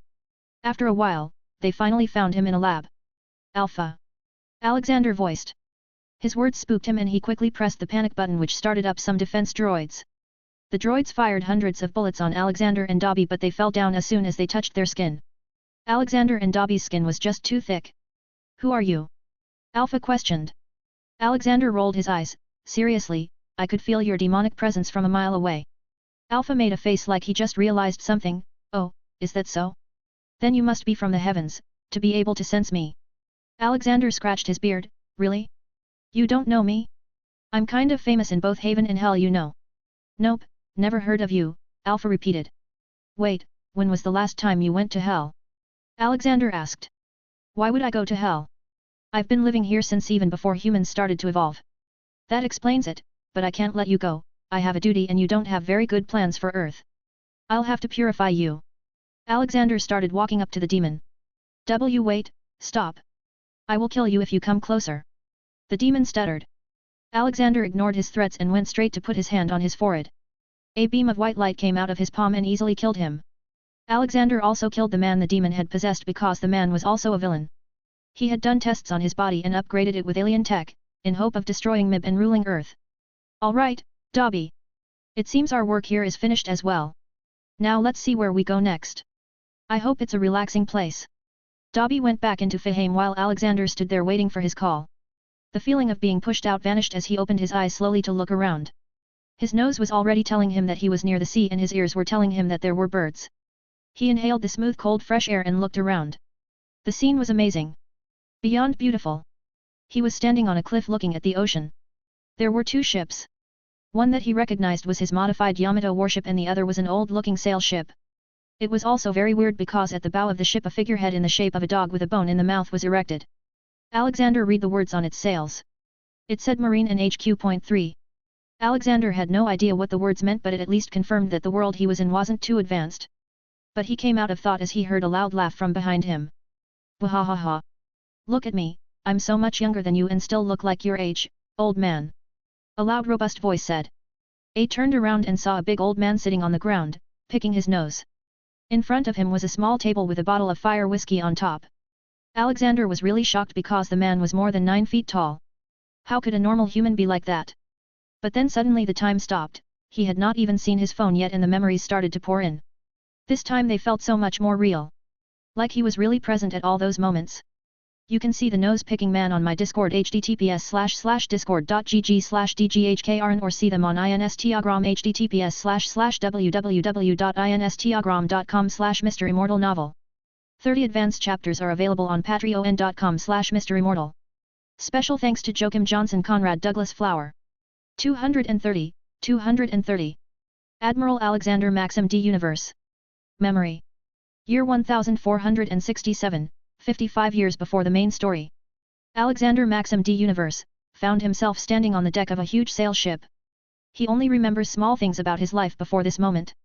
He didn't know anything about the world except some small details, like its map and people. For starters, he was born in the Goa Kingdom on Dawn Island, and second, he was again an orphan. Beyond that, there was no memory. Some tens of years later, he directly became an admiral after going to special recruitment.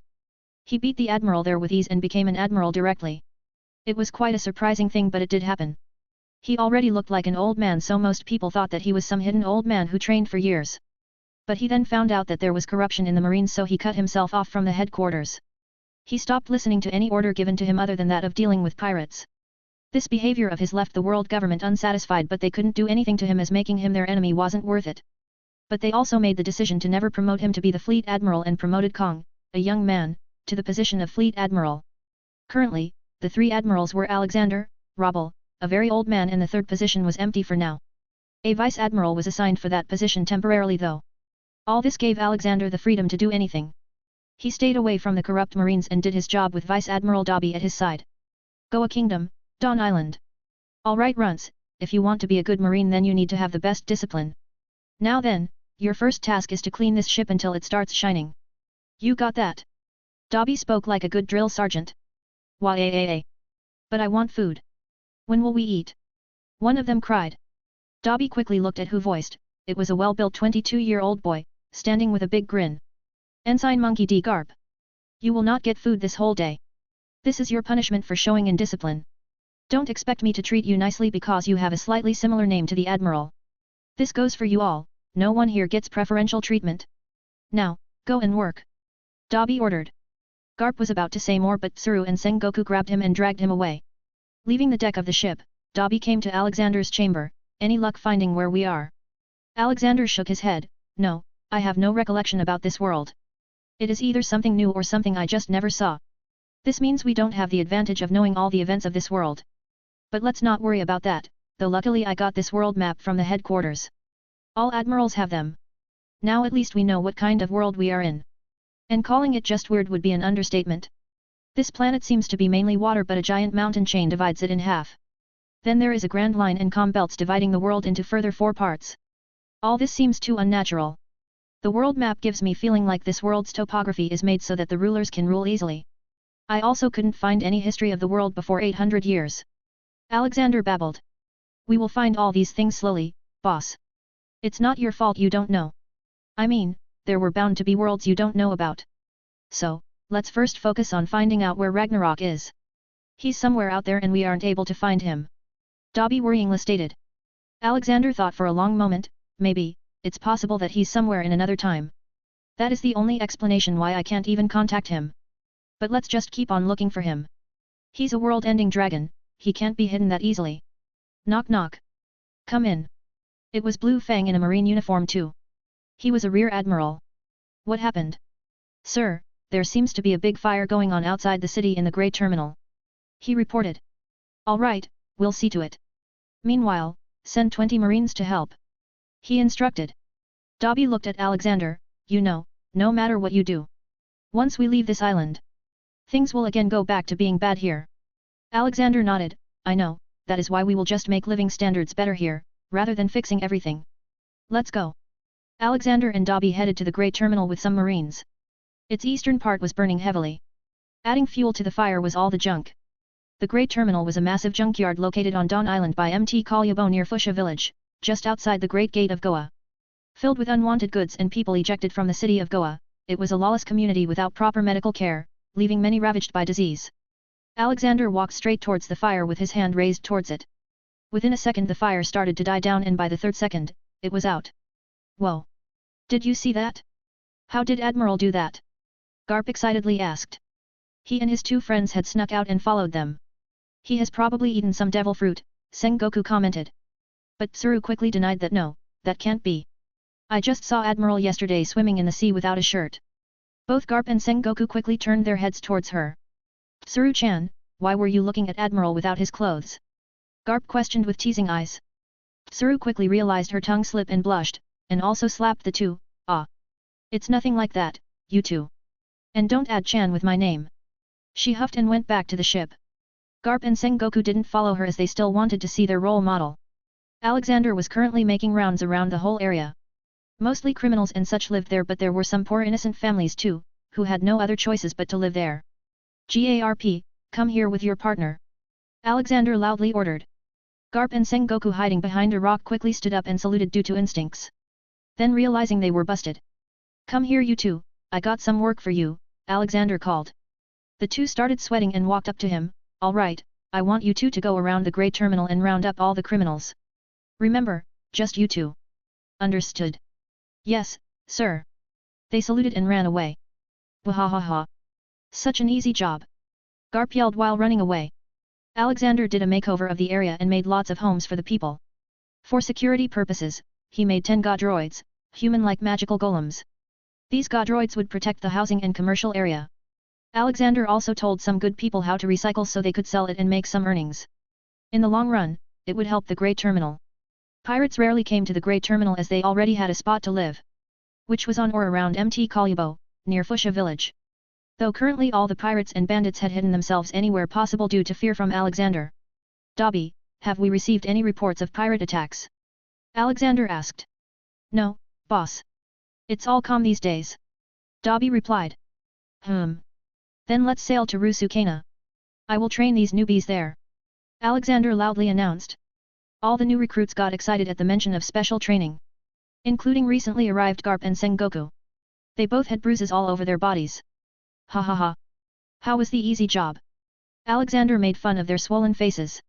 The two didn't say anything in embarrassment and simply headed back to the ship. Both had underestimated the number of bandits living in Grey Terminal and ended up barely completing their mission. He set us up, I'm telling you, Garp complained while walking.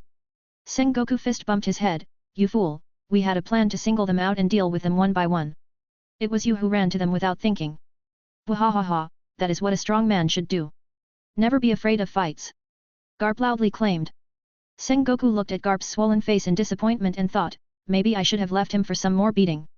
You can see the Goa Kingdom and the trio cleaning ship on my Discord https://discord.gg/dghkrn or see them on Instagram https://www.instagram.com/MisterImmortal novel. 30 advanced chapters are available on patreon.com/MisterImmortal. Special thanks to Joachim Johnson, Conrad Douglas Flower. 231. The Golden Trio. Rusukana Island was in the Calm Belt, just adjacent to Amazon Lily and not much away from Impel Down. Alexander's ship was a normal marine ship that every admiral gets. It had paddle wheels to move forward in the calm belt and sea stones lining at the bottom of the ship that kept Seekings away. Alexander had already left all the common sense at the back of his head after finding out about the world's geography. It was too nonsensical, and the Grand Line was just like that. Trapped in between two calm belts, circling the planet from northwest to southeast. It was perpendicular to the Red Line, a mountain range dividing the planet in half. The Grand Line was a weird place with extreme weather phenomena. On one island there'll be a desert and on another, there will be a snowstorm. Sir, which route should we take? His ship captain named Bald Chad asked him. Bald Chad was a 7-foot-tall guy. He never had a single hair on his head ever since his birth, so his parents added Bald to his name after some years, making him Bald Chad. He was very loyal to Alexander. Go straight to an ice lobby from here and then to Rusukana. No need to stop until we reach our destination. Bald Chad saluted and left. Normally he should have asked questions like how they would travel the Grand Line, but he didn't because Alexander had given him many eternal pose, a compass that only points to a particular island no matter where you are, that he bought in all these years. Paradise was a highly traveled area, so it had the location of most of the islands registered. Once everyone was on the ship, Alexander stood up facing the port of Fusha village. He could sense everyone with this new ability he had learned called observation haki. He saw all the pirates and thieves. Then suddenly, all people on the island except innocents stopped moving. They tried but couldn't. They continuously felt something pressing them down, and the pressure was increasing by the second. Listen, you all the pirate and bandit scums, if anyone touches any innocent on this island, I will come after you personally. A loud voice echoed throughout the island. All the concerned parties quickly understood it was a message for them. Some of them instantly collapsed on the ground as soon as the pressure disappeared. Dread filled all their hearts. Alexander just used his Conqueror Haki. It was a rare form of Haki that allows the user to exert their own willpower over others. This type of Haki cannot be attained through training, it is a power that one must be born with. Only 1 in several million people are born with this ability. But Alexander was pretty sure he had it because he was God's son. It is said that whoever possesses this type of Haki has the qualities of a king. And Alexander was a god. One with a small g for now, but still a god. Alexander didn't know how strong his Haki abilities were. He only tried them once and mastered them. For example, he was able to kill Seekings with just his Conqueror Haki. Alexander felt movement near him, so he turned and saw the Golden Trio. What is it, you three? All three had stars in their eyes.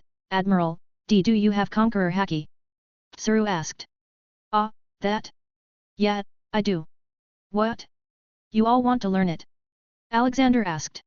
First, the three quickly nodded, but then realizing who they were asking and shook their heads. It was quite comical. Haha. I guess I should teach that before your training starts. Alexander thoughtfully said and gestured them to follow.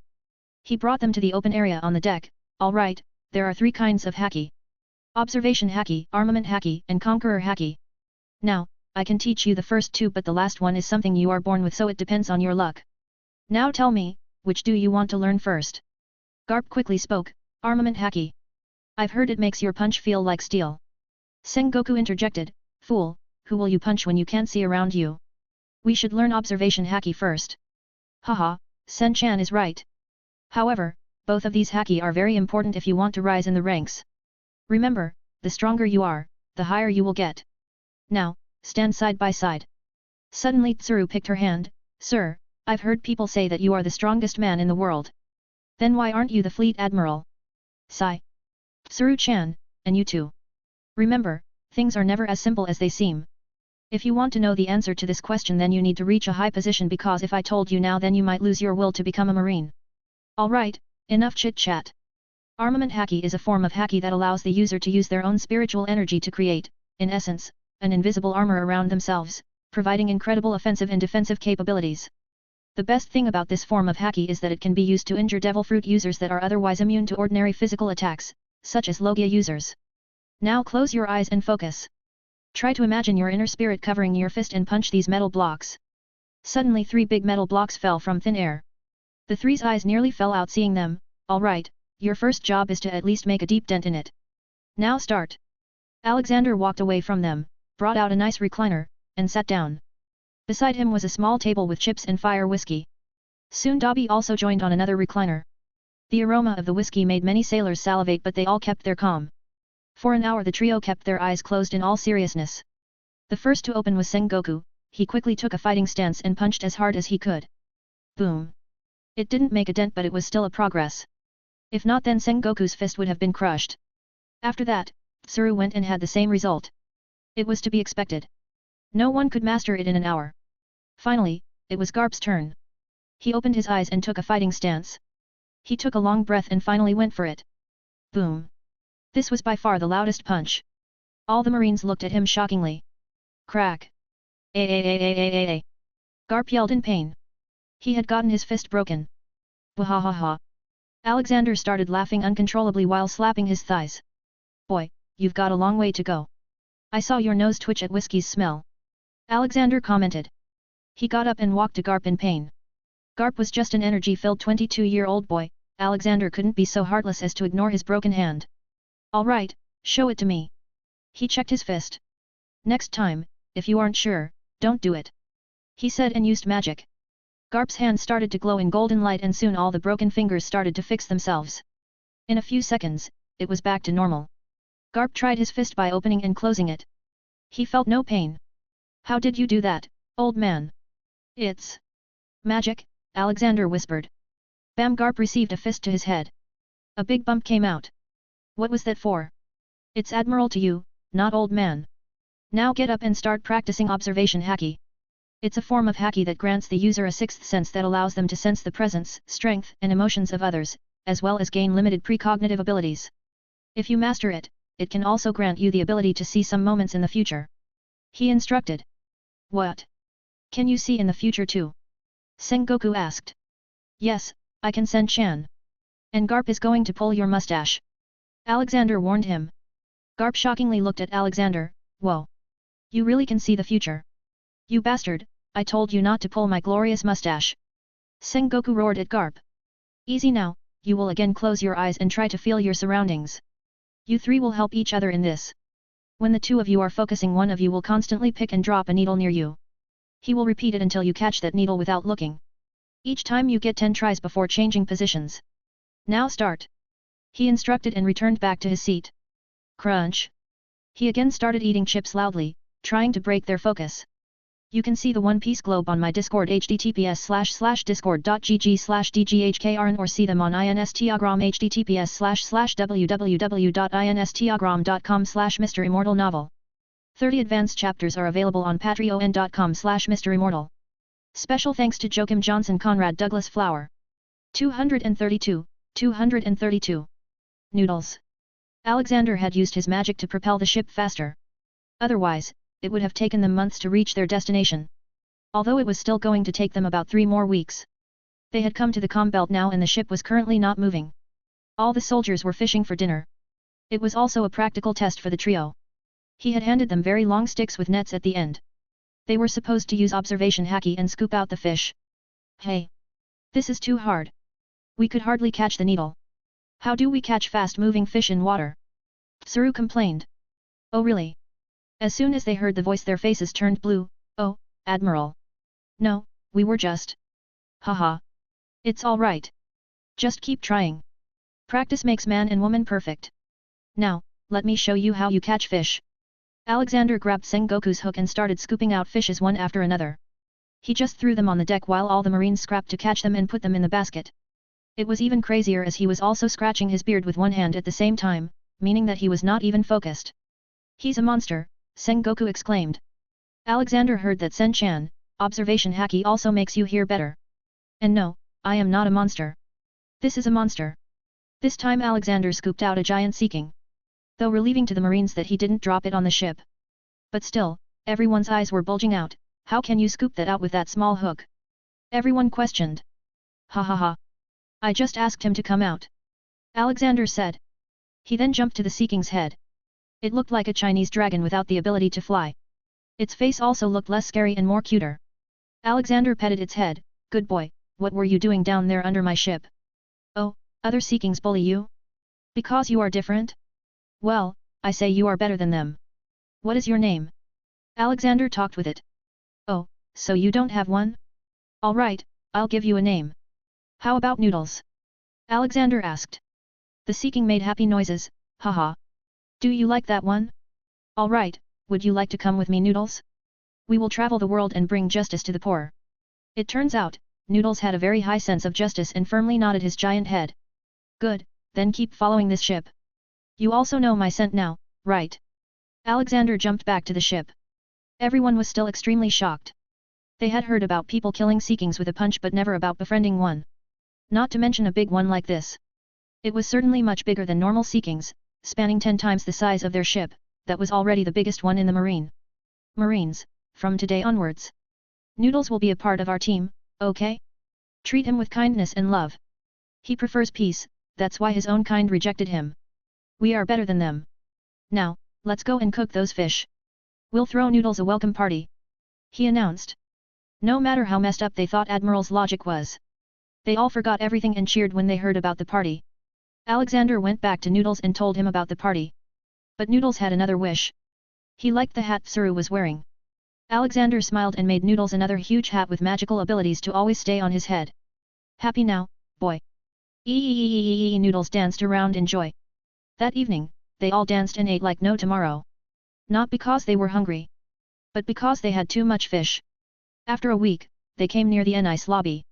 Also known as the Judicial Island, it was a government-controlled stronghold in Paradise together with the Marine headquarters in Impel Down, and the headquarters of CP9. Nice lobby is located on an island referred to as the Afternoon Island. It was a strange island located on a very deep pit in the ocean. How the island was floating in the mid-air, or how there was a never-filling pit in the ocean, or why the island only had an afternoon, was beyond Alexander's understanding. It was most likely made by the world government by some means. Just like other unimaginable things like the Impel Down prison which goes as deep as the ocean and the ocean was 10,000 meters deep. Or the Gates of Justice located at Marine Headquarters, Nice Lobby, and Impel Down. Gates are so big that they form their own ocean current which Marine and world government used to travel quickly to the two locations. Puru. Alexander picked the Den Mushi, what do you want? Sensei, it's me. Alexander recognized the voice, Z, how are you, my boy? I am fine, Sensei. I needed a favor. Your ship is the fastest here and I need to reach Impel Down. Can you give me a ride? Z asked. Sure. Grab a boat and come to my ship. I'll wait. Alexander said and hung up. Alexander gave the signal for the ship to stop. After a few minutes, a small boat reached their ship. Alexander welcomed a purple-haired young muscular boy. Z gave him a hug. Haven't seen you in a long time, Sensei. Alexander patted his back. Haha. You seem to be rising ranks. I got the words that your name is being considered for the next admiral position. Yes, I did receive such news. Alexander took him to his seat from where he watches the trio practice. The ship moved fast to reach the Impel Down. It was even faster with the special Terray current. Alexander called the trio, why are you not saluting? This man here is Vice Admiral Zephyr. He's just 31 years old. See, if you have a firm will, you can achieve anything. Z will soon become an admiral too. So look up to him and train hard. Once they were back to practice, Alexander shared drinks and food with him. How is everything at headquarters? Alexander asked. Well, Fleet Admiral Kong hates you for never picking up his call. He even threatens to cut your salary. Though I doubt he already knows you don't care about money. Z told him. Ha ha ha. If these fools think they can use me for their disgusting activities, then they can expect to never see me. Alexander laughed it off. What about you, found any partner yet? Alexander asked further. Actually, I am planning on seeing someone. Let's see how things go. Z replied embarrassingly. Then I wish you luck. My blessings seem to work most of the time, so relax now. He joked. After a while they reached Impel Down and Z aboard the ship. They didn't ask each other what they were doing and went on their way. Alright, Bald Chad. Next stop, Rusukana. He loudly announced. In a week they reached Rusukana. It was a harsh island that has 48 seasons which change weekly. And right now, it was thunderstorm ongoing there. The trio looked at the island with a questioning gaze. They didn't know what they were supposed to do on the island. Old man, what is our training about? Garp asked. Bam! He received a fist on the head. Your training here is about survival. This island has animals so strong that even some marine vice admirals would not be able to defeat them. Not to mention, the seasons here change every week. Right now there is lightning and in a few days, it could probably snow. You will live on the island for a month and use your haki to defend and train. Alexander instructed them. Dobby walked up to them and gave them a backpack each and spoke, these bags have necessary equipment like a tent, firestone, first aid, and a small amount of rations. You will always be under my and Admiral's eyes, so be careful. If you do well, then we might even take you to a special training camp at HQ. Good luck. Although there were around 10 new recruits, they were all weak. Alexander could only feel strength from Tsuru, Sengoku, and Garp, so he decided to cultivate them. That is why he was spending so much time on them. Blue Fang, leave them on the island and return, Alexander ordered. Yes, sir. Let's go, kids. Blue Fang took a small dinghy and rowed to the island. Garp was enthusiastic as always. Same with Sengoku. Both only thought about finding a good place and living the remaining days in ease. But Tsuru had a thought in mind, thinking, why this island? What was so special that it could train them? Sure, there were animals, but they can't be that dangerous, right? Ruoar. Wrong. She exclaimed and was alerted. You can see a nice lobby, noodles, Ziffer, and Rusukana Island on my Discord https://discord.gg/dghkrn or see them on Instagram https://www.instagram.com/MisterImmortal novel. If you want to see how Grandpa Universe looks like now, then go to Discord or my Instagram. 30 advanced chapters are available on patreon.com/MisterImmortal. Special thanks to Joachim Johnson, Conrad Douglas Flower. 233. Training on Rusukana. They saw a giant lion, growling at them. Its eyes were bloodshot red, showing its bloodthirsty state. Haha. It's just a lion. My fist can make dents in metal, he's just meat. Let's eat him today. Garp haughtily stretched his arm and walked towards the lion. Roar. Stop, him Sengoku, that lion is not simple. Did you forget what sensei said? Even vice admirals can't beat the animals here. Tsuru spoke. Sengoku quickly ran after Garp. Meanwhile, Garp prepared to punch the oncoming lion. Little by little, when the lion got too close, Garp finally realized that his punch wouldn't work. The lion's mouth alone was big enough to swallow him whole. Boom! The lion pounced on him. But at the right moment, Sengoku grabbed him and leapt away. They quickly started running from the lion. On the other side, Tsuru started making some sound traps to distract the lion away from them. Then she threw it at the lion's tail. Now the lion kept on thinking that the target was behind him and ignored them for a second. That was all they needed, and they ran like there was no tomorrow. The three went as far as they could from there and dug a cave for themselves and put a big boulder as a door. They sat down in a circle with grave looks on their faces. We are supposed to live here for a whole month, Garp said in a monotonous voice. And we only have rations for 1 week, Sengoku added. So this means we need to prepare during this week. Observation haki and armament haki are the only things that can make us stronger. Right now, we are at the bottom of the food chain on this island. Tsuru shared her thoughts. Sengoku clenched his fist and firmly spoke, I am 22, if that Z can become an admiral at just 32, then I will aim to become the fleet admiral. Justice shall reign under me. Garp looked at him, well, I will beat you to it then. Wahahaha. Bam. Tsuru punched his face, you can't even survive and dream of becoming fleet admiral. Ah. Tsuru-chan, what is your goal?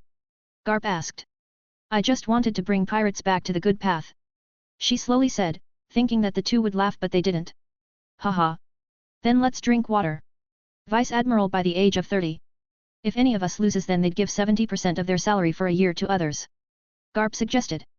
They quickly took out their water pouches and clanked it. After their small cheering session, the trio sat down to start focusing on their observation haki. Back on the ship near the island, Alexander was teaching Noodles how to fight. Noodles had his fangs but didn't know how to use them. Puru. What? Alexander answered the Den Mushi. Admiral Universe. You have new orders. A world noble wants to see the Fishman Island. You are the closest admiral. I want you to escort him there. Fleet Admiral Kong spoke. I am busy. Alexander uninterestingly replied. His answer infuriated Kong, this is an order from above. You must follow it through. Alexander sipped on his drink and answered, oh no. I see a pirate ship. I must go and bring them to justice. He cut the call. Alexander looked back at Noodles, no Noodles, that's a practice dummy. You need to fight it, not hug it and make friends. Marineford, Marine Headquarters. Bam. So, he refused. A voice came. Kong looked at the man sitting on the sofa, the current chief of CP9. I am telling you. Do not provoke him. The world government cannot afford to make him their enemy no matter what he does. If it were me I'd suggest inducting him as a world noble. With his power, the world government would never have to worry about anything. Kong warned Azrael. That was his code name, meaning the Angel of Death. He had never failed any assassination mission and was extremely loyal to the world government. Oh. You look scared. I didn't expect that from the fleet admiral and possibly the next commander-in-chief. Azrael mocked. But even he knew that he would be able to defeat Kong. The man was so strong that it had blinded the world government to bring him under the fold no matter what. I'm not scared. I'm telling the truth. Not many people know this but there is a reason why the world government tolerates him. I may publicly be called the strongest marine but I am nowhere near him. Before I got promoted, I had thought that he would become the fleet admiral. But then I got the promotion. I was not satisfied so I went to him and challenged him for a duel. Do you want to know what happened? I lost. I lost miserably. First, he toyed with me by dodging anything I threw at him. Then with just one punch from him, I was down. Unable to wake up, with a punctured liver and damaged kidneys. That's the kind of monster he is. Kong clutched his fist as he remembered that embarrassment. But he also respected the old man for that. Because after fighting him his fire to get stronger reignited. Azrael was gobsmacked by this intel. He was the chief of CP9 and yet didn't know about this. Meaning that this was a secret of the highest level and if he spread it then to any non-world government member then it meant only death for him. But he also had another idea now, becoming the chief of CP0 sounds nice. It seems I'll have to work for my promotion now. Kong didn't know what Azrael was thinking and just continued, so I'm telling you to stay away from him. I will. Keep your words in mind.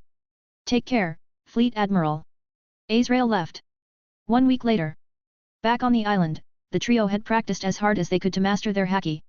Their practice included trying to crack a 5-ton boulder in half and trying to observe 5 kilometers of the area around them. This time they didn't disappoint Alexander as they were successful. The three had also developed good teamwork. Now was the time to start rising up in the food chain. Not just to get stronger but because they had run out of food. But their problems weren't just the animals. Since 3 days ago, the climate of the island had changed, and now it was heavily snowing. They didn't have thick clothes so looking for furry animals was also on their agenda. There's a pack of 5 wolves 5 kilometers in that direction. We can get them all if we make a surprise attack. Tsuru proposed. Alright, let's do this. They all agreed. The wolves were quite strong and they were barely able to beat them all. They quickly picked up all the bodies and ran back to their cave as other animals might get attracted to the smell of blood. Not to mention they themselves were injured. One of the wolves had also cut Garp near his eye. Thankfully it was not too deep. That night, they cooked the meat in their small cave and ate until their heart's content. After all, they were just staying alive on simple military rations for the past week and it had no meat. They also made themselves nice clothes from wolf's fur. This will last us 2 days, Sengoku assessed their rations. Garp was too busy eating so he didn't say anything. Tsuru started, yes, we will keep practicing and getting stronger while gathering food. Let's just hope we don't meet the apex predators of this island before we get strong enough. Wahahaha. Just like that lion, right? This time I will beat him for sure. Garp commented and picked another big chunk of meat. Sengoku and Tsuru just shook their heads. This was a typical Garp for them. Boss, they have passed the level 1, Dobby reported. Haha. The game has just begun. I've divided that island's animals into 6 levels. 1, 5 and S. Let's hope they don't meet that S anytime soon or else I'll have to go there. Alexander revealed. Well, they are currently in Lion's territory so they won't meet S anytime soon. S lives too far away from them up at the mountain. Dobby added. Yes, but it also comes down from there sometimes. It depends on their luck then. Dobby sighed. You can see Kong on my Discord https://discord.gg/dghkrn or see them on Instagram https://www.instagram.com/MisterImmortal novel. 30 advanced chapters are available on patreon.com/MisterImmortal. Special thanks to Joachim Johnson Conrad Douglas Flower. 234. Business Empire. Roar. Garp jumped and uppercut punched the Wolf King in the jaws. In the past few days, they had dealt with quite a few wolves. This made the Wolf King to come out. The Wolf King was a level 4 animal of the island. Now, Sengoku, Garp shouted. Sengoku jumped down from a tree with his fist out, covered in armament haki. His fist fell straight on top of the Wolf King's head, making a big dent in its skull. Now Tsuru, Sengoku called out. Tsuru standing behind a tree pulled the vine and multiple sharpened logs started to swing. Many of them piercing the Wolf King. Some more punches from them won them the battle. This one was not that hard. Sengoku clapped his hands clean. Yes, let's take it and cook. Garp went ahead to pick it up. But he suddenly stopped midway. Everyone, hide. The lion is coming here. He informed the others. They quickly jumped onto the branch of a tall tree. Soon the same lion they saw on their first day appeared. It started to smell and examine the dead wolf. It licked its wounds like it was assessing who killed the Wolf King. He then suddenly looked straight at the trio on the tree branch. The trio knew they would have to fight so they jumped straight on top of him with punches out. Garp landed on its head, Sengoku on its back and Tsuru went for the eye. The most damage was from Tsuru. The eye was its weakest spot and now the lion only had one eye temporarily. They took advantage of the lion's confusion and beat him up. It took a lot of effort and energy. Soon the lion got scared and ran away like an injured dog. The 3 took a sigh of relief, knowing that they were running out of energy. I'm done for today. Let's just go back. Garp proposed. Yes, let's go. Sengoku agreed. They picked up the huge Wolf King and started going to their cave. Unknown to them that a smart predator was secretly following them. Alexander's ship. Boss, the S has left the mountain. It's currently following the trio. Dobby reported. Alexander expanded his haki to cover the whole island. Ah. These idiots, why aren't they still using the observation haki? I'll have to go, it seems. He put down the newspaper and flew to the island. The 3 were carelessly cooking meat in their cave. Their cave now looked more like a luxury apartment with wolf pelts everywhere. Haha. Today was a close one, Tsuru-chan. It was, Garp. Only 3 more days left now. Let's train and conquer this island. She stated. Yes, we see. Boom. Suddenly their cave door was blown away. Now a giant T-Rex's head was trying to enter the cave. They didn't think anything and quickly punched the head repeatedly until they had a way to get out of the locked cave. Once out they saw the behemoth dinosaur. I thought these were extinct, Sengoku shouted, his nerves popping out upon his head. Not this one, apparently, Tsuru interjected and went to attack it. Thinking that like other mindless beasts, it too would charge at them. But instead, it backed up some steps, dodging Tsuru and countering with his huge claws. Garp jumped in time to save her but his back still got heavily scratched. The T-Rex then instantly opened its jaws to eat them. Sengoku horrifyingly watched all that unfold. He felt helpless at that moment. Something he had vowed to never feel again since those bad days in his childhood. For that, he learned martial arts from a small age. But it seems it wasn't enough. He angrily looked at the T-Rex and shouted as loud as he could. Stoob. For some reason, due to his loud roar, the T-Rex seemed to stop and show fear. Sengoku at that moment ran to get Garp and Tsuru up. But the T-Rex came out of the stupor and now had the 3 of them in his close range. It went to eat them with open jaws. The trio turned blue after seeing no options out. At that moment they truly realized why no one could conquer this island till now. They looked at the huge jaws falling over them slowly. Boom. Suddenly something fell from the sky and landed in front of them. The person with a marine trench coat with golden stars on shoulders. Only one person dressed like that. It was Alexander. The moment he appeared he jumped and gave a powerful punch to the T-Rex's head. A huge bump swelled upon his head. The T-Rex cried in pain with his short hands touching his head. That hurts, boss. I told you to only pretend to eat them and not actually eat them, Gary. Alexander reprimanded. But I thought they were food, Gary the T-Rex replied. Still, on the ground, the trio had their jaws fall to the floor. They could not believe that the dinosaur just spoke. Alexander then noticed them. Ah, get up you three. Meet Gary, he ate some weird devil fruit and became ageless. His mind evolved and started understanding humans and speaking their language. Now to you three, do you know that Gary was following you three since you returned to your cave? You made the mistake of not keeping observation hacky up when returning because your minds were at ease thinking all the trouble is gone. Although your performance in this test is above average, you all still made many mistakes. For this you deserve punishment. Bam bam bam. All three had tall bumps coming out of their heads now, that was this old man's fist of love. This will make you not forget the lessons you learned here. Now let's go back to the ship. We're done here. By the way, good job awakening Conqueror's Haki, Sen-chan. Garp and Tsuru looked at Sengoku with shock. Sengoku himself was shocked. What? When? When you made Gary scared for a second by your scream. That was Conqueror's Haki. Now let's go. Hey, boss, you promised. Gary stopped them. Ah, yes, I remember Gary. I'll find you a mate later. Now here you go, your meat trees. Alexander waved his hand and many tall meat trees grew out from the ground. There you go. Goodbye, Gary. Alexander and his students returned to the ship and he sent them to clean up. Behind them, Gary waved his small hands and shouted goodbye. Then he looked around, a huge lion, gorilla, and crocodile had appeared. Roar! Go away, runts! These are my trees! Gary roared and scared them away and then smirked. Ha, weaklings! Ah, when will he find me a mate? Once again Bald Chad appeared to ask for the destination, where to Admiral? Amazon Lily. It's not too far from here. Alexander instructed. Why go to the Island of Women? Dobby asked. Because they are stuck in the Com Belt and don't get to make much trade. That's why. I can probably help them. Alexander explained. I'll tell Brian to prepare an economic agreement then, Dobby said, understanding what Alexander was planning and went into Fihame. Alexander was secretly planning on running a trading company around the known world. The agreed party would have the right to buy anything from the catalog he gives while he will sell whatever they will make. He was starting with Amazon Lily because they were vulnerable and needed what he was going to offer. Amazon Lily was just a bit to the east of his location. It didn't take long for them to appear near the secluded island. For now, they had pretty good privacy but in the future, they will have to do something if the world's technology improves. He had learned from his Admiral's guide that the current empress of the Kuja tribe was Gloriosa. A short lady with unknown power. They anchored the ship near the beach and took a small boat to the shore. Dobby and the trio were coming along with him. Alright you three, this island doesn't welcome men and outsiders in general so be careful. If you fall into a mess, I won't save you this time. Got it? Yes sir, they saluted in unison.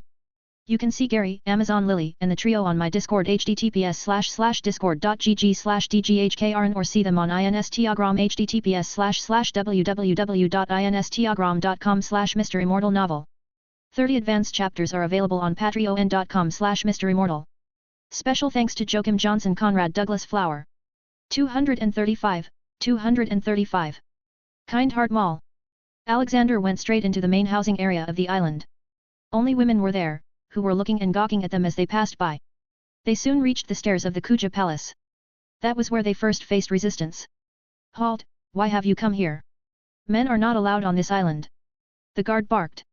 Alexander and his party seemed too relaxed. Ah, you may have recognized me from my uniform. I am an admiral from the headquarters. I pretty much have the authority to go anywhere, however, I will not force myself here. Go and inform your empress that I have a proposal for her. The guard nodded and sent some underlings to the palace. She knew angering an admiral was not a good thing. After a while, they were allowed to go into the palace. Though only Alexander was allowed to see the empress while others were taken to a dining room. Alexander came to the throne room-like area. There were many snakes there as the Kuja tribe worshipped snakes. He wondered if they would have started worshipping Medusa if she was there. Soon a voice from behind the curtain came, "What has our small island done to garner the attention of an admiral? We still have a month left to pay the heavenly tribute." Alexander felt a bit of fear in that voice, but again, knowing the corruption in Marine and the world government, he could imagine them not having good experiences. This heavenly tribute was also something he heard for the first time.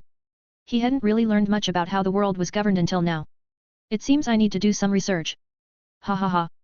Nothing to fear, Empress of Kuja. I am not like my counterparts. I also didn't come here for official work but more of personal business. Alexander revealed. This attracted the Empress's undivided attention. We are a poor kingdom in the middle of the Com Belt. Neither can we buy nor sell much. What business can attract you, Admiral Universe? She finally walked out of the curtain. Her height was very short and Alexander reckoned she was probably just in her late teens. Call me Gloriosa, now, what business do you want to talk about? Ha ha ha. Alright, little Empress. I have a proposal. I can sell you food like various grains and other seeds at a normal market price. You will receive the delivery right here too. You'll just need to reserve a giant warehouse. Alexander said. Gloriosa's plain face gained some hopeful look. How? Magic. Just take my word on that. Alexander stated. No matter how amazing your proposal sounds, we cannot just buy it. We will go bankrupt. Right now we only spend what we make. She told him about her problem. It seems Brian will have to start working now, Alexander thought. Then let's do this. I've seen your Kuja tribe's clothing. They are really good, especially that embroidery work. I'm telling you, they will sell like hotcakes in the right places. How about this? You make as many clothes as you can and give them to me. I will sell them outside, and I will keep a 10% profit while return 90% to you. He suggested. Now Gloriosa's eyes were bulging out. This offer was too good to be true. And she was somewhat right. If it was anyone else, this profit ratio would not have even been considered. But because Alexander didn't lack wealth in any way, he just didn't care.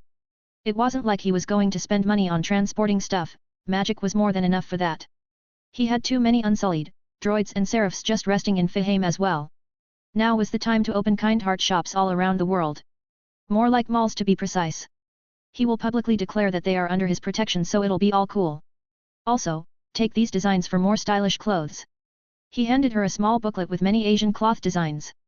Take this booklet too, it has all the stuff I will be selling. Every day, just make a list of what you want and in what quantity and put that list in the closed reserved warehouse. You'll find your goods there the next day. Deal? He asked while waiting for a handshake. Gloriosa's mind ran at full speed in thinking whether this was going to be a deal that would make their lives better or it was a trap. But she thought about all the news related to the Admiral Universe, nicknamed the kind old Admiral. She took a leap of faith and shook hands with him. Deal. Ha ha ha. Good, however, let me tell you, a man named Brian will come with a contract and stuff. He will tell you all the remaining details. If you have any other problem at any time then use this. This mirror will contact me when you call my name on it. He handed her a two-way mirror. She meekly took it like it was a grand treasure. It wasn't every day you get a means to contact an admiral. Due to Alexander's old habit, he patted her head, you won't regret this little empress. Now let's go and eat something. After that, they entered where Dobby and the trio were eating.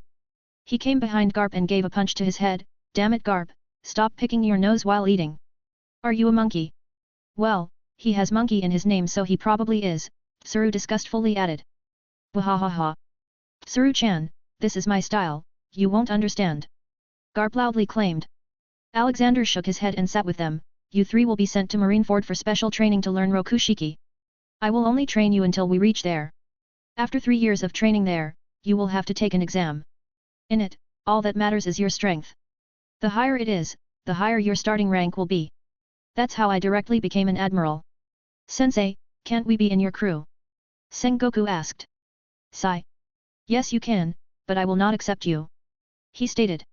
The three quickly stopped eating and turned serious. Why? Because we are weak. Alexander sighed. No, because you three are very strong and have the talent to grow more. If you stay with me you will never get promoted as I have a very bad reputation among the higher-ups.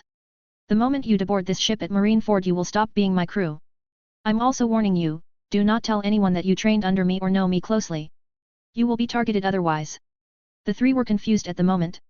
They couldn't understand why a marine admiral would have his own people against him. It wasn't really their fault either, they had just ventured into the sea so their knowledge about anything was pretty much non-existent. Don't ever forget, if you ever need my help, just call me up. You three are like my own children now. We may not have spent too much time together but that's how I see you three. Now let's eat or the food will turn cold. Garp, Tsuru and Sengoku kept on looking at Alexander with smiles. They promised themselves that they would make him proud.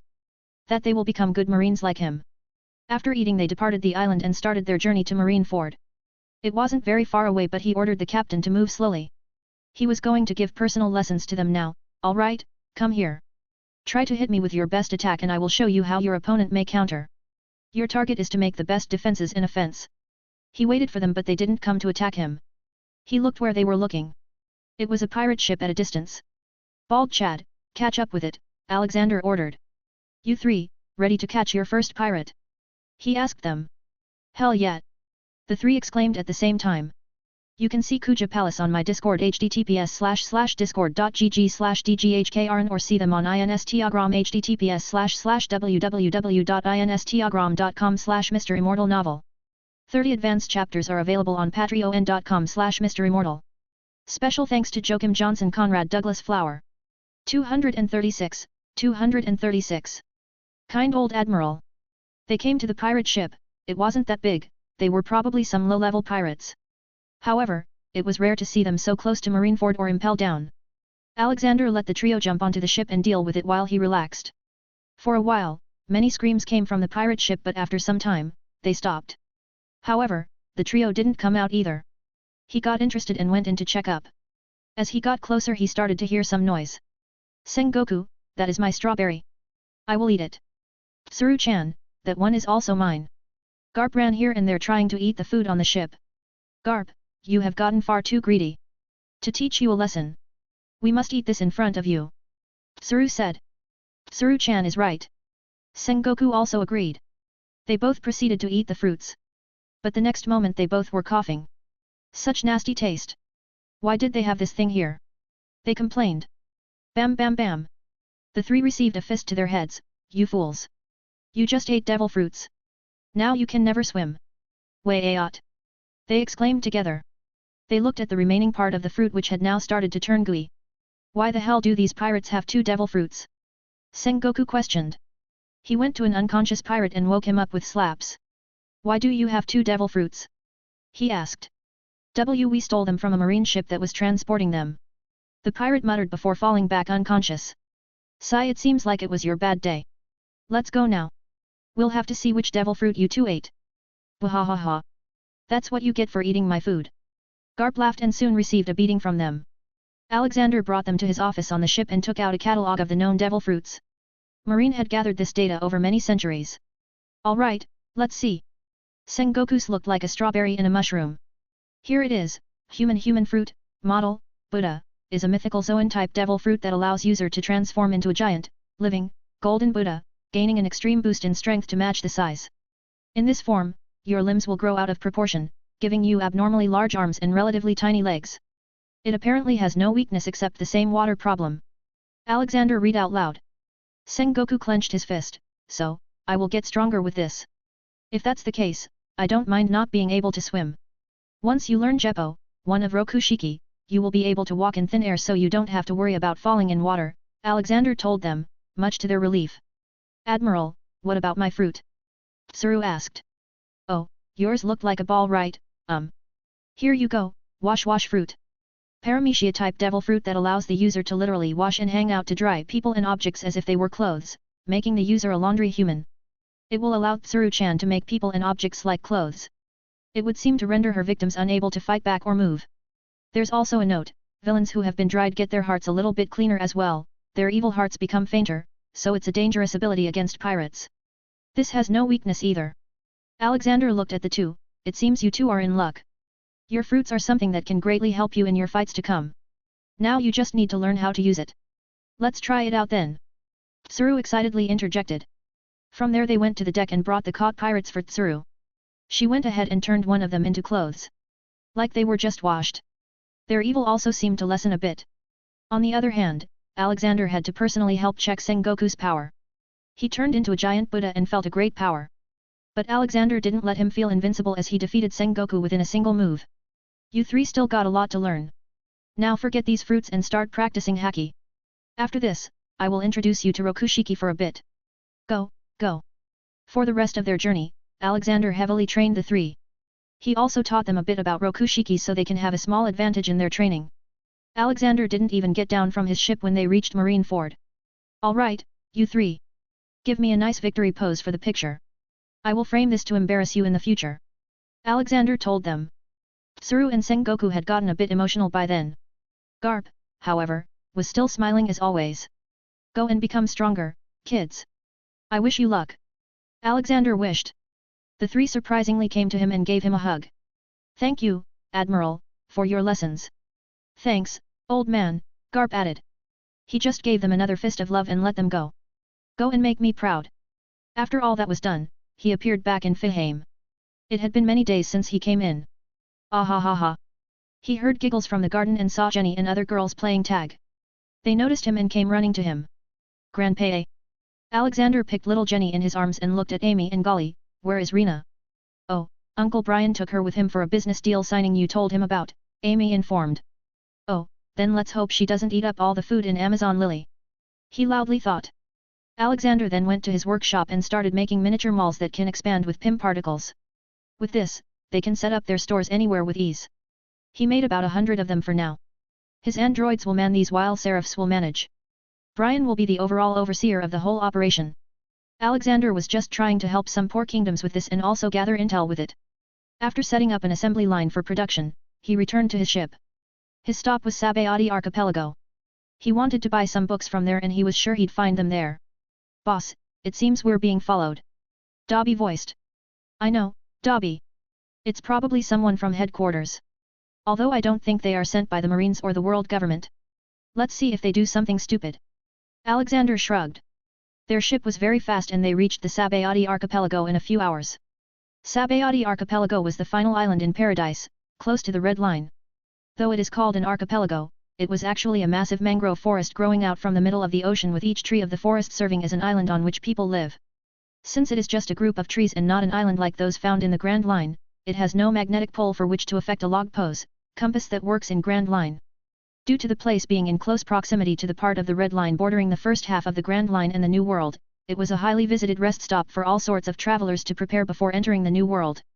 Aside from its unique environment and it being a booming business hub, it was many times visited by the world nobles.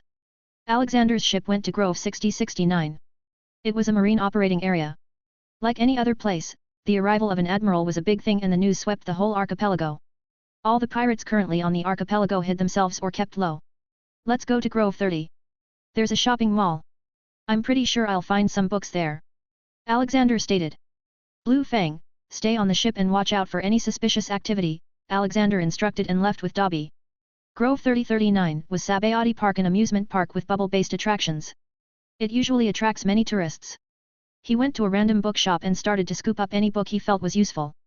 About the geography, New World, supposed stories of the Treasure Island, and finally, the working of a kingdom, a book for visiting princes and princesses. However, Alexander was more interested in the treasure book. He quickly opened it and started reading while Dobby searched for a book of his liking. He was surprised to see that an island was mentioned in the book. It was supposedly in the New World and finding it was impossible.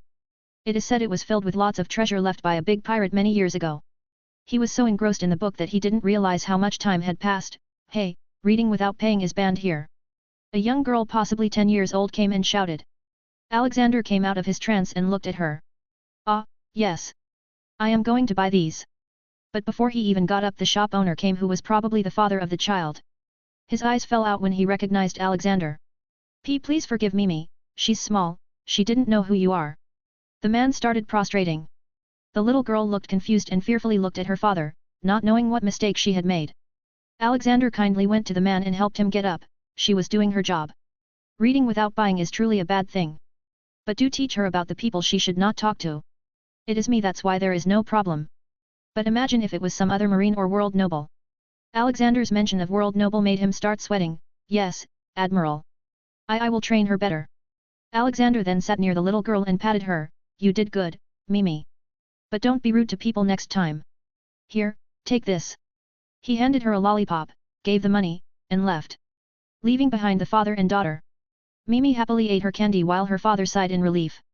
Thank God it was the kind old admiral, the man thought. You can see the trio picture and Sabayati Archipelago on my Discord, https://discord.gg/dghkrn, or see them on Instagram, https://www.instagram.com/MisterImmortal novel. 30 advanced chapters are available on patreon.com/MisterImmortal. Special thanks to Joachim Johnson, Conrad Douglas Flower. 237. Fight in Sabayati. Alexander stayed at Sabayati Archipelago for the night. He went to Grove 70. It was supposed to have hotels of the worst quality to the best you can ask for in the world. He obviously chose the best as he didn't lack money. The night was spent nicely. But in the morning he received a call from Blue Fang. Boss, the people who were following us just deboarded their ship and entered Sabayati. Should we follow them? He asked. No, Blue Fang. They are probably here for me, so following them is useless. Alright, eat your breakfast, I'll deal with them in return. He instructed and hung up. Dobby, keep an eye around. I don't want any innocent people to get hurt. He ordered. They slowly headed back to the Grove 60 Marine Base. Alexander didn't take the straight route and instead chose to go through the Grove 19. It was a lawless area with mostly pirates visiting. Once in the lawless area, Alexander finally started to feel someone following him. It was certainly not a pirate, as they were all hiding for their lives. Alexander's observation hacky told him that he'd receive an attack from his left side soon. He truly did, and a masked man in a white suit came towards him with his leg out, apparently to kick him. The kick was one of the Rokushiki aka 6 powers abilities that the world government uses. The kick was Storm Leg. In this, the user kicks with enough speed and force that it creates a wind that can even slice metal. But sad for whoever the attacker was, Alexander's body was a lot harder than metal. Whoops, be careful lad, it might hurt someone, Alexander said as he caught the leg with his hand and threw the masked man away. Azrael was confident in his kick. He had fully mastered the Rokushiki. But somehow Admiral still caught his leg. Let's see how he deals with this then. Not many people had known, but he had eaten Vaku fruit. It gave him the ability to create a bubble of vacuum anywhere near him. That is how he beat even those opponents who were stronger than him. This is why he came to attack Alexander even after being warned by Kong. He was just confident in his abilities and the fact that no one can live without air. He pointed his palm at Alexander. Alexander sensed something strange around him. He quickly felt what it was and couldn't help but laugh. He would have died if he was a normal human, but not anymore. Ha ha ha ha. If this is how you thought you would kill me, then I am disappointed. But, by doing this you have shown that you wanted to kill me. And you also have a pretty high sin, so say goodbye to the land of the living. Alexander proclaimed. Azrael Category 3. Murder 3678. Indirect murder 4789. Torture 678. Enslaving 167. RPE 34. Sin percentage 68%. Alexander raised his palm at the man named Azrael. He didn't really know him, sure, he knows CP9 and other organizations but not the people in them. He cast a silent oxio and Azrael's body flew directly into Alexander's palm. He quickly put him in a time torture first. In it, he would go through all the happy moments of his life like opening his birthday present or getting a promotion in the job, but before reaching the best part he would die due to sudden vacuum around his head. This went on for 10 years for Azrael while only a minute passed outside. Once he was back to normal consciousness he started crying and begging, please let me go, I will give up my position to you. Why, you can be the chief of CP9. Please let me go. Alexander made a disappointed face, pathetic, you can't even face your death like a man. Snap. Alexander snapped his neck with ease and ended his life. He finally took the mask off and recognized the man. He had seen him at headquarters once. But then Alexander felt something leaving Azrael's body. It was like a small block of invisible energy. It hovered above Azrael's chest for a minute and then suddenly flew towards a banana in a nearby man's hand. Alexander instantly realized it was the soul of the devil fruit. He looked at the banana-holding man with deadly eyes. Can I have that banana? He asked. The man was a small-time pirate with big dreams. Forget the big almighty admiral, he hadn't even seen a rear admiral in all his life. And now here he was, right in front of one of the strongest beings alive. He couldn't say anything as his legs gave away. Tip, tip. The sound of water dripping started to come from below him. He looked down and unknowingly he had peed himself. Alexander looked at all that with shock and finally facepalmed himself. Reprimanding himself for even asking. He just used the magic and the banana flew away from the man's hand and came to him. He looked at the banana and sure enough, it was changing. Not in shape but in texture. It was losing its yellow color and becoming blue with curly lines on it. He just put it in his dimensional pocket and headed back to the dead body. What should we do, Dobby? We can't throw it into the sea, so many people saw us. Alexander said. Not asking a question but generally discussing it. Dobby thought for a second while scratching his beard. Boss, so many people saw him attacking you, an admiral, that was enough to get a death sentence according to marine law. You should call Fleet Admiral and just inform him. You know, Dobby, sometimes I wonder why you elves remained under the wizards for so long. You clearly have pretty smart brains. Alexander praised him. That probably has something to do with our nature of preserving life, Dobby replied. He had been looking for this answer himself. Alexander took out his Den Mushi and called Kong. Ah, King Kong, it's Admiral Universe. Alexander greeted. Fleet Admiral Kong thought Alexander was calling him a king as a sign of respect and he liked that, so he didn't get angry. Speak, Admiral. Ah. Well, I was in Sabayati Archipelago and this guy attacked me. He's pretty strong, I'd say he's as strong as other admirals. So as standard protocol I countered and unfortunately, he died. He was wearing a mask so I didn't know who he was until he died. Kong interrupted him, get to the point. Well, it was Azrael of CP9. Alexander's words shocked Kong out of his seat. Wait. I don't think I heard right, you said you killed Azrael. I didn't kill him, King Kong. He attacked me and I defeated him. There are plenty of eyewitnesses to confirm that. Alexander clarified. God damn it, why did you kill him? You could have caught him, I know you are strong enough for that. Kong yelled on the other side. What's done is done, I only called you to ask what to do with his body. Alexander straight up told him. He was also sounding less goofy now, which made Kong also get serious. Bring his body to Marineford. I will inform the higher-ups. Kong said and was about to hang but... Wait, Fleet Admiral Kong, I am not done yet.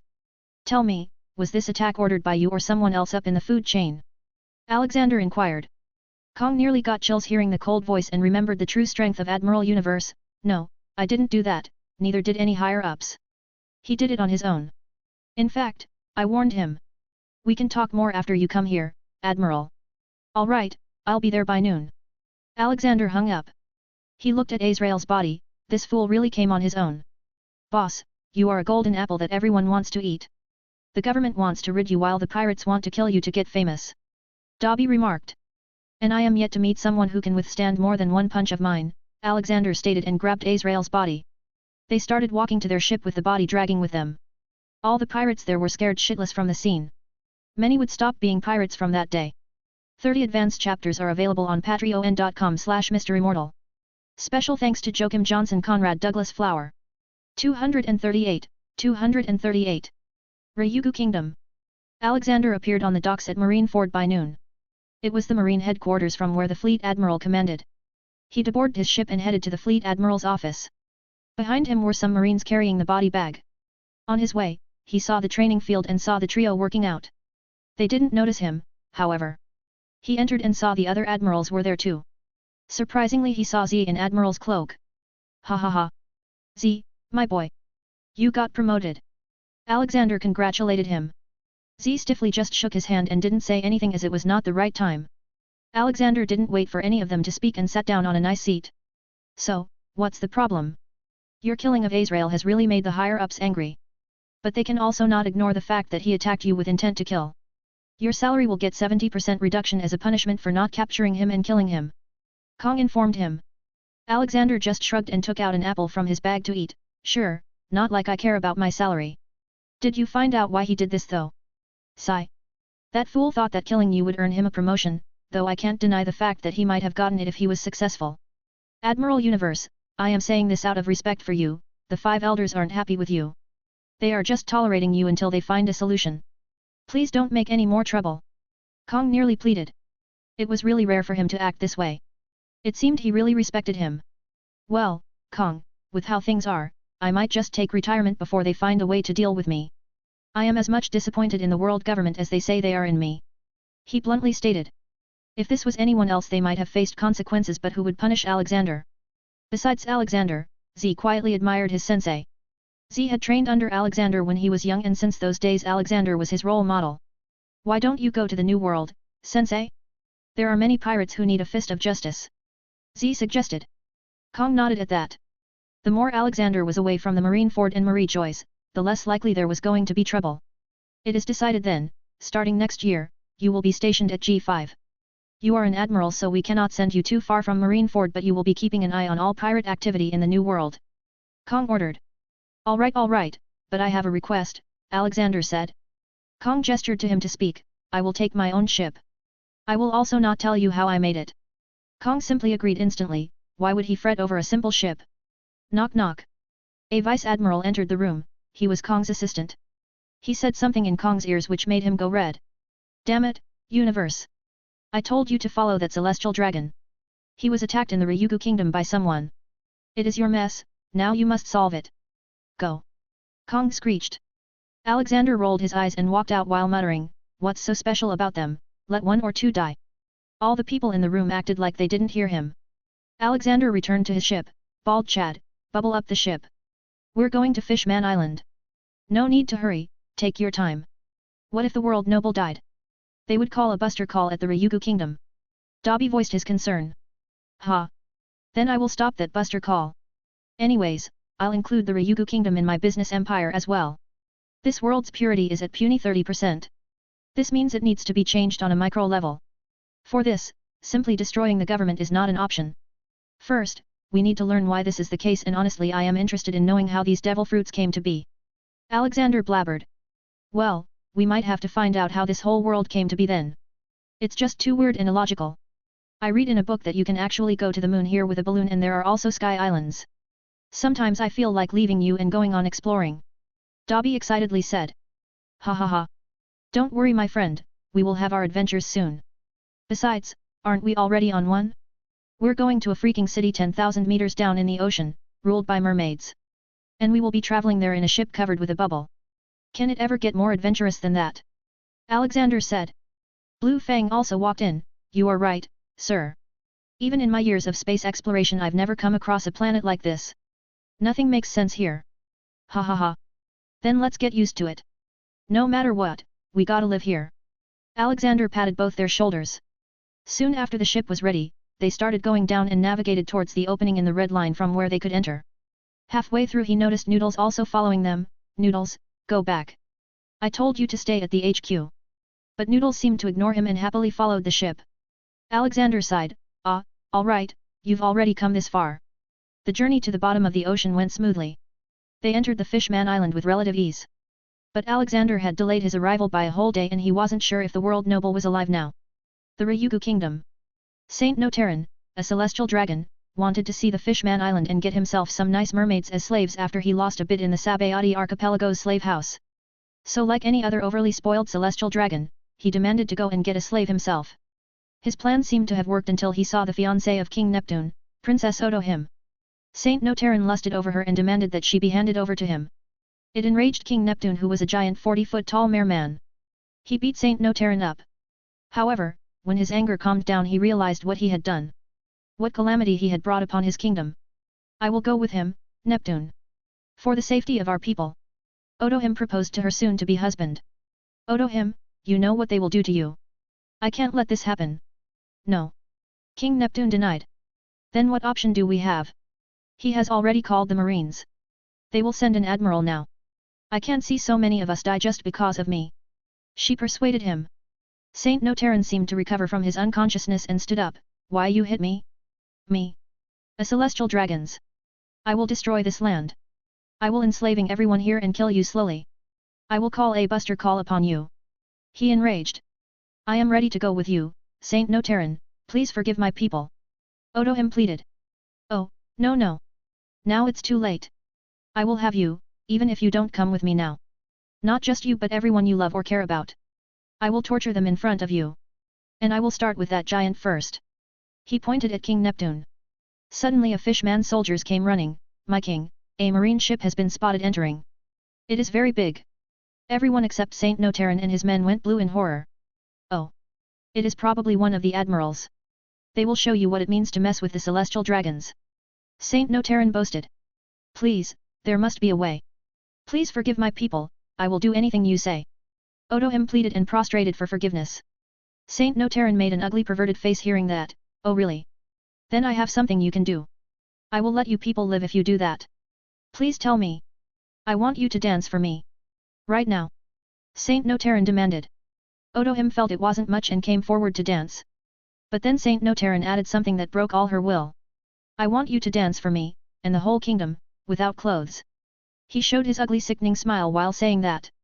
This was the real nature of him, sick and perverted. How dare you? Neptune roared in anger.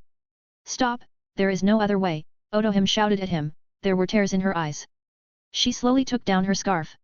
King Neptune's heart shattered seeing his always smiling Otohim. This was the first time she ever shouted at anyone. He couldn't imagine the hopelessness she was feeling. It was surely more than his. But he also felt powerless, he tried to control his anger with clenched teeth and fist.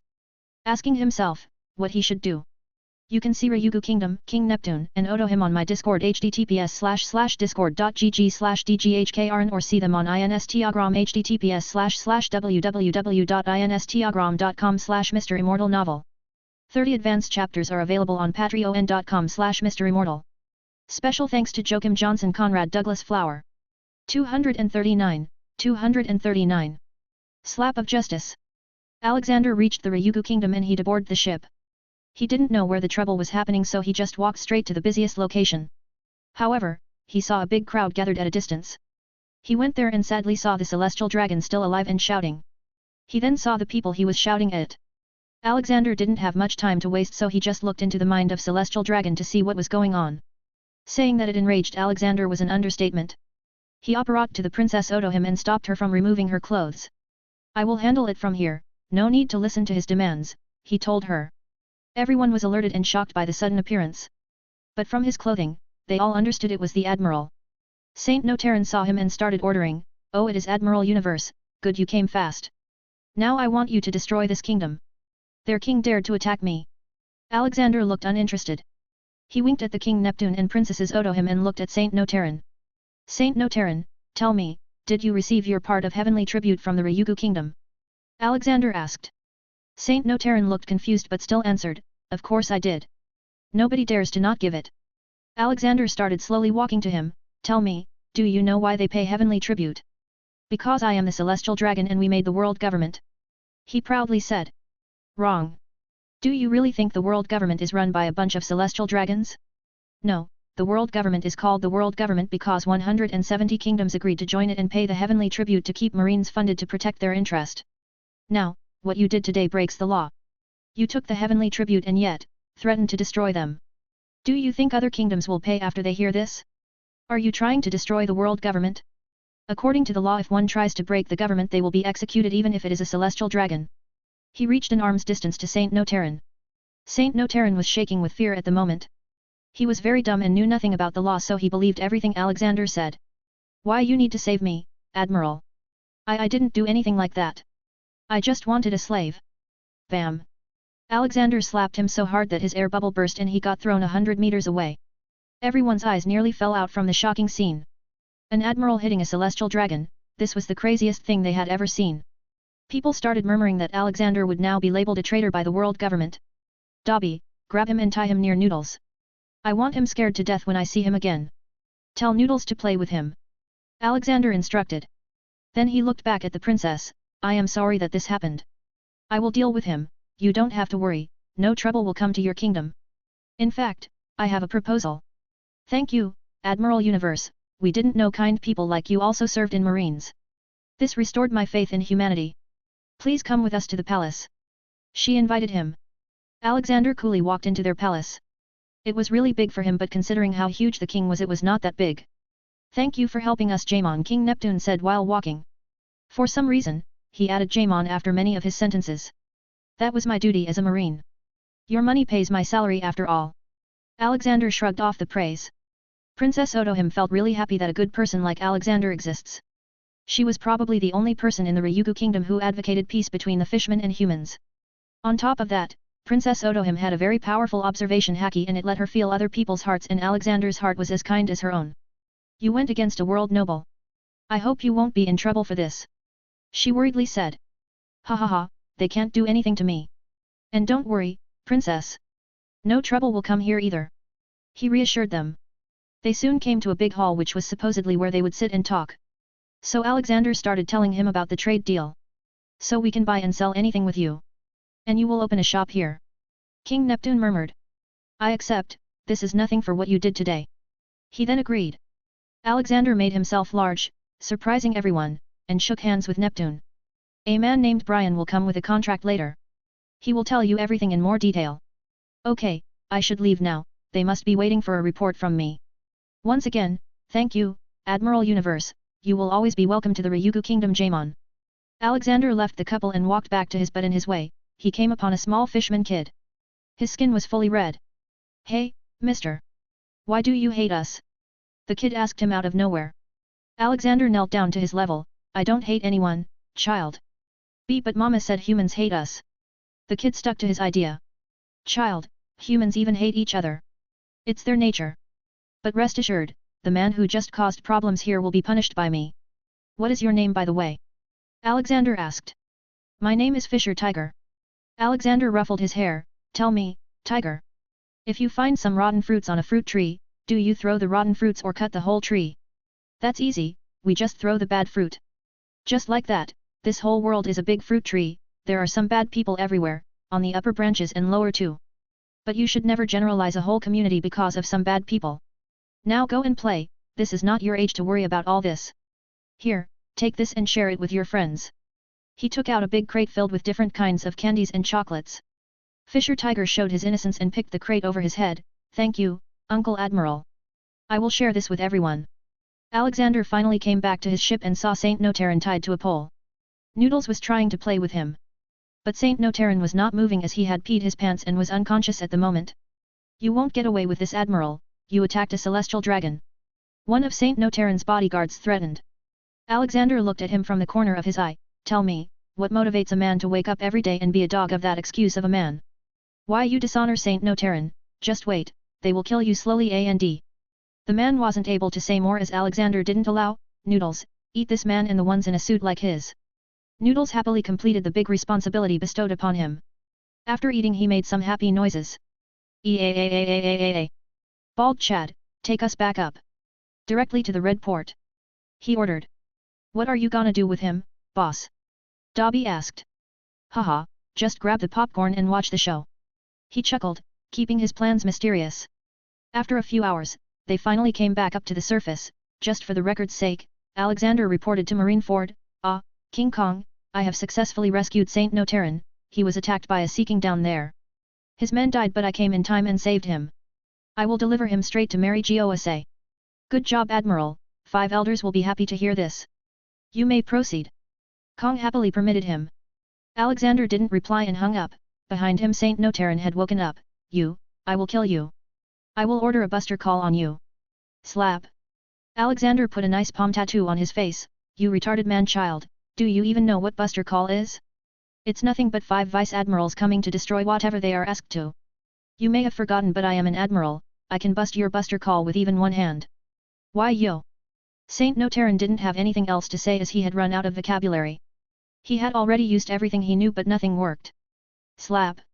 Listen to me now, I will be escorting you to Mary Gosa, I want you to keep your mouth shut the whole way. If I hear any word I will kill you. Alexander sternly instructed him. Why you won't do that? Slap. 30 advanced chapters are available on patreon.com/MisterImmortal. Special thanks to Joachim Johnson Conrad Douglas Flower. 240. I didn't do anything. Did you notice that my slap is getting harder and harder? 2 of your teeth are about to fall off. Now imagine how much damage my full power slap can do. Do we have an understanding? Alexander warned him. Saint Notarin nodded, yes. Slap. I told you to keep your mouth shut. Do you understand? Alexander repeated himself. Yes. Saint Notarin was too dumb to realize that he was not supposed to speak. So it took him 5 more slaps and 10 teeth lost to understand what was going on. Meanwhile, now Saint Notarin was planning to tell everything to the 5 elders as soon as he reached Mary Gosa and get Alexander punished. After a short trip, they reached the Red Port. It was the official way to cross the Red Line. It was present on both sides of it. However, people needed the approval of the world government and pay a fee to cross it. Not to mention they'd have to get a new ship on the other side. This was another ploy by the world government, according to Alexander. This way they managed to segregate the world in half with nearly no way to go to the other side except by using more dangerous routes. What a convenient way to make sure there is no world revolution against them. They deboarded the ship and saw some Mary Gosa guards come with a giant man crawling on 4 limbs, tied in metal chains with a collar around his neck. Alexander stopped smiling at the scene. He could see tears continuously dropping from the man's eyes. Alexander couldn't believe how humans treat one another like that. Alexander stopped time for a while and walked to Saint Notarin. Slap X5. Saint Notarin was shocked and terrified but then he saw that no one reacted to what happened. Nearly all of his teeth had fallen and his face had swollen up. Alexander then put an illusion on his face to make him look normal. Nobody will see anything. I have stopped the time. Now, I want you to free that slave, or I will kill you. Alexander threatened. Saint Notarin shivered in fear, what? How? Will you do it or not? Yes. I will release him, please no more slaps. Suddenly time resumed, Saint Notarin quickly commanded, guards, remove the chains from slave 3. He is free from now. Saint Notarin's words shocked the guards too much. This was the first time they saw a celestial dragon doing this. But they didn't ask questions and quickly removed the chains. Dobby, take this man to my ship and give him some food, Alexander instructed. After that was done they went up with the elevator. Once they came to the long stairs Saint Notarin started complaining about climbing them. But a nudge from Alexander shut him up. As they were climbing suddenly a huge chunk of red rock from the sides fell off and came to them rolling. All the guards stepped aside in time but Saint Notarin was too fat and was hit brutally by it. His rib cage surely had broken. But that was not it, his body rolled down the stairs towards the platform. Alexander instantly put him in a million-year-long time torture in which he died in thousands of ways. One of them was being forced to cut his body parts and eat them slowly, that thing lasted for 20% of his torture. Finally, he fell down from it. The platform was 6 to 7,000 meters high so when Saint Notarin's body reached the town on the ground, his body splashed like jelly. Recognizing who just fell was impossible. His time torture had ended so he felt all the fear and dread while falling and died with a scream. The moment the guards realized what happened, all hell broke loose.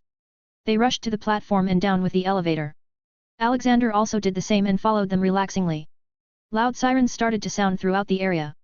Alexander took out his den mushi and informed Kong, "Ah, yes, King Kong, I was on my way to marry Gosa and an accident happened." Saint Notarin fell from the red line and died. On the other side, Kong stood up in shock, "What? What do you mean died? Take him to the hospital." "AAA. That would not be possible. His body turned into a paste, I don't think a doctor can fix this." Alexander uninterestingly replied while looking at the unrecognizable meat blob on the ground. "You just stay right there, I am coming." Kong hung up and probably ran for the fastest ship. Alexander went to a nearby shop and ordered some food while he waited. The death of a celestial dragon was a pretty big thing. "Nice play, boss," Dobby commented. "Haha. I don't even know what you're talking about, Dobby. Here, taste this cake is awesome." He handed him a plate. Little by little the crowd was increasing at Saint Notarin's landing site. He also felt Kong coming from his observation haki and headed out. Kong was probably in too much anger and had forgotten that his rank didn't make him stronger than Alexander. He came to him and tried to punch Alexander. Alexander simply grabbed his fist with his arm tightly. He purposely made him feel pain. "Should I consider this an attempt on my life by the Marines and the world government?" Kong quickly snapped out of his anger and realized who he was messing with. "No, that was just me." "How did you let this happen? You could have saved him." Kong asked him. "King Kong, you know even you can't survive that fall. Why would I risk my own life for that? Also, everything happened so fast that I couldn't do anything. God damn it, Universe. We both know you are bullshitting. I can't do anything about this case, it's up to CP0 to investigate and 5 elders to decide." Kong told him. Alexander started walking away. "Good then, I'm going back on my duty. Don't have as much free time as you." He returned to the ship and came to the slave he had just freed. The man was too traumatized to say anything so he had to give him some healing potions. I just wanna go home. Please let me go." The man cried. "Where is your home, big man? I will take you there," he offered. "Really? It's in Loke Town on Polestar Island. Alright, I'll take you there. Don't worry. Just relax now, they will not come for you anymore." Alexander left him in the room and came out, bald Chad, to Loke Town. "I can't believe I'm saying this but things are even worse than Sakar here." Blue Fang interjected. "At least slaves on Sakar weren't made to do things like being someone's horse. At least you had the option to die in the arena," he added. "That is why the world's purity is just 30%. I also feel a lot of demonic presence here but I don't know if it's real demons or because of a devil fruit. Alright, I need to do some tests. We need to find a devil fruit," he told them. "But don't we already have one?" Dobby asked. "That vacuum power was very dangerous and I want to keep that fruit with me. We'll find some harmless devil fruit for experiments later. Let's try some auction houses in Loke Town," Dobby suggested. They reached Loke Town in 3 months. It mainly took this much time because it was at the other end of paradise in the Grand Line. It was also very close to Reverse Mountain so most of the pirates stopped there to stock up. In these months the former slave became better and finally told Alexander his name and tale. His name was Riva Bronze. He used to be a chef of a small pirate group but they were attacked by the Marines and captured. Due to his size, he wasn't sent to Judiciary Island for a trial but to become a slave. All because Saint Notarin took a liking to him and made him his human seat. He has a daughter and a wife in Loke Town. But he doesn't know how they'd be because he initially became a pirate because he owed money to a local gangster. He had paid back but was still anxious as to what might have happened to them while he was missing. They came into the city and looked for Riva's wife and daughter. Alexander first asked for a description of them from Riva and then looked with his observation hacky. He could only see one woman matching the features. She was working in a bar serving drinks. I think I found her, Alexander told him. Riva joyfully cheered, where? At a bar called Gold Roger Bar. Alexander said. I know that place, follow me. Riva ran into a street. Alexander and Dobby followed him behind. See Dobby, that's why I like to roam in disguises. Look, the whole street is empty just because an admiral is here. Can't an admiral just enjoy his day? Hee. Maybe they just haven't seen a lazy and nice admiral like you. Why do I feel like you are mocking me? Alexander suspiciously looked at him. You are imagining stuff, boss. They saw Riva running into a bar which they guessed was Gold Roger Bar. Alexander entered the place, but his entrance gained a lot of attention. Everyone stopped eating or drinking. The only noise that was coming was from Riva and his wife. I'm back, Rose. I'm finally back. I was captured by the celestial dragon but they released me. He told her. Rose had tears in her eyes as she hugged him. I knew you'd come back. I waited for you all these years. Our little Kate has also grown. She misses you. Yes, I will always be with you and Kate now. All thanks to Admiral Universe. He brought me back here. He is a very kind man. Riva pointed at Alexander. Suddenly everyone in the bar started to look at Alexander. Damn it, you all. Can't I enjoy a drink without your constant eyeing me? Concentrate on your food. Alexander's light warning did wonders and everyone started eating like they were in a military camp. Alexander walked to the counter and took a seat beside a mustached man wearing a straw hat. You can see the red port and the way to marry GOSA on my Discord https://discord.gg/dghkrn or see them on Instagram https://www.instagram.com/MisterImmortal novel. 30 advanced chapters are available on patreon.com/MisterImmortal. Special thanks to Joachim Johnson Conrad Douglas Flower. 241. A small dragon. What can I give you, sir? The bartender hesitantly asked. Give me the best stuff you have. For both of us. Alexander ordered. Dobby, we'll be going to the Goa Kingdom and its nearby places again after this. We will stay there until I'm transferred to the new world. They might not do that until their inquiry of Saint Notaran's death is complete. You can focus on uplifting the world in the meantime, Dobby suggested. That is exactly what I will do. But we also have to find that old lizard. God knows where he is. Alexander then noticed the bar owner talking to the long-mustached man in a straw hat. Forget about going there, no one comes back from the Sea of the Devil, you don't have to go there, Roger. The man laughed, ha ha ha. That is why I'm going there. Alexander got interested, why do you even want to go there? It's not that big of a deal, it's just filled with weird islands and people. Roger tilted his head and looked at Alexander. Roger's eyes widened seeing his uniform and recognizing him. It seems he missed Alexander's arrival. Ha ha ha. This must be fate, meeting an admiral here and about me going there. I want to circumvent the world, that is my last dream. He told Alexander. That is quite an adventurous aim you got there. I wish you luck then. Here, take these, these two are log poses. The one with a single needle helps navigate in paradise while the other in the new world. Be a good man and don't become a pirate, okay? We will probably see each other in the future. He said and patted Roger's back. Roger laughed, this was the first time he met a marine like him. My name is Gold Roger, thank you for these. Haha. You probably know my name, Alexander Maxim Universe, Alexander responded. But it shocked Roger a bit, I didn't know you also have the initial D in your name. Most tend to only read the first and last name of mine because it's too long so it's usually left out. Now, let's have a drink for two men with a bit similar name. Alexander clanked his bottle with him and both drank it in one go. After that Alexander went back on his way to the Goa Kingdom. The small reunited family waved their hands happily as they left.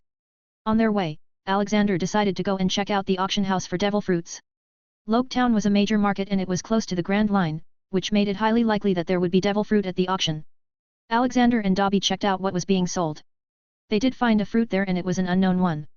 Alexander found the seller's details and went to talk to him directly. It was an old fisherman from the town. The old man nearly peed himself seeing Alexander coming to him. Where did you find the devil fruit?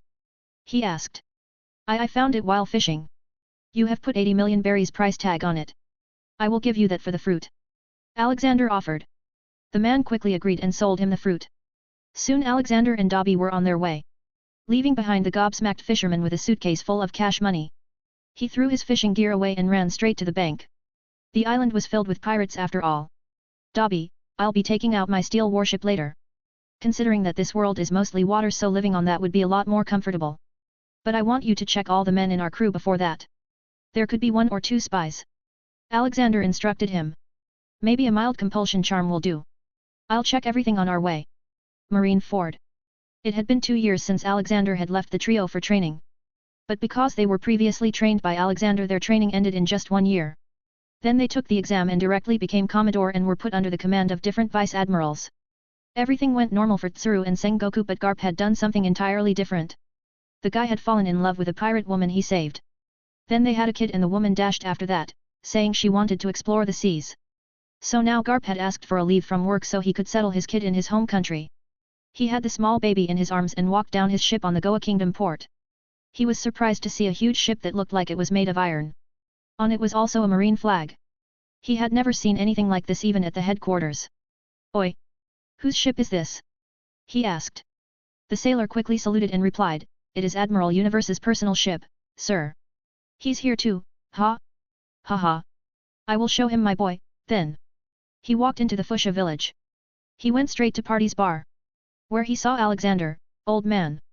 Alexander, who was simply enjoying his drink, looked back. "What you doing here, boy, and where did you kidnap this baby?" "Wahaha. This is my own, old man. Look, we look the same." Garp held the baby near his face to let Alexander compare. "Yeah, now you say it, you do look a bit similar. But your face looks a bit dumber." "Ha. And yet I am the one who has a child. Women dig me, old man, unlike you," Garp boasted. "When did I say I didn't have a wife and kids?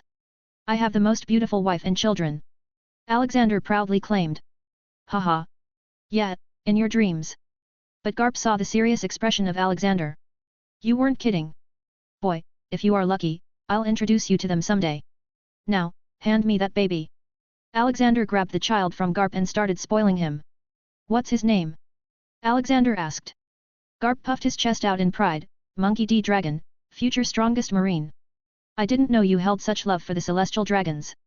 Garp made an ugly face. "Arg, love them? Even their mothers probably don't love them. I also heard you killed one of them." "I didn't kill anyone, it was an accident. A boulder fell, he tripped and fell 6,000 meters. As simple as that." Alexander clarified. "Yeah, sure. I believe you," Garp said, sounding not even a bit convinced. Alexander ignored the loudspeaker of a man and looked at the cute baby in his arms. "Boy, your name has dragon in it, let's hope you grow up and become a dragon who burns those fake dragons. Stay healthy and safe." Garp saw Alexander's shining hand caressing Dragon's head. "What's that?" "My blessings, it will keep all disease away from him. By the way, where is his mother?" he asked. "She wanted to explore the seas and left him in my care," Garp embarrassingly revealed. It was Alexander's turn to laugh. "Ah ha ha ha. I had heard of men running away, but this is the first time hearing about the other way around. Ah ha ha ha. I wish you luck, Mama Garp." He then waved his hand and lots of baby care items appeared. Boxes and boxes filled with diapers, pacifiers, baby formula, powdered milk, and a nice cradle. "Here, these will be needed for the baby. Don't eat the baby formula yourself, Garp." "Hey, who do you think I am? Why would I steal my own son's food?" "Thank you for this stuff though," Garp gratefully said. He wasn't paid enough to buy so much stuff, so this help was very much appreciated. Alexander then started to leave. Garp looked at his back. "Where are you going now, old man?" "To the new world, I'm transferred to G5. Bye-bye Mama Garp." Alexander mocked and left. You can see Alexander's ship on my Discord https://discord.gg/dghkrn or see them on Instagram https://www.instagram.com/MisterImmortal novel. 30 advanced chapters are available on patreon.com/MisterImmortal. Special thanks to Joachim Johnson, Conrad Douglas Flower.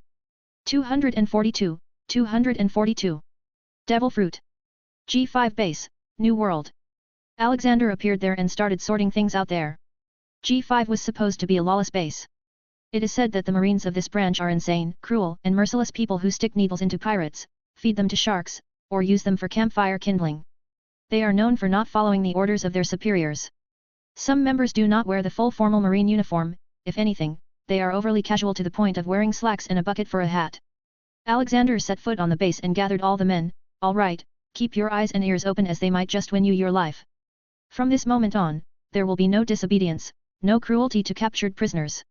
If I catch any of you doing that, first you will be court-martialed and then punished, which can be a fine or a death sentence. Am I clear? All of them may be bash and lawless, but that was only until they had a commodore as their commander. They know they can overpower a commodore with enough men.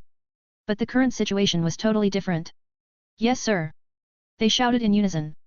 Good, now your first task is to clean the base. It should look like newly polished marble. You all have 3 hours to complete this. If you don't, then 50% of your next month's salary will be cut. Got that? Yes, sir, they shouted with tears and quickly ran to do the cleaning. Showing a rare moment of hard work. Ready, boss? Dobby asked as they walked to an underground lab. Yeah, let's see what's so mysterious about this thing called devil fruit. In the past few months, Alexander had done experiments on the devil fruit he had bought in Logue Town. He had checked the catalog and it didn't match with anyone. Meaning that this was a new and unregistered devil fruit. The fisherman he bought it from had randomly found the fruit in the sea after all. Alright, let's see what this thing does. He picked up the shining golden devil fruit and took a bite. This tastes awful, Alexander exclaimed. Dobby on the other side of the room looked at everything through a special camera. Ah, it's happening, boss. You were right. That small bite you took established some kind of connection with your body. Because of which, sometimes invisible came out of the fruit and went into your body. Dobby exclaimed. He didn't notice, but a glass fell down from his elbow and shattered. Alexander ignored and continued. Then our theory was correct. These devil fruits have souls. But how they were made and how they give power is still a mystery. Alexander said. Try your power, boss. Let's see what that fruit does. Alexander closed his eyes and tried to feel any changes.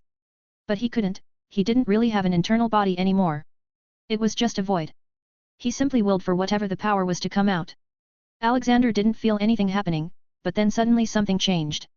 Ah, it's happening, boss. You were right. That small bite you took established some kind of connection with your body. Because of which, something invisible came out of it and went into your body. Dobby repeated everything. Then again the glass fell down. Dobby saw Alexander surprised. What happened, boss? I think I know what my ability is. I just used my ability and time got reversed, Dobby. Cover yourself with armament Haki, I'll show it to you. Alexander again used his power and they both saw the broken glass assembling itself back. So, it's a time-reversing fruit. But what's the limit? Dobby questioned. I don't know, it can't be too much though. Or else it will be a world-breaking power and someone must have had it before. Yet we have no record of that person or this fruit. From my guess, it can probably reverse time to a few minutes, we will need to research about its range too. However, I need to see if I can control which object's time I want to reverse. Alexander mumbled. What now, boss? We need more devil fruits to test. I've heard that the New World has the most number of devil fruits in the world. Let's head out and find some. We also need clues about this void century. I have a feeling everything is connected to it. He suggested. Alexander stayed on the base for another month to drive the lesson into each marine there. Then he left Blue Fang in charge and headed to Dressrosa. He had heard that their battle coliseum gave devil fruits as a prize. Dressrosa was one of the 20 kingdoms that were responsible for founding the world government. The country was well known for its flower fields, its cuisine, its passionate women, and its battle coliseum. The local women were prone to violent acts of jealousy, leading to a high crime rate in the country. The residents of the country also believe that fairies live in the country as well, taking away people's belongings and treating them as offerings, according to the residents themselves. Alexander appeared there with his huge ship that never disappointed him in garnering people's attention. He walked down the ship and saw a royal procession coming towards him. At the front was probably the current king, King Riku Doldo III. It is an honor to welcome an esteemed person like you to my small kingdom, Admiral. King Riku greeted him. Likewise, King Riku. I heard you have a devil fruit here. He blatantly asked. King Riku frowned a little, thinking that the world government sent an admiral to take it. Ah, yes. It's a mere attraction for the crowd in the Colosseum. You can take it if you want. Alexander knew the king was just afraid of him. After all, admirals had the ability to call a buster call. This simple fact kept most of the kingdoms afraid of marines and the world government. I will pay you for it, just like everyone else does. Which fruit do you have?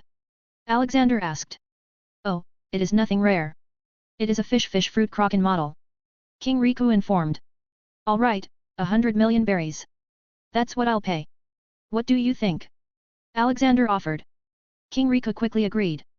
This would greatly help him procuring for the next heavenly tribute. I can agree to that, Admiral. Good, send someone to bring it here, then. I am in a hurry. Alexander told him. He had received intel that there was a hundreds of years old giant elephant in the sea. He wanted to go and see it. Maybe talk to it if possible. Soon enough the fruit was given to him in a box and he in return gave them a suitcase filled with money. Alexander felt like he was doing a drug deal at that moment. Thank you for your cooperation, King Riku. I will probably come back soon for some personal talk. Till then. King Riku brainstormed for a long while wondering why Alexander would return. Admirals weren't considered good omens, it seems. Bald Chad, head to Zo, the giant elephant. It does not have a registered location on log pose, so just follow that bird in the sky. He ordered. The bird in the sky was a normal pelican. Alexander had asked it to lead them to Zo in return for lots of fish. It was quite a distance they had to travel to reach the elephant. The elephant was supposed to be 15-20 kilometers tall. He could walk on 10 kilometers deep ocean floor and still have its back so far high in the sky. When they came closer to the elephant the sea got covered in thick fog and it became turbulent. Alexander left the ship and flew up with Dobby. The more they flew up the more they marveled. But Alexander noticed the elephant's skin which was so wrinkled now. He felt bad for the old elephant who had probably spent most of his life as the last of his species. He flew up towards his head. But he was more shocked seeing landmass on his back. With walls and everything. He had not found the mention of an island like that anywhere. You can see Dressrosa and Zo on my Discord https://discord.gg/dghkrn or see them on Instagram https://www.instagram.com/MisterImmortal novel. 30 advanced chapters are available on patreon.com/MisterImmortal. Special thanks to Joachim Johnson Conrad Douglas Flower. 243. Zunsha. He looked at the giant elephant and saw many scars on him. His ears were cut from various places. Who knew what kind of atrocities he faced in the past 1,000 years? Alexander used his magic to treat all the wounds on him and then went to his head. Pat pat. You're a really big boy, ha. I've seen huge dragons but an elephant is first. He talked to himself. Alexander then heard a loud trumpet. He guessed the elephant wanted to talk so he used his strange ability with which he could talk to anything. Haha, he can understand us, Dobby exclaimed. Thank you, good human. It was getting very itchy behind my ears. A majestic yet kind voice reached Alexander. He smiled, it's all right, I like helping others. What's your name? Ah. It has been so long since I heard that question. Last time it was that boy with straw hat. I am called Zunsha, kind human. Zunsha, that is a nice name. I am called Alexander Maxim Universe. You can call me Alex or old man. Alexander kindly greeted him. Oh, another one with D in the name. Zunsha, do you know anything about the Void Century? Or anything major that happened 800 years ago? Alexander asked him. I do and I do not. I do not know what this Void Century is that you speak of. But I only remember one thing from that long ago. On that day, the sky turned dark, the world suddenly fell into the darkness like something had taken a hold of it in their evil palm. It was a dreadful feeling even for me. That is all I remember. Zunsha informed him. It's all right, Zunsha. Why are you still walking by the way? For the little people living on my back. The day I stop, the world will start noticing them and nothing good comes out of that. I love my little people. He proudly said. Haha, you are a very good elephant. I will go and meet the people. I can make their lives better. Alexander suggested. They will surely welcome you. There is also something that might interest you in the whale forest. Go and see it. Okay, I will return again soon. Till then, he flew up to the gates of the island. He was pleasantly surprised to see the place was flourishing.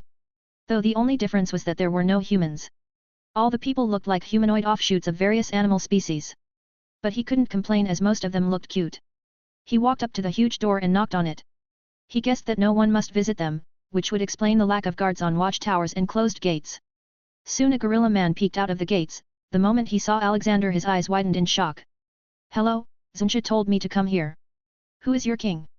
Alexander asked. The gorilla man quickly came out of shock. Lesser mink? How did you get here? Wait, I have seen you somewhere. Gorilla man took out a newspaper from his bag and compared an image side by side with Alexander's face. Alexander didn't wait for him to speak. I flew up here. I am Admiral Alexander and this is Vice Admiral Dobby. We would like to meet your leader or king. Now, the mink tribe lived an isolated life, but they were knowledgeable about the world with the newspaper, and they had a general understanding that an admiral was as strong as their king, if not more. Please wait here. I need to report to Duke Hitsugisu-kan. Only he permits visitors. Okay, I will be waiting. Wait, take this. Alexander threw a bag at him. Gorilla Man opened it and saw a dozen bananas. His face instantly grew a wide smile and stars in his eyes. Thank you, I will go to Duke now. He ran away. Alexander took out a table and a chair and started drinking with Dobby. Did you just bribe that guard? Dobby asked. Cough. Alexander nearly choked on the drink. No, that was just a gift. Did you not see his happy face? Sure, whatever you say, boss. Dobby rolled his eyes. Alexander took out the phone and called Amy in Fihame. Sweetie, can you make a giant-size pineapple pizza? Your grandpa Dobby is hungry. Ah, thank you. Yes, you can come out and explore then. He hung up and looked at Dobby's pale face. It was Alexander 1 and Dobby 0 this time. Meanwhile, inside the central castle of the Zou Kingdom, the Gorilla Man arrived and reported to Duke Hitsugisu-kan. The Duke didn't waste time and quickly permitted them to enter. Even though they weren't a part of the world government, they had no reason to anger an admiral. They also liked lesser minks. Go and invite him in. Duke Hitsugisu-kan ordered. Duke Hitsugisu-kan was an old sheep mink and the ruler of the Mokomo dukedom. He had also selected his successors, though they had gone out to explore the seas for now. Alexander had finished half a bottle when Gorilla Man came back. Ah, Mr. Admiral, you have been invited to Duke's castle. Please come in. Alexander packed his stuff and headed in. The streets were bustling with lots of people. Alexander happily looked at some rabbit man kids. For some reason, the people were showing a bit extra enthusiasm and were waving at him. Kids were jumping around and shouting for his attention. They sure seem cheerful, Dobby commented. I don't know why, but I like this. Look at those cute little ones. I feel like grabbing them in a hug. Alexander dotted on them. The whole way Alexander stopped many times to give candies to little children. What was supposed to be a 15-minute walk took them an hour. Soon they came to the castle. A large sheep mink with white wool and black skin was waiting for him there. He had curved horns, a walrus mustache, and a fluffy beard. He wore a dark-colored king's robe and a crown. Unlike most minks, he seems to have hooves instead of humanoid hands. Ha ha ha. Thank you for inviting me in, Duke Hitsugisu-kan. Alexander was already a huge man and then he enlarged himself more to shake hands. This little token of respect always surprises the people. Duke Hitsugisu-kan nearly fell back from the shock. Ha ha ha. What a strange lesser mink you are. I have traveled the seas in my days, but I've never met one like you with so many abilities. Duke Hitsugisu-kan exclaimed. I had a talk with Zunsha. He told me about the people living on his back. Alexander's words shocked them. Did you really talk to him? Alexander connected back to Zunsha, my big friend, show them that I'm not lying. In return, Zunsha made a loud noise. Seemingly replying to Alexander. Zunsha is not a brain-dead elephant. He is very smart, old, and kind. He can understand you all too. Alexander informed him. Duke Hitsugisu-kan was pleasantly surprised and had tearful eyes. That is such good news. We finally know he can understand us. Please come with me. I have prepared a feast for you. Haha. I never say no to food. Let's go. Alexander muttered. For a while, Alexander talked about all the here and there stuff with Duke Hitsugisu-kan while eating. After that, he finally came to the point and told him about his shop plan. Duke Hitsugisu-kan, I plan on opening a big shop here. You can buy all kinds of food, books, clothes, and other items. Not just that, you can also sell any specialty of yours. He proposed. Duke Hitsugisu-kan may seem kind and happy-go-lucky type, but he was also smart and very knowledgeable. What's in it for you? I mean, we people don't have a very high buying power. It won't be very profitable for you. Ha ha ha. You are right, my friend, it won't be profitable at the beginning. But I don't really need money. I have more than I can even spend. What I truly desire is friendship. Also, the shop will be a means for you to become rich too. You can sell anything that you make there. I will sell that stuff further around the world. 10% of the profit I will take, while you take 90%. Duke Hitsugisu-kan went into deep thinking. We do make very good wine. Everyone likes it. Maybe we can sell that. My friend, liquor business is the most profitable business.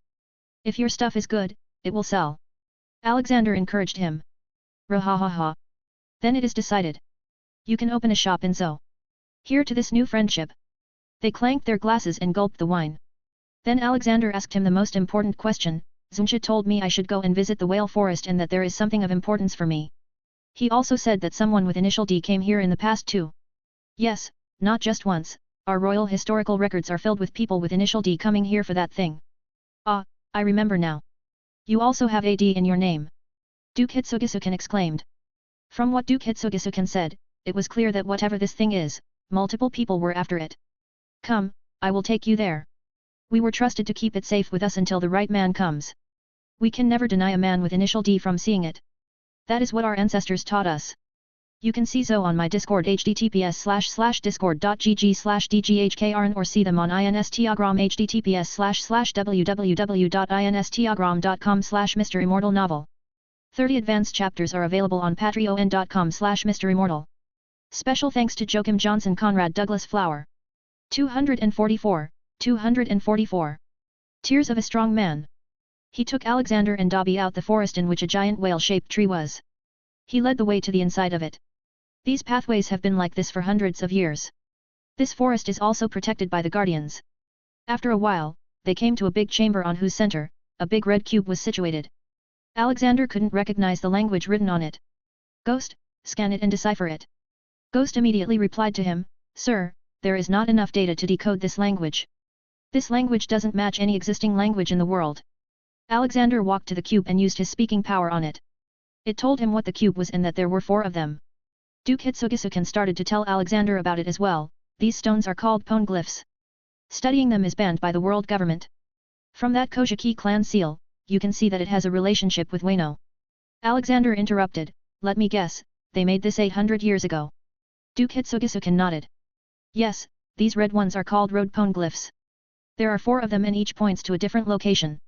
Once you join all the 4 points with an imaginary line, where it bisects is where the last island in Grand Line is. There are 2 more types of poneglyphs. Historical poneglyphs that reveal pieces of ancient history as well as messages written by ancient people. Instructional poneglyphs, that contain instructions and / or clues about the locations of historical poneglyphs. Alexander had started to build up a theory in his mind. That whatever was written on these stones was crucial to know what happened in the Void Century. Making it more believable was the fact that the world government was trying to hide it. Then people on Wano know how to read it? Alexander asked. Yes, but not all of them. Only the current shogun of Wano and daimyo of Kuri in Wano country, of Kojiki clan, know how to read and write this. Thank you, Duke Hitsugisuken, I really appreciate that you showed this to me. I will head to Wano now. Alexander decided. Wait, don't you need a copy of this? Duke Hitsugisuken asked. Ha ha ha. I already have that, my friend. Look. Suddenly a huge piece of paper appeared. On it was an image of poneglyphs. It looked as real as a photograph. How? Magic. Alexander whispered. He put the paper back in his pocket and shook Duke's hand. I should leave now. Thank you for your help. If you ever find yourself in trouble, use this to contact me. Okay. He gave him a 2-way mirror. Duke Hitsugisuken delicately held it and looked at Alexander leaving. Best of luck on your journey, Admiral. He waved his hand. Alexander flew directly to the face of Zunsha. Thank you, my old friend. I should repay you for your help. Alexander fixed Zunsha's eyes. They had sunken back into his face for some reason. Ah, thank you for giving me my vision back, Alex. But my eyes will again sink back in a few years. The weather and dust affect them too much at this height. Zunsha told him. Alexander quickly made magical glasses for his huge friend. There you go, they will protect your eyes from any harm. They are also unbreakable and unstealable. Not only that, you can also look much further with this. It also has a feature to play music for you. Alexander played some Mozart for him. Zunsha flapped his ears in joy. This is beautiful, Alex. Thank you for this amazing gift. It's all right, if you ever need me just think about me and I will be here. I'm always there for my friends, okay? Alexander patted his forehead. Zunsha made some happy sounds, and as a parting gift, he threw the water in the air like a fountain, making multiple rainbows. Haha, thanks. I will bring my granddaughter next time. She loves rainbows. He said and flew away to his ship. Zunsha will not be bored now. Not with thousands of songs to listen to. Dobby commented. Haha, I can't imagine people's faces when they see a giant elephant with blue sunglasses. Alexander laughed imagining that. Puru. Alexander picked up the Den Mushi mid-flight. Yes, Grandpa. I mean Admiral Universe speaking. On the other side, Alexander heard a crying voice. Sensei. It was Z. What happened, boy? Tell me. Sensei, please save my wife and son. You showed me so many miracles. Please just one more. I beg you. Z's broken voice came. Alexander quickly took out his anywhere door. This was the first time he had heard Z crying. Z was a tough man who never cried no matter how hard the training was, but something big must have happened. Alexander didn't think of Z while opening the door but his family. He crossed to the other side and saw the carnage. Buildings burning and people running around. Behind them were pirates with guns and swords. Killing, looting, and RPing mercilessly. Dobby, don't leave anyone but their captain alive. He sternly ordered. Dobby instantly got into action. A long sword appeared in his hand and cut a running pirate in half. By now Dobby had understood that preserving life doesn't mean being a weak little elf. Preserving life also means protecting them. On the other hand, Alexander cast a point me charm and followed the guiding light. He finally came to a burning house. On its doorstep were two dead bodies. One woman and one child. Z had them in his arms. Z saw Alexander with his teary eyes. Sensei. I will give you a miracle. Z, step away from them now. Quickly cover yourself in armament haki. Just do as I say, we don't have enough time. He ordered while leaking a bit of conquer haki. Dobby, cover yourself in armament haki. He telepathically told him. He used his devil fruit's ability to reverse the time.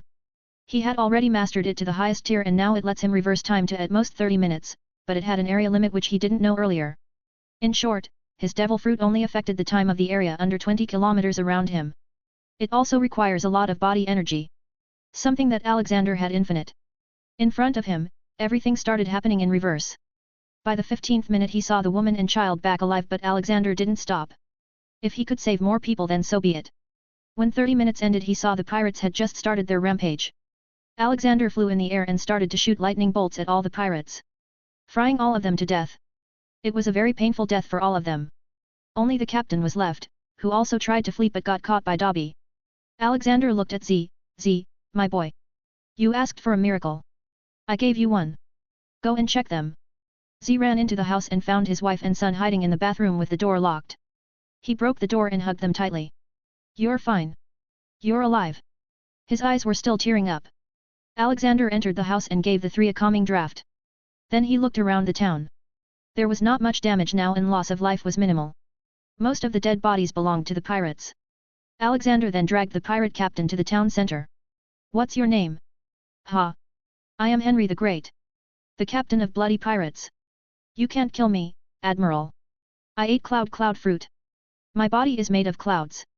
Why did you attack this place? Don't you know it is heavily guarded by the Marines? Alexander questioned. Ha ha ha ha. What a joke. Guarded? Ha ha ha, your own rear admiral stationed here made a deal with me. To let me loot for a 30% cut. He just asked us to leave Admiral Z's family alone. Henry revealed.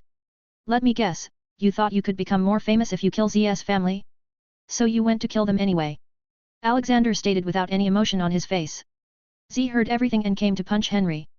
But Henry turned into a cloud. You think clouds can't be killed? Alexander asked. Then he just tapped his finger on Henry's head. Suddenly he started to turn into ice. Beat him Z. Z gladly obliged and started punching Henry. This time Henry was grunting in pain. Finally, when Henry was half dead, Alexander cut his hand and feet and healed him. Not so great now? I will throw you into the sea, let's see if clouds can float. He picked him up and threw with as much force as he could. Henry would soon drown and painfully die some kilometers away. Z looked at Alexander. Our own people sold us? A rear admiral? This is beyond simple corruption. Don't go and kill him now, Z. You will be made a criminal. However, I can go and do it. Nobody has balls to mess with me. Alexander proposed. Z looked at him thankfully. He suddenly bowed. Thank you, Sensei. But you have already done enough. I will deal with this myself. Arg. Get up, kid. Now go see your wife and son. Also, shift them to a safer town. This is not a secure area now. Alexander suggested to him and left him to investigate on his own. He came back to his ship still near Zo, Bald Chad, towards Wano at full speed. You can see Road Poneglyph, Cool Zinasa and ZS family on my Discord https://discord.gg/dghkrn or see them on Instagram https://www.instagram.com/MisterImmortal novel. 30 advanced chapters are available on patreon.com/MisterImmortal. Special thanks to Joachim Johnson Conrad Douglas Flower. 245. Wayno. News coup. Alexander signaled the bird flying over his ship. He was really surprised that the bird was so intelligent. It gives a copy of the newspaper and takes the money in the bag. Alexander also patted the bird and gave a salted fish, good job. News coup happily munched on the fish before again flying away. Alexander started reading it on his recliner on a sunny day on the deck of his ship. The first page had Z's image on it. Whoa, when did this happen? Z took retirement and became an instructor. Dobby also heard him, something must have happened. Call him and ask. Alexander called Z on Den Den Mushi. Z, what happened? Why did you retire? Sensei, now I know why you didn't become Fleet Admiral. There is too much corruption in Marines. The Rear Admiral responsible for the attack wasn't punished. Instead, he was promoted and sent to G5. He has ties with some kingdom's royal family. Z revealed. Oh, the G5 is under me. He will probably go through hell there. Why did you become an instructor now? He asked. Fleet Admiral begged me to. He said an admiral leaving suddenly would not be good for the Marines' reputation. Hey, they don't care about anything other than reputation, do they? Well, I will see you in a few days. Maybe I can pull some strings and get you onto my ship as a consultant. Being an instructor is too low for a man of your capabilities. Alexander offered. Thank you, Sensei, but I would like to stay here and train some new promising kids. Maybe after that, I will join you. Z told him. Oh, who are these so-called students that got you so interested? There are three especially, Aokiji, Borsellino, and Sakazuki. These three have immense talent and they had eaten very strong devil fruits. They will probably be admirals someday, but for now, they are too small. Z told him. In that case, be sure to beat some self-consciousness into their brains. We don't want heartless men to be admirals. Alexander suggested. That is what I am trying to do. After a bit more talking they hung up and called Blue Fang in the G5. Yeah, my boy. A new vice admiral will be coming there. I want you to let him get the command and tell all the Marines to annoy the hell out of him. They don't have to worry about punishment. Is it the same guy from the newspaper? Blue Fang asked. Yes, he is. All right, boss. I will do it. He hung up. Alexander then looked at his watch. We should be near Wayno now. Let's see if we can get the poneglyph deciphered. Alexander took out a small book about Wayno, mainly because not much knowledge about it was available outside. Wayno country was a country that was not affiliated with the world government. The country follows a strict policy of isolationism, meaning that contact with outsiders such as pirates and other countries is prohibited.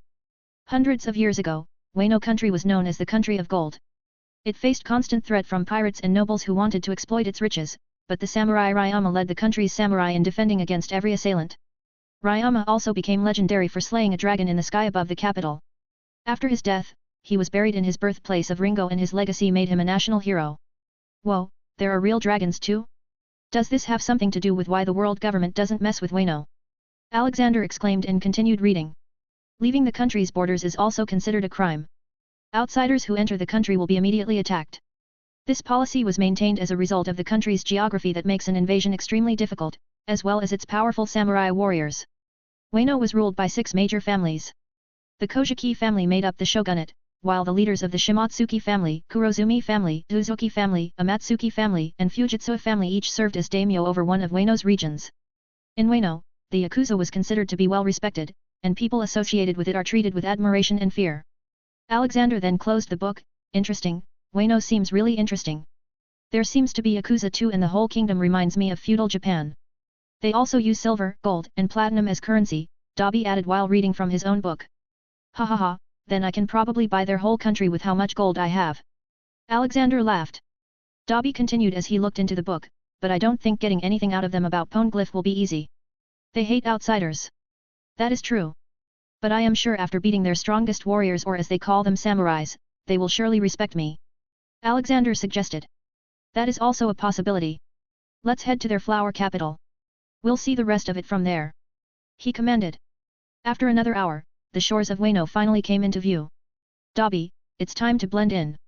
Put a haori on your clothes. Alexander instantly took out a nice red haori and wore it. He also threw one at Dobby. Boss, you are a 13-foot-tall man, with white hair and beard. I don't think you can blend in even if you wore a full kimono, Dobby commented. It's the effort that counts, Dobby. He said and looked back at his men. Bald Chad, anchor here until we return. If anyone attacks you are free to use artillery. Got it. He ordered. All the Marines on the ship saluted. After that Alexander and Dobby jumped away to the shores of Wano. Alexander and Dobby used magic that made other people perceive them as locals. They went into the nearest town to find the intel. It was filled with people in feudal Japanese clothes. There were lots of people carrying swords too. The first thing he noticed was that most people seemed happy. They found out that where they were now was a region named Yuden. Though Alexander had to ignore the people's use of Dagazaru at the end of nearly every line. Finding the right direction they jumped to the capital of Wano. And it was a sight to behold. They understood why it was called the flower capital. There were so many cherry blossom trees everywhere and their small petals were flying around. The building looked like colorful versions of feudal Japanese architecture. Alexander and Dobby walked on the streets, mesmerized by all the colors. They then started hearing pleasant shamisen music coming from a building. Dobby, I am in love with this place. For once I am thankful that it's a closed country and its culture wasn't destroyed. I will go and find the shogun. You bring Olivia and the girls out and show them around. They will love it. Alexander said. Dobby smiled widely, I had the exact idea. See you later boss. Alright, shogun must be there. Alexander looked at a castle situated on a hill with a huge arched tree. Alexander walked straight to it. Stop, no one is allowed to enter without permission. Do you have it? One of the samurai guards at the gates asked. Ah, yeah, I do. Alexander took out a paper with compulsion charm that made them believe it was the permission. Please enter, Alexander-sama. Both the guards bowed. Alexander scratched his beard in confusion, what did my compulsion make them see me as? He walked into the castle with ease and headed to the biggest room possible. Also because Alexander saw multiple people gathered there with his observation haki. He entered the hall and went straight to Shogun. Clank clank. You can see young future admirals in Wano on my Discord https://discord.gg/dghkrn or see them on Instagram https://www.instagram.com/MisterImmortal novel. 30 advanced chapters are available on patreon.com/MisterImmortal. Special thanks to Joachim Johnson Conrad Douglas Flower. 246. Road Pone Glyph. Out of nowhere two ninjas appeared and slashed at Alexander's neck with their swords. But their swords broke down in two. There were a lot of people present and everyone looked at the scene in shock. Alexander was still standing without a single scratch. The whole castle went into an uproar.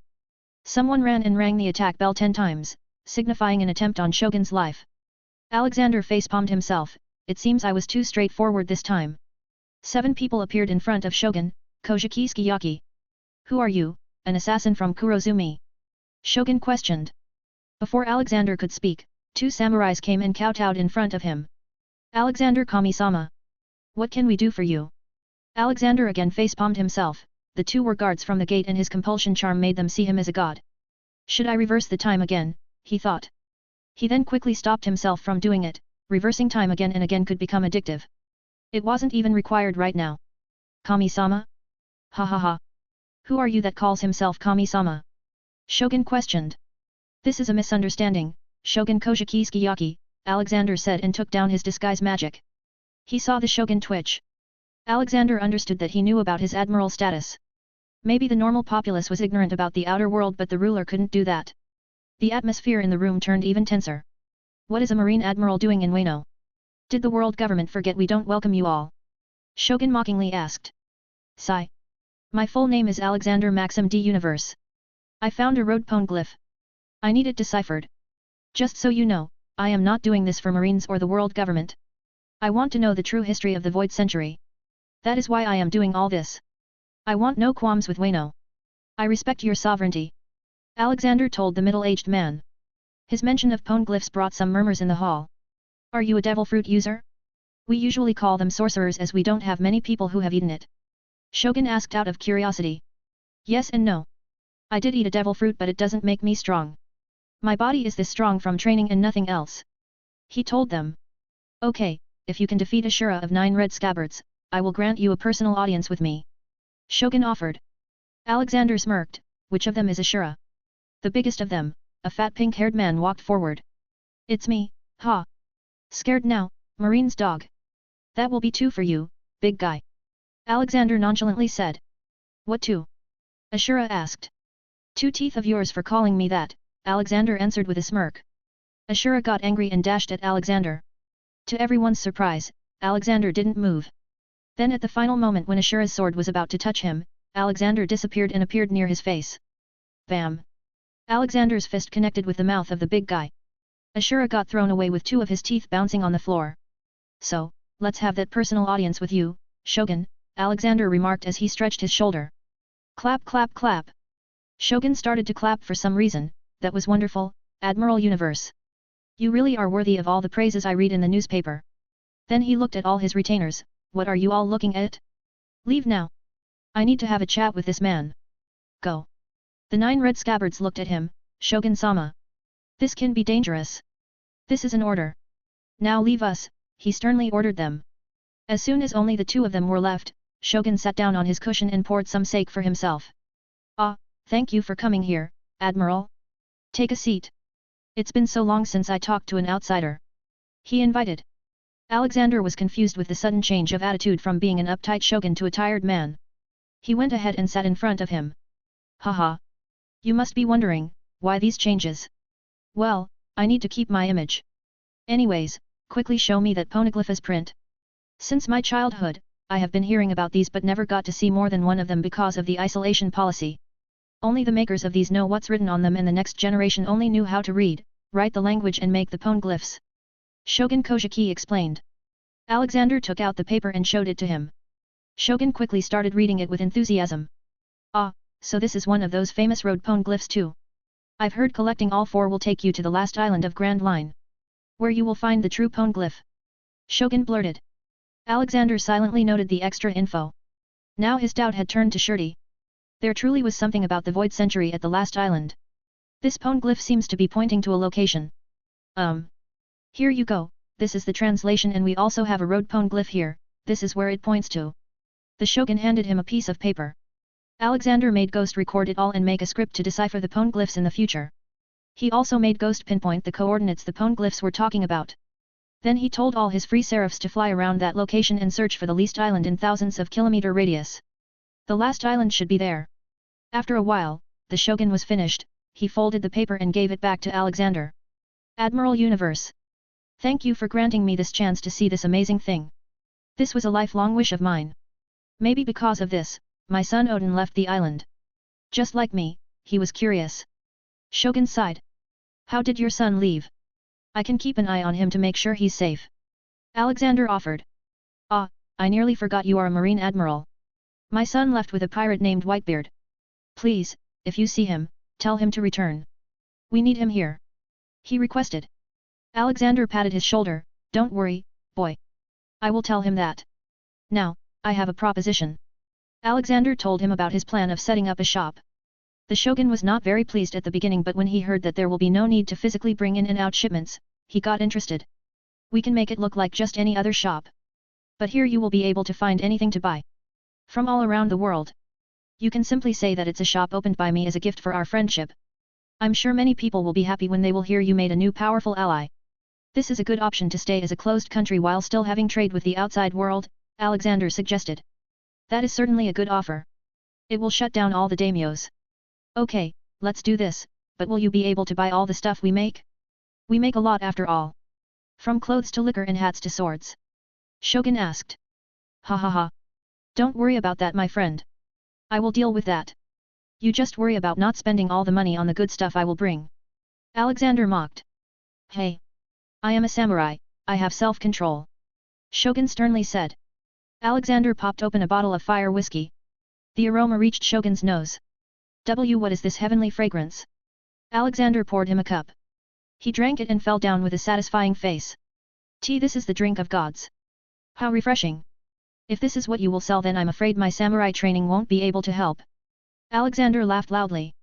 Then suddenly he heard a loud cat's cry. Meow. Alexander noticed a fat cat with a huge grin and hat on the head coming running towards him. Or the fire whiskey bottle to be more precise. It quickly took the bottle from the Shogun and started to drink it like no tomorrow.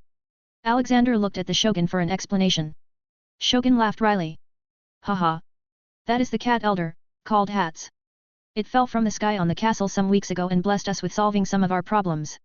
You can see the Shogun, Ashura, and the cat on my Discord https://discord.gg/dghkrn or see them on Instagram https://www.instagram.com/MisterImmortal novel. 30 advanced chapters are available on patreon.com/MisterImmortal. Special thanks to Joachim Johnson Conrad Douglas Flower. 247, 247. God Valley. Ah. That hits the spot. Good afternoon gentlemen, excuse me for my untimely drinking. I just couldn't refuse my unconscious mind to not do it. The cat said in a British accent. Alexander felt like he had seen the cat somewhere. Alice in Wonderland movie maybe. It was a Cheshire cat. Hats, I am busy. Go away. The shogun tried to shoo it away. But the cat seemed to ignore him. Oh, you mortals can't order me around. But this man here. The cat flew to Alexander and started smelling him. Ah, you smell like heavens. And also the old man. Are you God's son? Alexander was truly surprised. Yes, how do you know that? Because I am the ruler of chaos. By chaos, I did not mean the space but real chaos. The old man said that the false god is after me so he sent me here, to you. But I ended up with this man. Ah, another nutjob Alexander thought. Now, take me with you, godson. It came to his shoulders and sat down. What's your name? Alexander asked. I am called Hats. Because I love hats. Do you have any hats? He said. I will deal with you later. Just sit quietly on my shoulder now. Okay. Alexander instructed him. I simply don't have anything else to do so of course I will rest on your shoulder. You are allowed to do as you please. Hats spoke in an authoritative tone and closed his eyes. So, Shogun Kojiki. Thank you for helping me read that. Take this, you can call me anytime you need any help. He handed him a two-way mirror as well. Kozakisky looked at it with interest. This thing is pretty convenient. Haha. Yes, it is. Okay, I will be on my way now. Take care, Shogun. He said his goodbye and left the castle. He found his family roaming the streets and buying whatever they liked. Jenny was the first who noticed him. But then she saw the cat. Fluffy Kitty. She quickly grabbed Hats and held him in a tight hug. Hats didn't even open his eyes the whole time like he was in a deep sleep. She rubbed her face on his soft fur with a big smile. So, how was this trip, Olivia? Alexander asked. Beautiful. This place is so beautiful and cheerful, Alex, she commented. Yes, Glanpa. I also made 5 paintings. Amy chimed in. Yes, the food is very good here, Rena added, with a dumpling stick in her hand. Golly nodded at that remark. She also had her mouth full of dumplings and dumpling sticks in both her hands. Let's go. Our work is done here.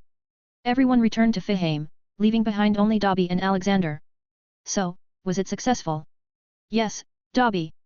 It was more than successful. If we are lucky, we might just find that hidden island at the end of the Grand Line.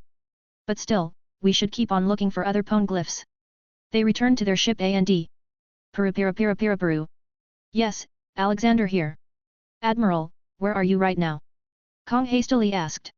Nearby Wano. Why? Good, very good. I need you to quickly go to God Valley. Many world nobles are gathered there but somehow Rox D. Zebek found out. He has appeared there to assassinate them.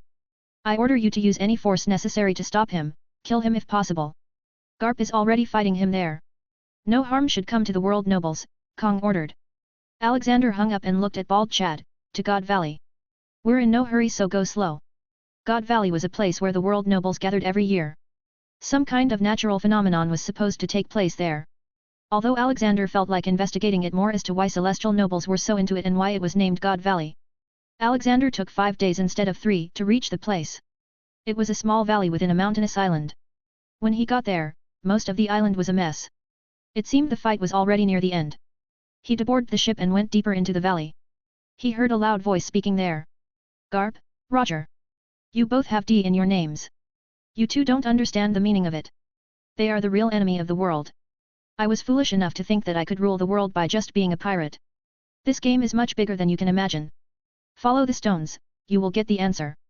Rox D. Zebek said his last words before throwing up a mouthful of blood and taking his last breath. Following the stones, huh? Who knew those poneglyphs would be so important to so many people? Alexander thought. All the world nobles that were hiding in nearby caves came out and saw their attacker dead. Then they noticed Alexander and quickly ran behind him, seemingly thinking that he'd protect them from any danger. Admiral Universe, arrest that man, he is a pirate. He can't leave this place alive, I order you. Saint Rosward haughtily demanded while pointing at Roger. Garp and Roger were too tired and weak so they hadn't noticed Alexander. But now they did due to all the voices. Garp, what are you doing here? Did you leave Dragon Chan alone? Alexander inquired. Old man, when did you come? Wait, why are you here? Garp confusedly asked. Ah, I am bounded by duty. Kong asked me to come and protect these weaklings and kill Zebek. Too bad you saved them before me. Alexander sadly replied. Does the word saving has a different meaning in his dictionary, Garp internally thought. Zebek is dead. Roger here helped me do that. I met him here by chance. Garp pointed. Roger looked at Alexander and smiled, hello, old man. Thanks for those log poses. Ha ha ha, boy, you really came to the new world. Well, I am proud I guess. But I told you not to become a pirate. Alexander remarked. I didn't want to. Sadly, the government puts adventurers in the same category as pirates. Roger argued. Yeah, why wouldn't they? The world government hates freedom of speech. Recognizing adventurer as a profession is like stabbing oneself for them, Alexander thought. Admiral Universe, I am a celestial dragon. I order you to arrest that man right now. Saint Rosward again demanded. Alexander turned back. I won't, what are you gonna do about it? Fight me? Kill me? Your 5 elders have been looking for a way to kill me for years. Yet here I am. You know what, even if I slap you they won't be able to do anything. Slap. A tight slap resounded around the whole God Valley. If it didn't have anything to do with a god to be called God Valley, it did now. Saint Rosward fell down on the ground, a few of his teeth fell out and he started shivering. Now, all of you pests. If you don't want to get slapped then release all your slaves. All the world nobles were scared at the moment and rushed to take off the slave collars. Good, now turn around and silently board my ship. I don't want any sound coming from you. If I do then the reward will be a slap. All the world nobles made neat and clean lines and walked to his ship. They were all given different rooms to stay in. Today was a reality check for them. They learned they couldn't order everyone around. Meanwhile, Garp and Roger had their eyes falling out of their sockets looking at the scene. It wasn't just them, Roger's crew was also standing some distance away and had the same reaction. Then finally Garp broke the silence with his loud laughter. Wahahaha. You can see the rocks Zebek, Garp, and Roger, and Saint Rosward on my Discord https://discord.gg/dghkrn or see them on Instagram https://www.instagram.com/MisterImmortal novel. 30 advanced chapters are available on patreon.com/MisterImmortal. Special thanks to Joachim Johnson Conrad Douglas Flower. 248. A good world noble. Roger's crew members quickly came forward to help their injured captain. They themselves were injured after fighting Charlotte Linlin, Kaido, Edward Newgate, Shiki, and other members of Rock's pirates. Though they had run away by now after seeing their captain losing. Their doctor, Crocus, came forward and started treating Roger's wounds. Captain, your health is already not that good. Why do you still push yourself so much? Ah ha ha ha, forgive me, Crocus. Just bear with me till I complete my dream. Roger dreamily said. Wahey Garp and everyone else suddenly became alert and yelled. Oh old man, look behind you. Garp loudly whispered. Alexander looked back and out of nowhere, a huge round tongue licked his face. Ah, stop it Noodles. Bad manners. Why are you here? I told you to stay with the ship and protect it. Oh, Dobby sent you? The world nobles are creating a ruckus? Okay, go back and play with them. They will get in line soon. He said and made him go back. Haha, forgive little Noodles. He's still a baby. But he is learning. Alexander shamelessly said. Garp's eyes twitched, he's already bigger than all the Sea Kings I've seen in my life. And he's still a baby. Everyone else nodded as if they wanted to ask the same thing. Yes, that poor thing. He was cast out of his group because of his big size. So I adopted him. He is very friendly. Alexander smiled saying that. But then loud horror-filled screams started coming from the ship behind him. Noodles was just playing with world nobles. Roger started laughing from the comical scene, haha. Old man, are you going to arrest me? Roger pirates looked at him with nervous eyes. They knew if it came to fight they wouldn't be able to beat him, so they could only pray. No, not yet. Not until you conquer the Grand Line. Alexander smilingly said.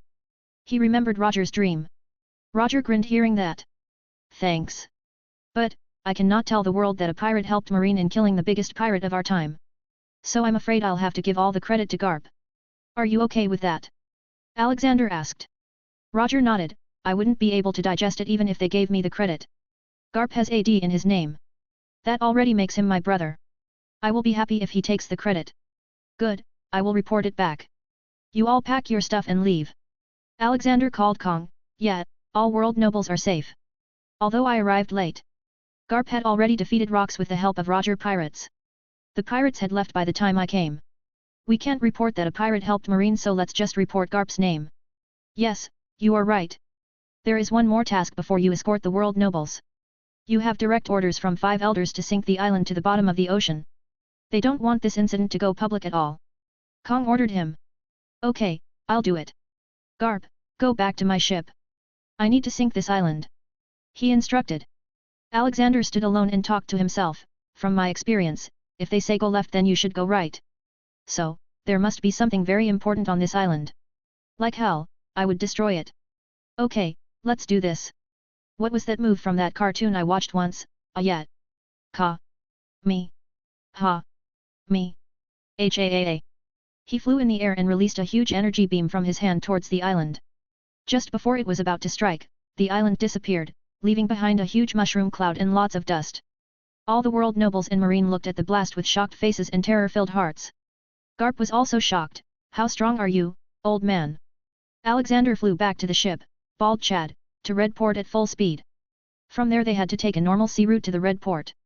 It was quite far away from there. Garp, you will be named Hero of Marine now, ha ha ha. I will put in a recommendation for your promotion too. You will be called Vice Admiral Garp, soon. Alexander teased him. Arg, a promotion means more work, Garp grunted. Alexander heavily patted on his injured back. You are still young, Garp. Enjoy this youth while you can. Alexander then headed to the bow of the ship where his recliner seat was. He sat and relaxed while looking at the sunset. That was his favorite thing to do lately. It reminded him that even if the world was SHT, at least the view is beautiful. Ah, excuse me. Sir. An unknown voice came from behind Alexander. It was one of the celestial dragon. But this one was different as he didn't wear that oxygen bubble to keep himself from inhaling poor people's oxygen. What is it? Alexander displeasingly asked. Sir, I wanted to ask. Why do you hate us so much? The man asked. Tell me, can you look at your brethren proudly and say that they are a boon to the world and its future? Alexander asked. The man didn't say anything. So Alexander continued, world nobles are actually world leechers. They leech on the hard work of others just because their ancestors fought some great kingdom 800 years ago. Something that is made illegal to study by the world government. Seriously, if your ancestors did such a great deed then why is it a secret? The world noble came beside Alexander and sat on the floor beside his recliner. Sometimes I think the same thing, sir. When I see my fellow brethren abuse their authority, I raise my voice, but what can a single man do? He mumbled. Alexander looked at this rare specimen of celestial dragon. He realized that there are still some sensible people among the rotten world nobles. What's your name? Alexander asked. The blonde-mustached man looked at him and replied, I am Saint Dongquixote Homing. Alexander waved his hand and another recliner chair appeared. You, my friend, are a good man. Thank you, sir. Homing politely thanked and sat down on the chair. You got kids, Homing? Alexander asked. Homing had a smile appear on his face. Yes, he was born just a few months back. His name is Dongquixote da Flamingo. Then keep him away from Mary Geois. That place can turn humans into animals. He advised. Here, you can call me with this if you find yourself in a mess someday. This is a token of my belief in you, Homing. Don't break it. Alexander left him to eat the sea breeze alone. He went to his room and to Fihame from there. Alexander had transported God Valley to the sea in Fihame. He went to the island to investigate what was so special there. He came to the central location where a platform was erected. In its center was an open fireplace. On it were multiple big eggs. Dragon eggs. So they were trying to hatch dragons. 19 eggs for each family. Rox D. Zebek probably found out about this somehow and decided to kill the world nobles and take the eggs too. That could be the only reason why Roger, a pirate, tried to stop him. Because if Zebek hatched dragons then it would only be doom for the world. He talked to himself. He then took the eggs and went to Drachium. He put the eggs under the care of Prime Minister Dexter there and went back to his ship. His mind now had some answers but even more questions. They all had a smooth journey and reached the Red Port. Alexander didn't even escort them out and just let them go away on their own. He then looked at Garp. Go, boy. Sengoku has already become a Vice Admiral, now it's your turn. Next will probably be Tsuru-chan. Give my greetings to them all. Garp didn't say anything and walked to the ramp but stopped midway and looked behind. Tell me, old man. How strong are you? That you are confident of messing with them and still not afraid of retaliation, Garp seriously asked. Alexander smirked. strong enough to slap them to death and still stay alive. Garp shook his head and left. Dobby came to his side and saw Garp leaving. The moment he becomes a vice admiral he will see the world for what it really is. That marine is not what everyone thinks. I know, Dobby. But I think Garp will be fine. He's a tough boy. Now, let's go to G5 and see how our boys are doing. Good boy Blue Fang must be bored alone. You can see the Roger Pirates crew and Saint Dong Quixote homing on my Discord https://discord.gg/dghkrn or see them on Instagram https://www.instagram.com/MisterImmortal 30 advanced chapters are available on patreon.com/MisterImmortal. Special thanks to Joachim Johnson Conrad Douglas Flower. 249. Gina. Alexander appeared at G5 base and did an inspection. Although the base was neat and clean, only one person was having a bad day there. He was the newly assigned Vice Admiral. His name was Leonard. He had connections with Luluja's royal family. The Marines living there had made living worse for him as no one heard his orders. All the Marines there may be lawless but they knew what this new Vice Admiral had done and had no shame in reminding the man about his mistakes every day. Vice Admiral Leonard couldn't do anything either as he was not physically powerful enough to take them on. He may have been promoted but his power level was still of a rear admiral. Admiral Universe, you must punish them. They have shown insubordination. He came to Alexander to BTCH about. Alexander calmly sat in his chair with his feet on the desk, but I wasn't here. I didn't see anything happening.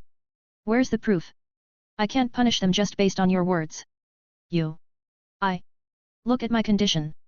My eyes have turned darker and I have grown weak. All because of them. Doesn't that mean you have been working hard?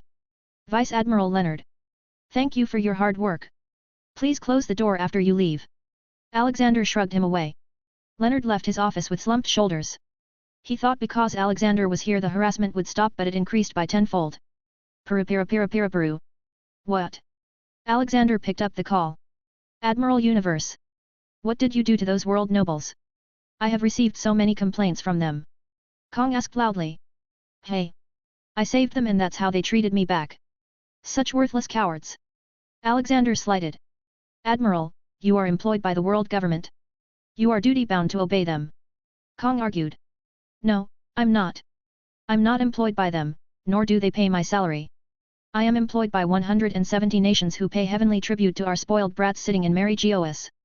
I work to keep those 170 countries safe and not just some selected people. Maybe you should stop being so scared of them and grow a spine, Fleet Admiral. Alexander nonchalantly said. He had nearly insulted every important person in the world just now. On the other side, Kong seethed in rage. You. How could why? Alexander hung up as he didn't have time to talk to him. He had research to do on the devil fruits. Alexander's kind heart mall empire expanded at a very fast pace. He made shops in any country that wasn't hostile to him. Though most were scared to anger him so no one could say anything. His shops opened on each island, each city, and kingdom. Except for Mary Gos though. Many pirates tried to loot them once in a while but every time they would either die or if they had high bounty they'd be arrested. This way the kind heart shops came to be known as another big power not to be messed with. The world government mainly turned a blind eye as they also bought many things from the shops. For example, exotic cuisine and stuff. Alexander's seraphs, who were looking for the final island of the Grand Line, were also unsuccessful. Making Alexander stop their pointless exploration. He guessed that the island must have some kind of supernatural ability to only show up if you knew exactly where to look. Otherwise, how can no one ever stumble upon it by mistake? So he stopped that for now and just focused on making the world better. However, Alexander had heard that Gold Roger was also looking for that island. The world government was already scared for some reason and had put 3 billion berries as his bounty. Year 1500. Alexander was on a personal mission. He was going around all the countries with harsh climates and helping people. He was on an island with a single village called Kun Village. It was in North Blue near the Calm Belt. Kun Village was a small village in an arid grassland. The only vegetation in the village was dead trees and tall grasses that were slumped due to lack of water. It was nearby a mountain with denser vegetation. It was an impoverished village that was seemingly suffering from a drought. Its citizens were malnourished and destitute. A famine was going on there. It was so bad that people even stopped having babies to not have more mouths to feed. He went ahead and first opened lots of water wells on the island. Second thing, the people had built their village in the wrong locations. There was a whole mountain with denser vegetation which was a better suited area. Alexander first went to the mountain to see why the people didn't establish their village there. Maybe there were dangerous animals. Sniff. Alexander's ears perched up from the unnatural noise. It was like someone was crying. He walked towards that noise and came to a large tree with a hollow trunk. Due to Alexander coming close, the noise from inside the tree trunk stopped. Please don't eat me. I am not tasty, I tried. A childish voice came. Alexander felt the weakness, fear, and sadness in the voice. I am not here to eat you, child. Come out. Hearing him, and understanding it was not a wild animal, a small head peeked out of the tree trunk. It was a little girl, dirt on her face and ragged clothes on her body. Soon she came out of the tree trunk. Alexander noticed the arm of the girl with bite marks. She really did try to eat herself out of hunger, it seems. Alexander waved his hand and used magic to heal her without her even knowing. Who are you, mister? She weakly asked. Call me Grandpa. What are you doing here alone? Alexander inquired. Mommy said I am useless, so she left me here. Nobody wants me, Grandpa. She answered, looking at him with her cute big eyes. Alexander waved his hand and a big carpet appeared. He sat down on the ground with legs crossed. Come, sit with me, little one. He then took out lots of food, fruit and drinks and put them on the carpet. Here, eat all you want. You are not useless, child. You are just small. Even I was useless when I was as small as you. Really, Grandpa? She questioned as if this new information was a huge deal for her. Yes, now eat. You look like you haven't eaten anything in a while. She finally succumbed to the food and started eating like no tomorrow. Though she drank more water than she ate. Water was a luxury there after all, and considering that the human body craves more for water than food, it was normal. How is it? Is it tasty? He inquired and poured her some orange juice. She put down her water glass. Ah, it is so yummy, Grandpa. Can I keep some leftovers with me? She asked, thinking that the old man would go away and she'd again go hungry in a few days. Alexander smiled warmly at her. Yes, sweetie. You can have all this. I have more as well. What is your name, child? Alexander asked further. Mommy called me Baby 5. Is that my name? She confusedly said. Alexander's heart ached when he guessed why she was called that. Gina, that is what your name is from today. She cutely repeated her name multiple times before finally throwing her arms in the air in happiness. I like this name, Gina. Thank you, Grandpa. Haha. Would you like to come with me, Gina? You will get lots of food. There are also 4 more sisters you can play with. Alexander proposed. Really? But Mommy said I am useless. She repeated. Alexander went close to her and caressed her hair. No, Gina, you are not useless. You are needed by me. You make me happy, okay? Really? Yes, let's go now. I will introduce you to your new family. Alexander gave her his finger to hold and they walked into Valheim. Gina's depressed face turned from sad to happy as soon as she saw the colorful Valheim with lots of animals roaming around. She had never seen such a beautiful place in her life. You can see Gina, Baby 5, on my Discord https://discord.gg/dghkrn or see them on Instagram https://www.instagram.com/MisterImmortal novel. 30 advanced chapters are available on patreon.com/MisterImmortal. Special thanks to Joachim Johnson, Conrad Douglas Flower. 250. Gold Roger dead or alive? Out of nowhere, hats appear in the air. Oh, a new member. It seems I will need to make a new tea set for my tea party. How are you doing, Hats? Alexander asked. I am good, this place seems much better than where I used to live. Hats replied. Kitty I. A loud Jenny came running. Ah, not again. See you later, godson. Hats again vanished. Jenny came to Alexander looking for her favorite cat. Oh, hello Grandpa. Did you see Hats? And who is she? Gina hid behind Alexander's legs. It seems she was scared of social interactions. Jenny, she is your new sister. She will live with us from now on. Go and gather everyone in the garden. He instructed. Jenny happily ran back calling out to everyone. While Alexander looked at Gina, Gina, don't be afraid. Everyone here is a good person. You can play with them and eat whatever you want. Gina only nodded and held on to his finger. He slowly brought her to the garden where everyone gathered. Olivia's motherly instincts instantly kicked in as soon as she saw Gina. Olivia knew Alexander would only bring kids if they had nowhere to go. Douglas, what the hell are you wearing? Alexander asked. Oh, I saw this movie called Enter the Dragon. Now Barry and I are practicing kung fu, he proudly claimed. Then Barry also appeared in a similar yellow tight jumpsuit. It seems since Ragnarok disappeared you have started to slack off. I should ask Hagar to keep an eye on you. Alexander mumbled. Hagar was the king of Icemen from God Arc. Okay, Everyone. Greet our new little member of the family, Gina. Say hi to her. Alexander introduced her. The first ones to come were all the girls. Rena came to her and gave her a warm hug. I am your big sister Rena, if you are ever hungry, come to me. I always got food. This one is Golly, she eats a lot so keep your secret food stash safe from her. Golly looked at Rena with a salivating mouth. Rena, you have a secret stash. Oh, curse my loose tongue. No, Golly. I was just kidding. She ran away, behind her Golly also followed. Then came Amy. I am your big sis, Amy, if you need anything you can come to me. Welcome to the family. She gave her a kiss on the forehead. Olivia came and hugged her. Gina, I am your grandma. Do you want to learn how to make sandwiches? Gina's tummy made a sound at the mention of a sandwich. It seems she was still hungry. Olivia didn't wait and dragged her along. Yai. We will learn to cook. Jenny ran behind them. Amy looked at Alexander and asked, what happened to her, Grandpa? Her mother abandoned her in a forest because of famine in the village. The last thing she heard from her mother was being called useless. So she thinks nobody wants her. Just give her all the love you possibly can. She's just 8 after all, I'm sure we can make her thinking change. Alexander told her. Amy suddenly remembered being alone after her real parents died from that bomb. She was blind for so long and then her grandpa came and filled her world with colors. She jumped and hugged Alexander. Grandpa is the best. Hee. No, my Amy is the best. He ruffled her hair. They all went into the house and cooked and ate together. Then came to nap time. Initially, they gave Gina her own room. But when they saw her sleeping in the corner of the rooms, curled into a small ball, Alexander and Olivia decided to keep her in their own room until she came out of her trauma. Olivia then started singing her lullabies every night to make her at ease before sleeping. Mary Gosa. 5 Elders Meeting Room. So, he knows about the past. Elder 1 said. It was really hard to reach that place and yet somehow he did it.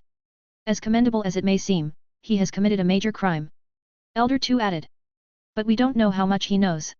We went there and couldn't find anything. Only the one with Will of D can unlock the secrets that lie there. Elder 3 responded. We have no way of making sure if he has the Will of D. But even if he doesn't, he knows too much. The false true poneglyph is still accessible by those without the Will of D and gives away some information about the Void Century. Elder 4 sternly said. Then it is decided. Gold Roger must be executed. He is too dangerous. We cannot be sure if his crew knows but at the very least he must be removed. Elder 5 made the decision. Yes, from now on, his name will be publicized as Gold Rogers, a demon who tried to destroy the peace that the world government has created. 5 billion should be enough. Elder 1 said and stood up. Bounties are set while keeping in mind that we have a marine who is worth the same. But we have no marine worth that much. Who will we send after him? Elder 3 asked. No, we have one marine worth way more than 5 billion. Elder 1 chimed in. He won't agree. For all we know, he might turn on us for information from Roger. Elder 3 warned. Elder 1 smirked, then we will have a perfect reason to make him leave. We know he likes helping people and managing that image. Perhaps declaring him a demon would do us good as well. But what if he just comes ahead and attacks us? Elder 5 questioned.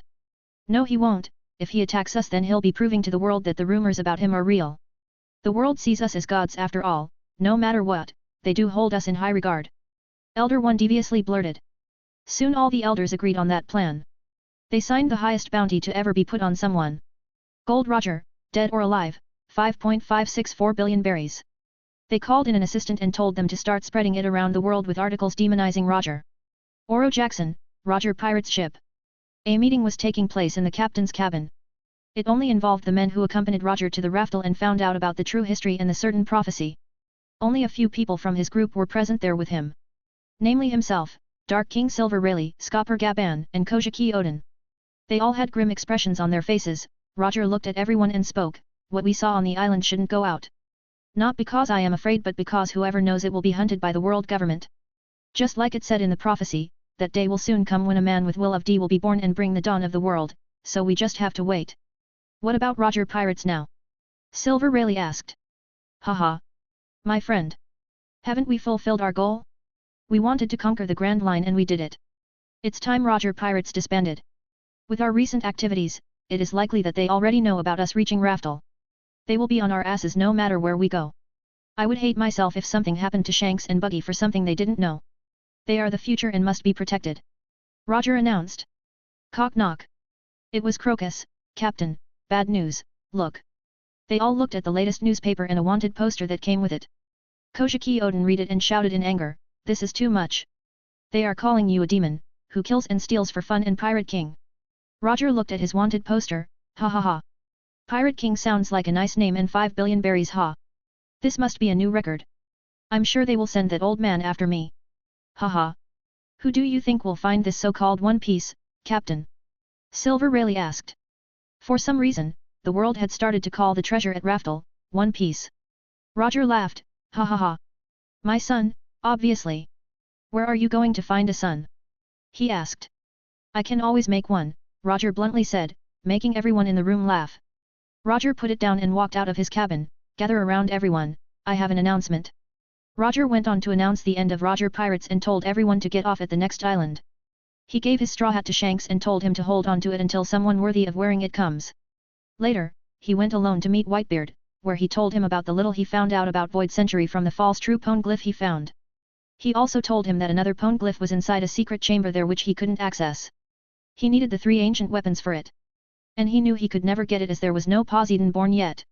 From the false true poneglyph, he understood that the history that was fed to the world till now was not real. The Great Kingdom and the 20 Kingdom War was a load of crap that did happen but for different reasons. The real enemy was still ruling the world. One day, someone will come and shake the world as we know it. He will have AD in his name and will wear a straw hat. He will truly bring the dawn. If you find that person in the future, support him, White Chan. Roger told his friend. What about you, Roger? Whitebeard asked. My time has come, White Chan. I'm both, too late and too early to witness those amazing things. I will do my part and become history soon. Roger said like he already knew the future, not to mention he was also sick. Ha ha ha. 5 billion berries, yes, you will go down in history. Now let's cheers to that. Whitebeard loudly exclaimed and picked up his glass. Roger then interestingly looked at Whitebeard, don't you want to know where Raftel is? Whitebeard shook his head, I have a family and they are my treasure. Why would I need anything else? Ha ha ha. Who knew you'd be such a sentimental man, White Chan? Roger joked and laughed. You can see Mary Gosa, 5 elders, wanted poster, Oro Jackson, Roger's crew that went to Raftel and Roger and Whitebeard on my Discord https://discord.gg/dghkrn or see them on Instagram https://www.instagram.com/MisterImmortal novel. 30 advanced chapters are available on patreon.com/MisterImmortal. Special thanks to Joachim Johnson Conrad Douglas Flower.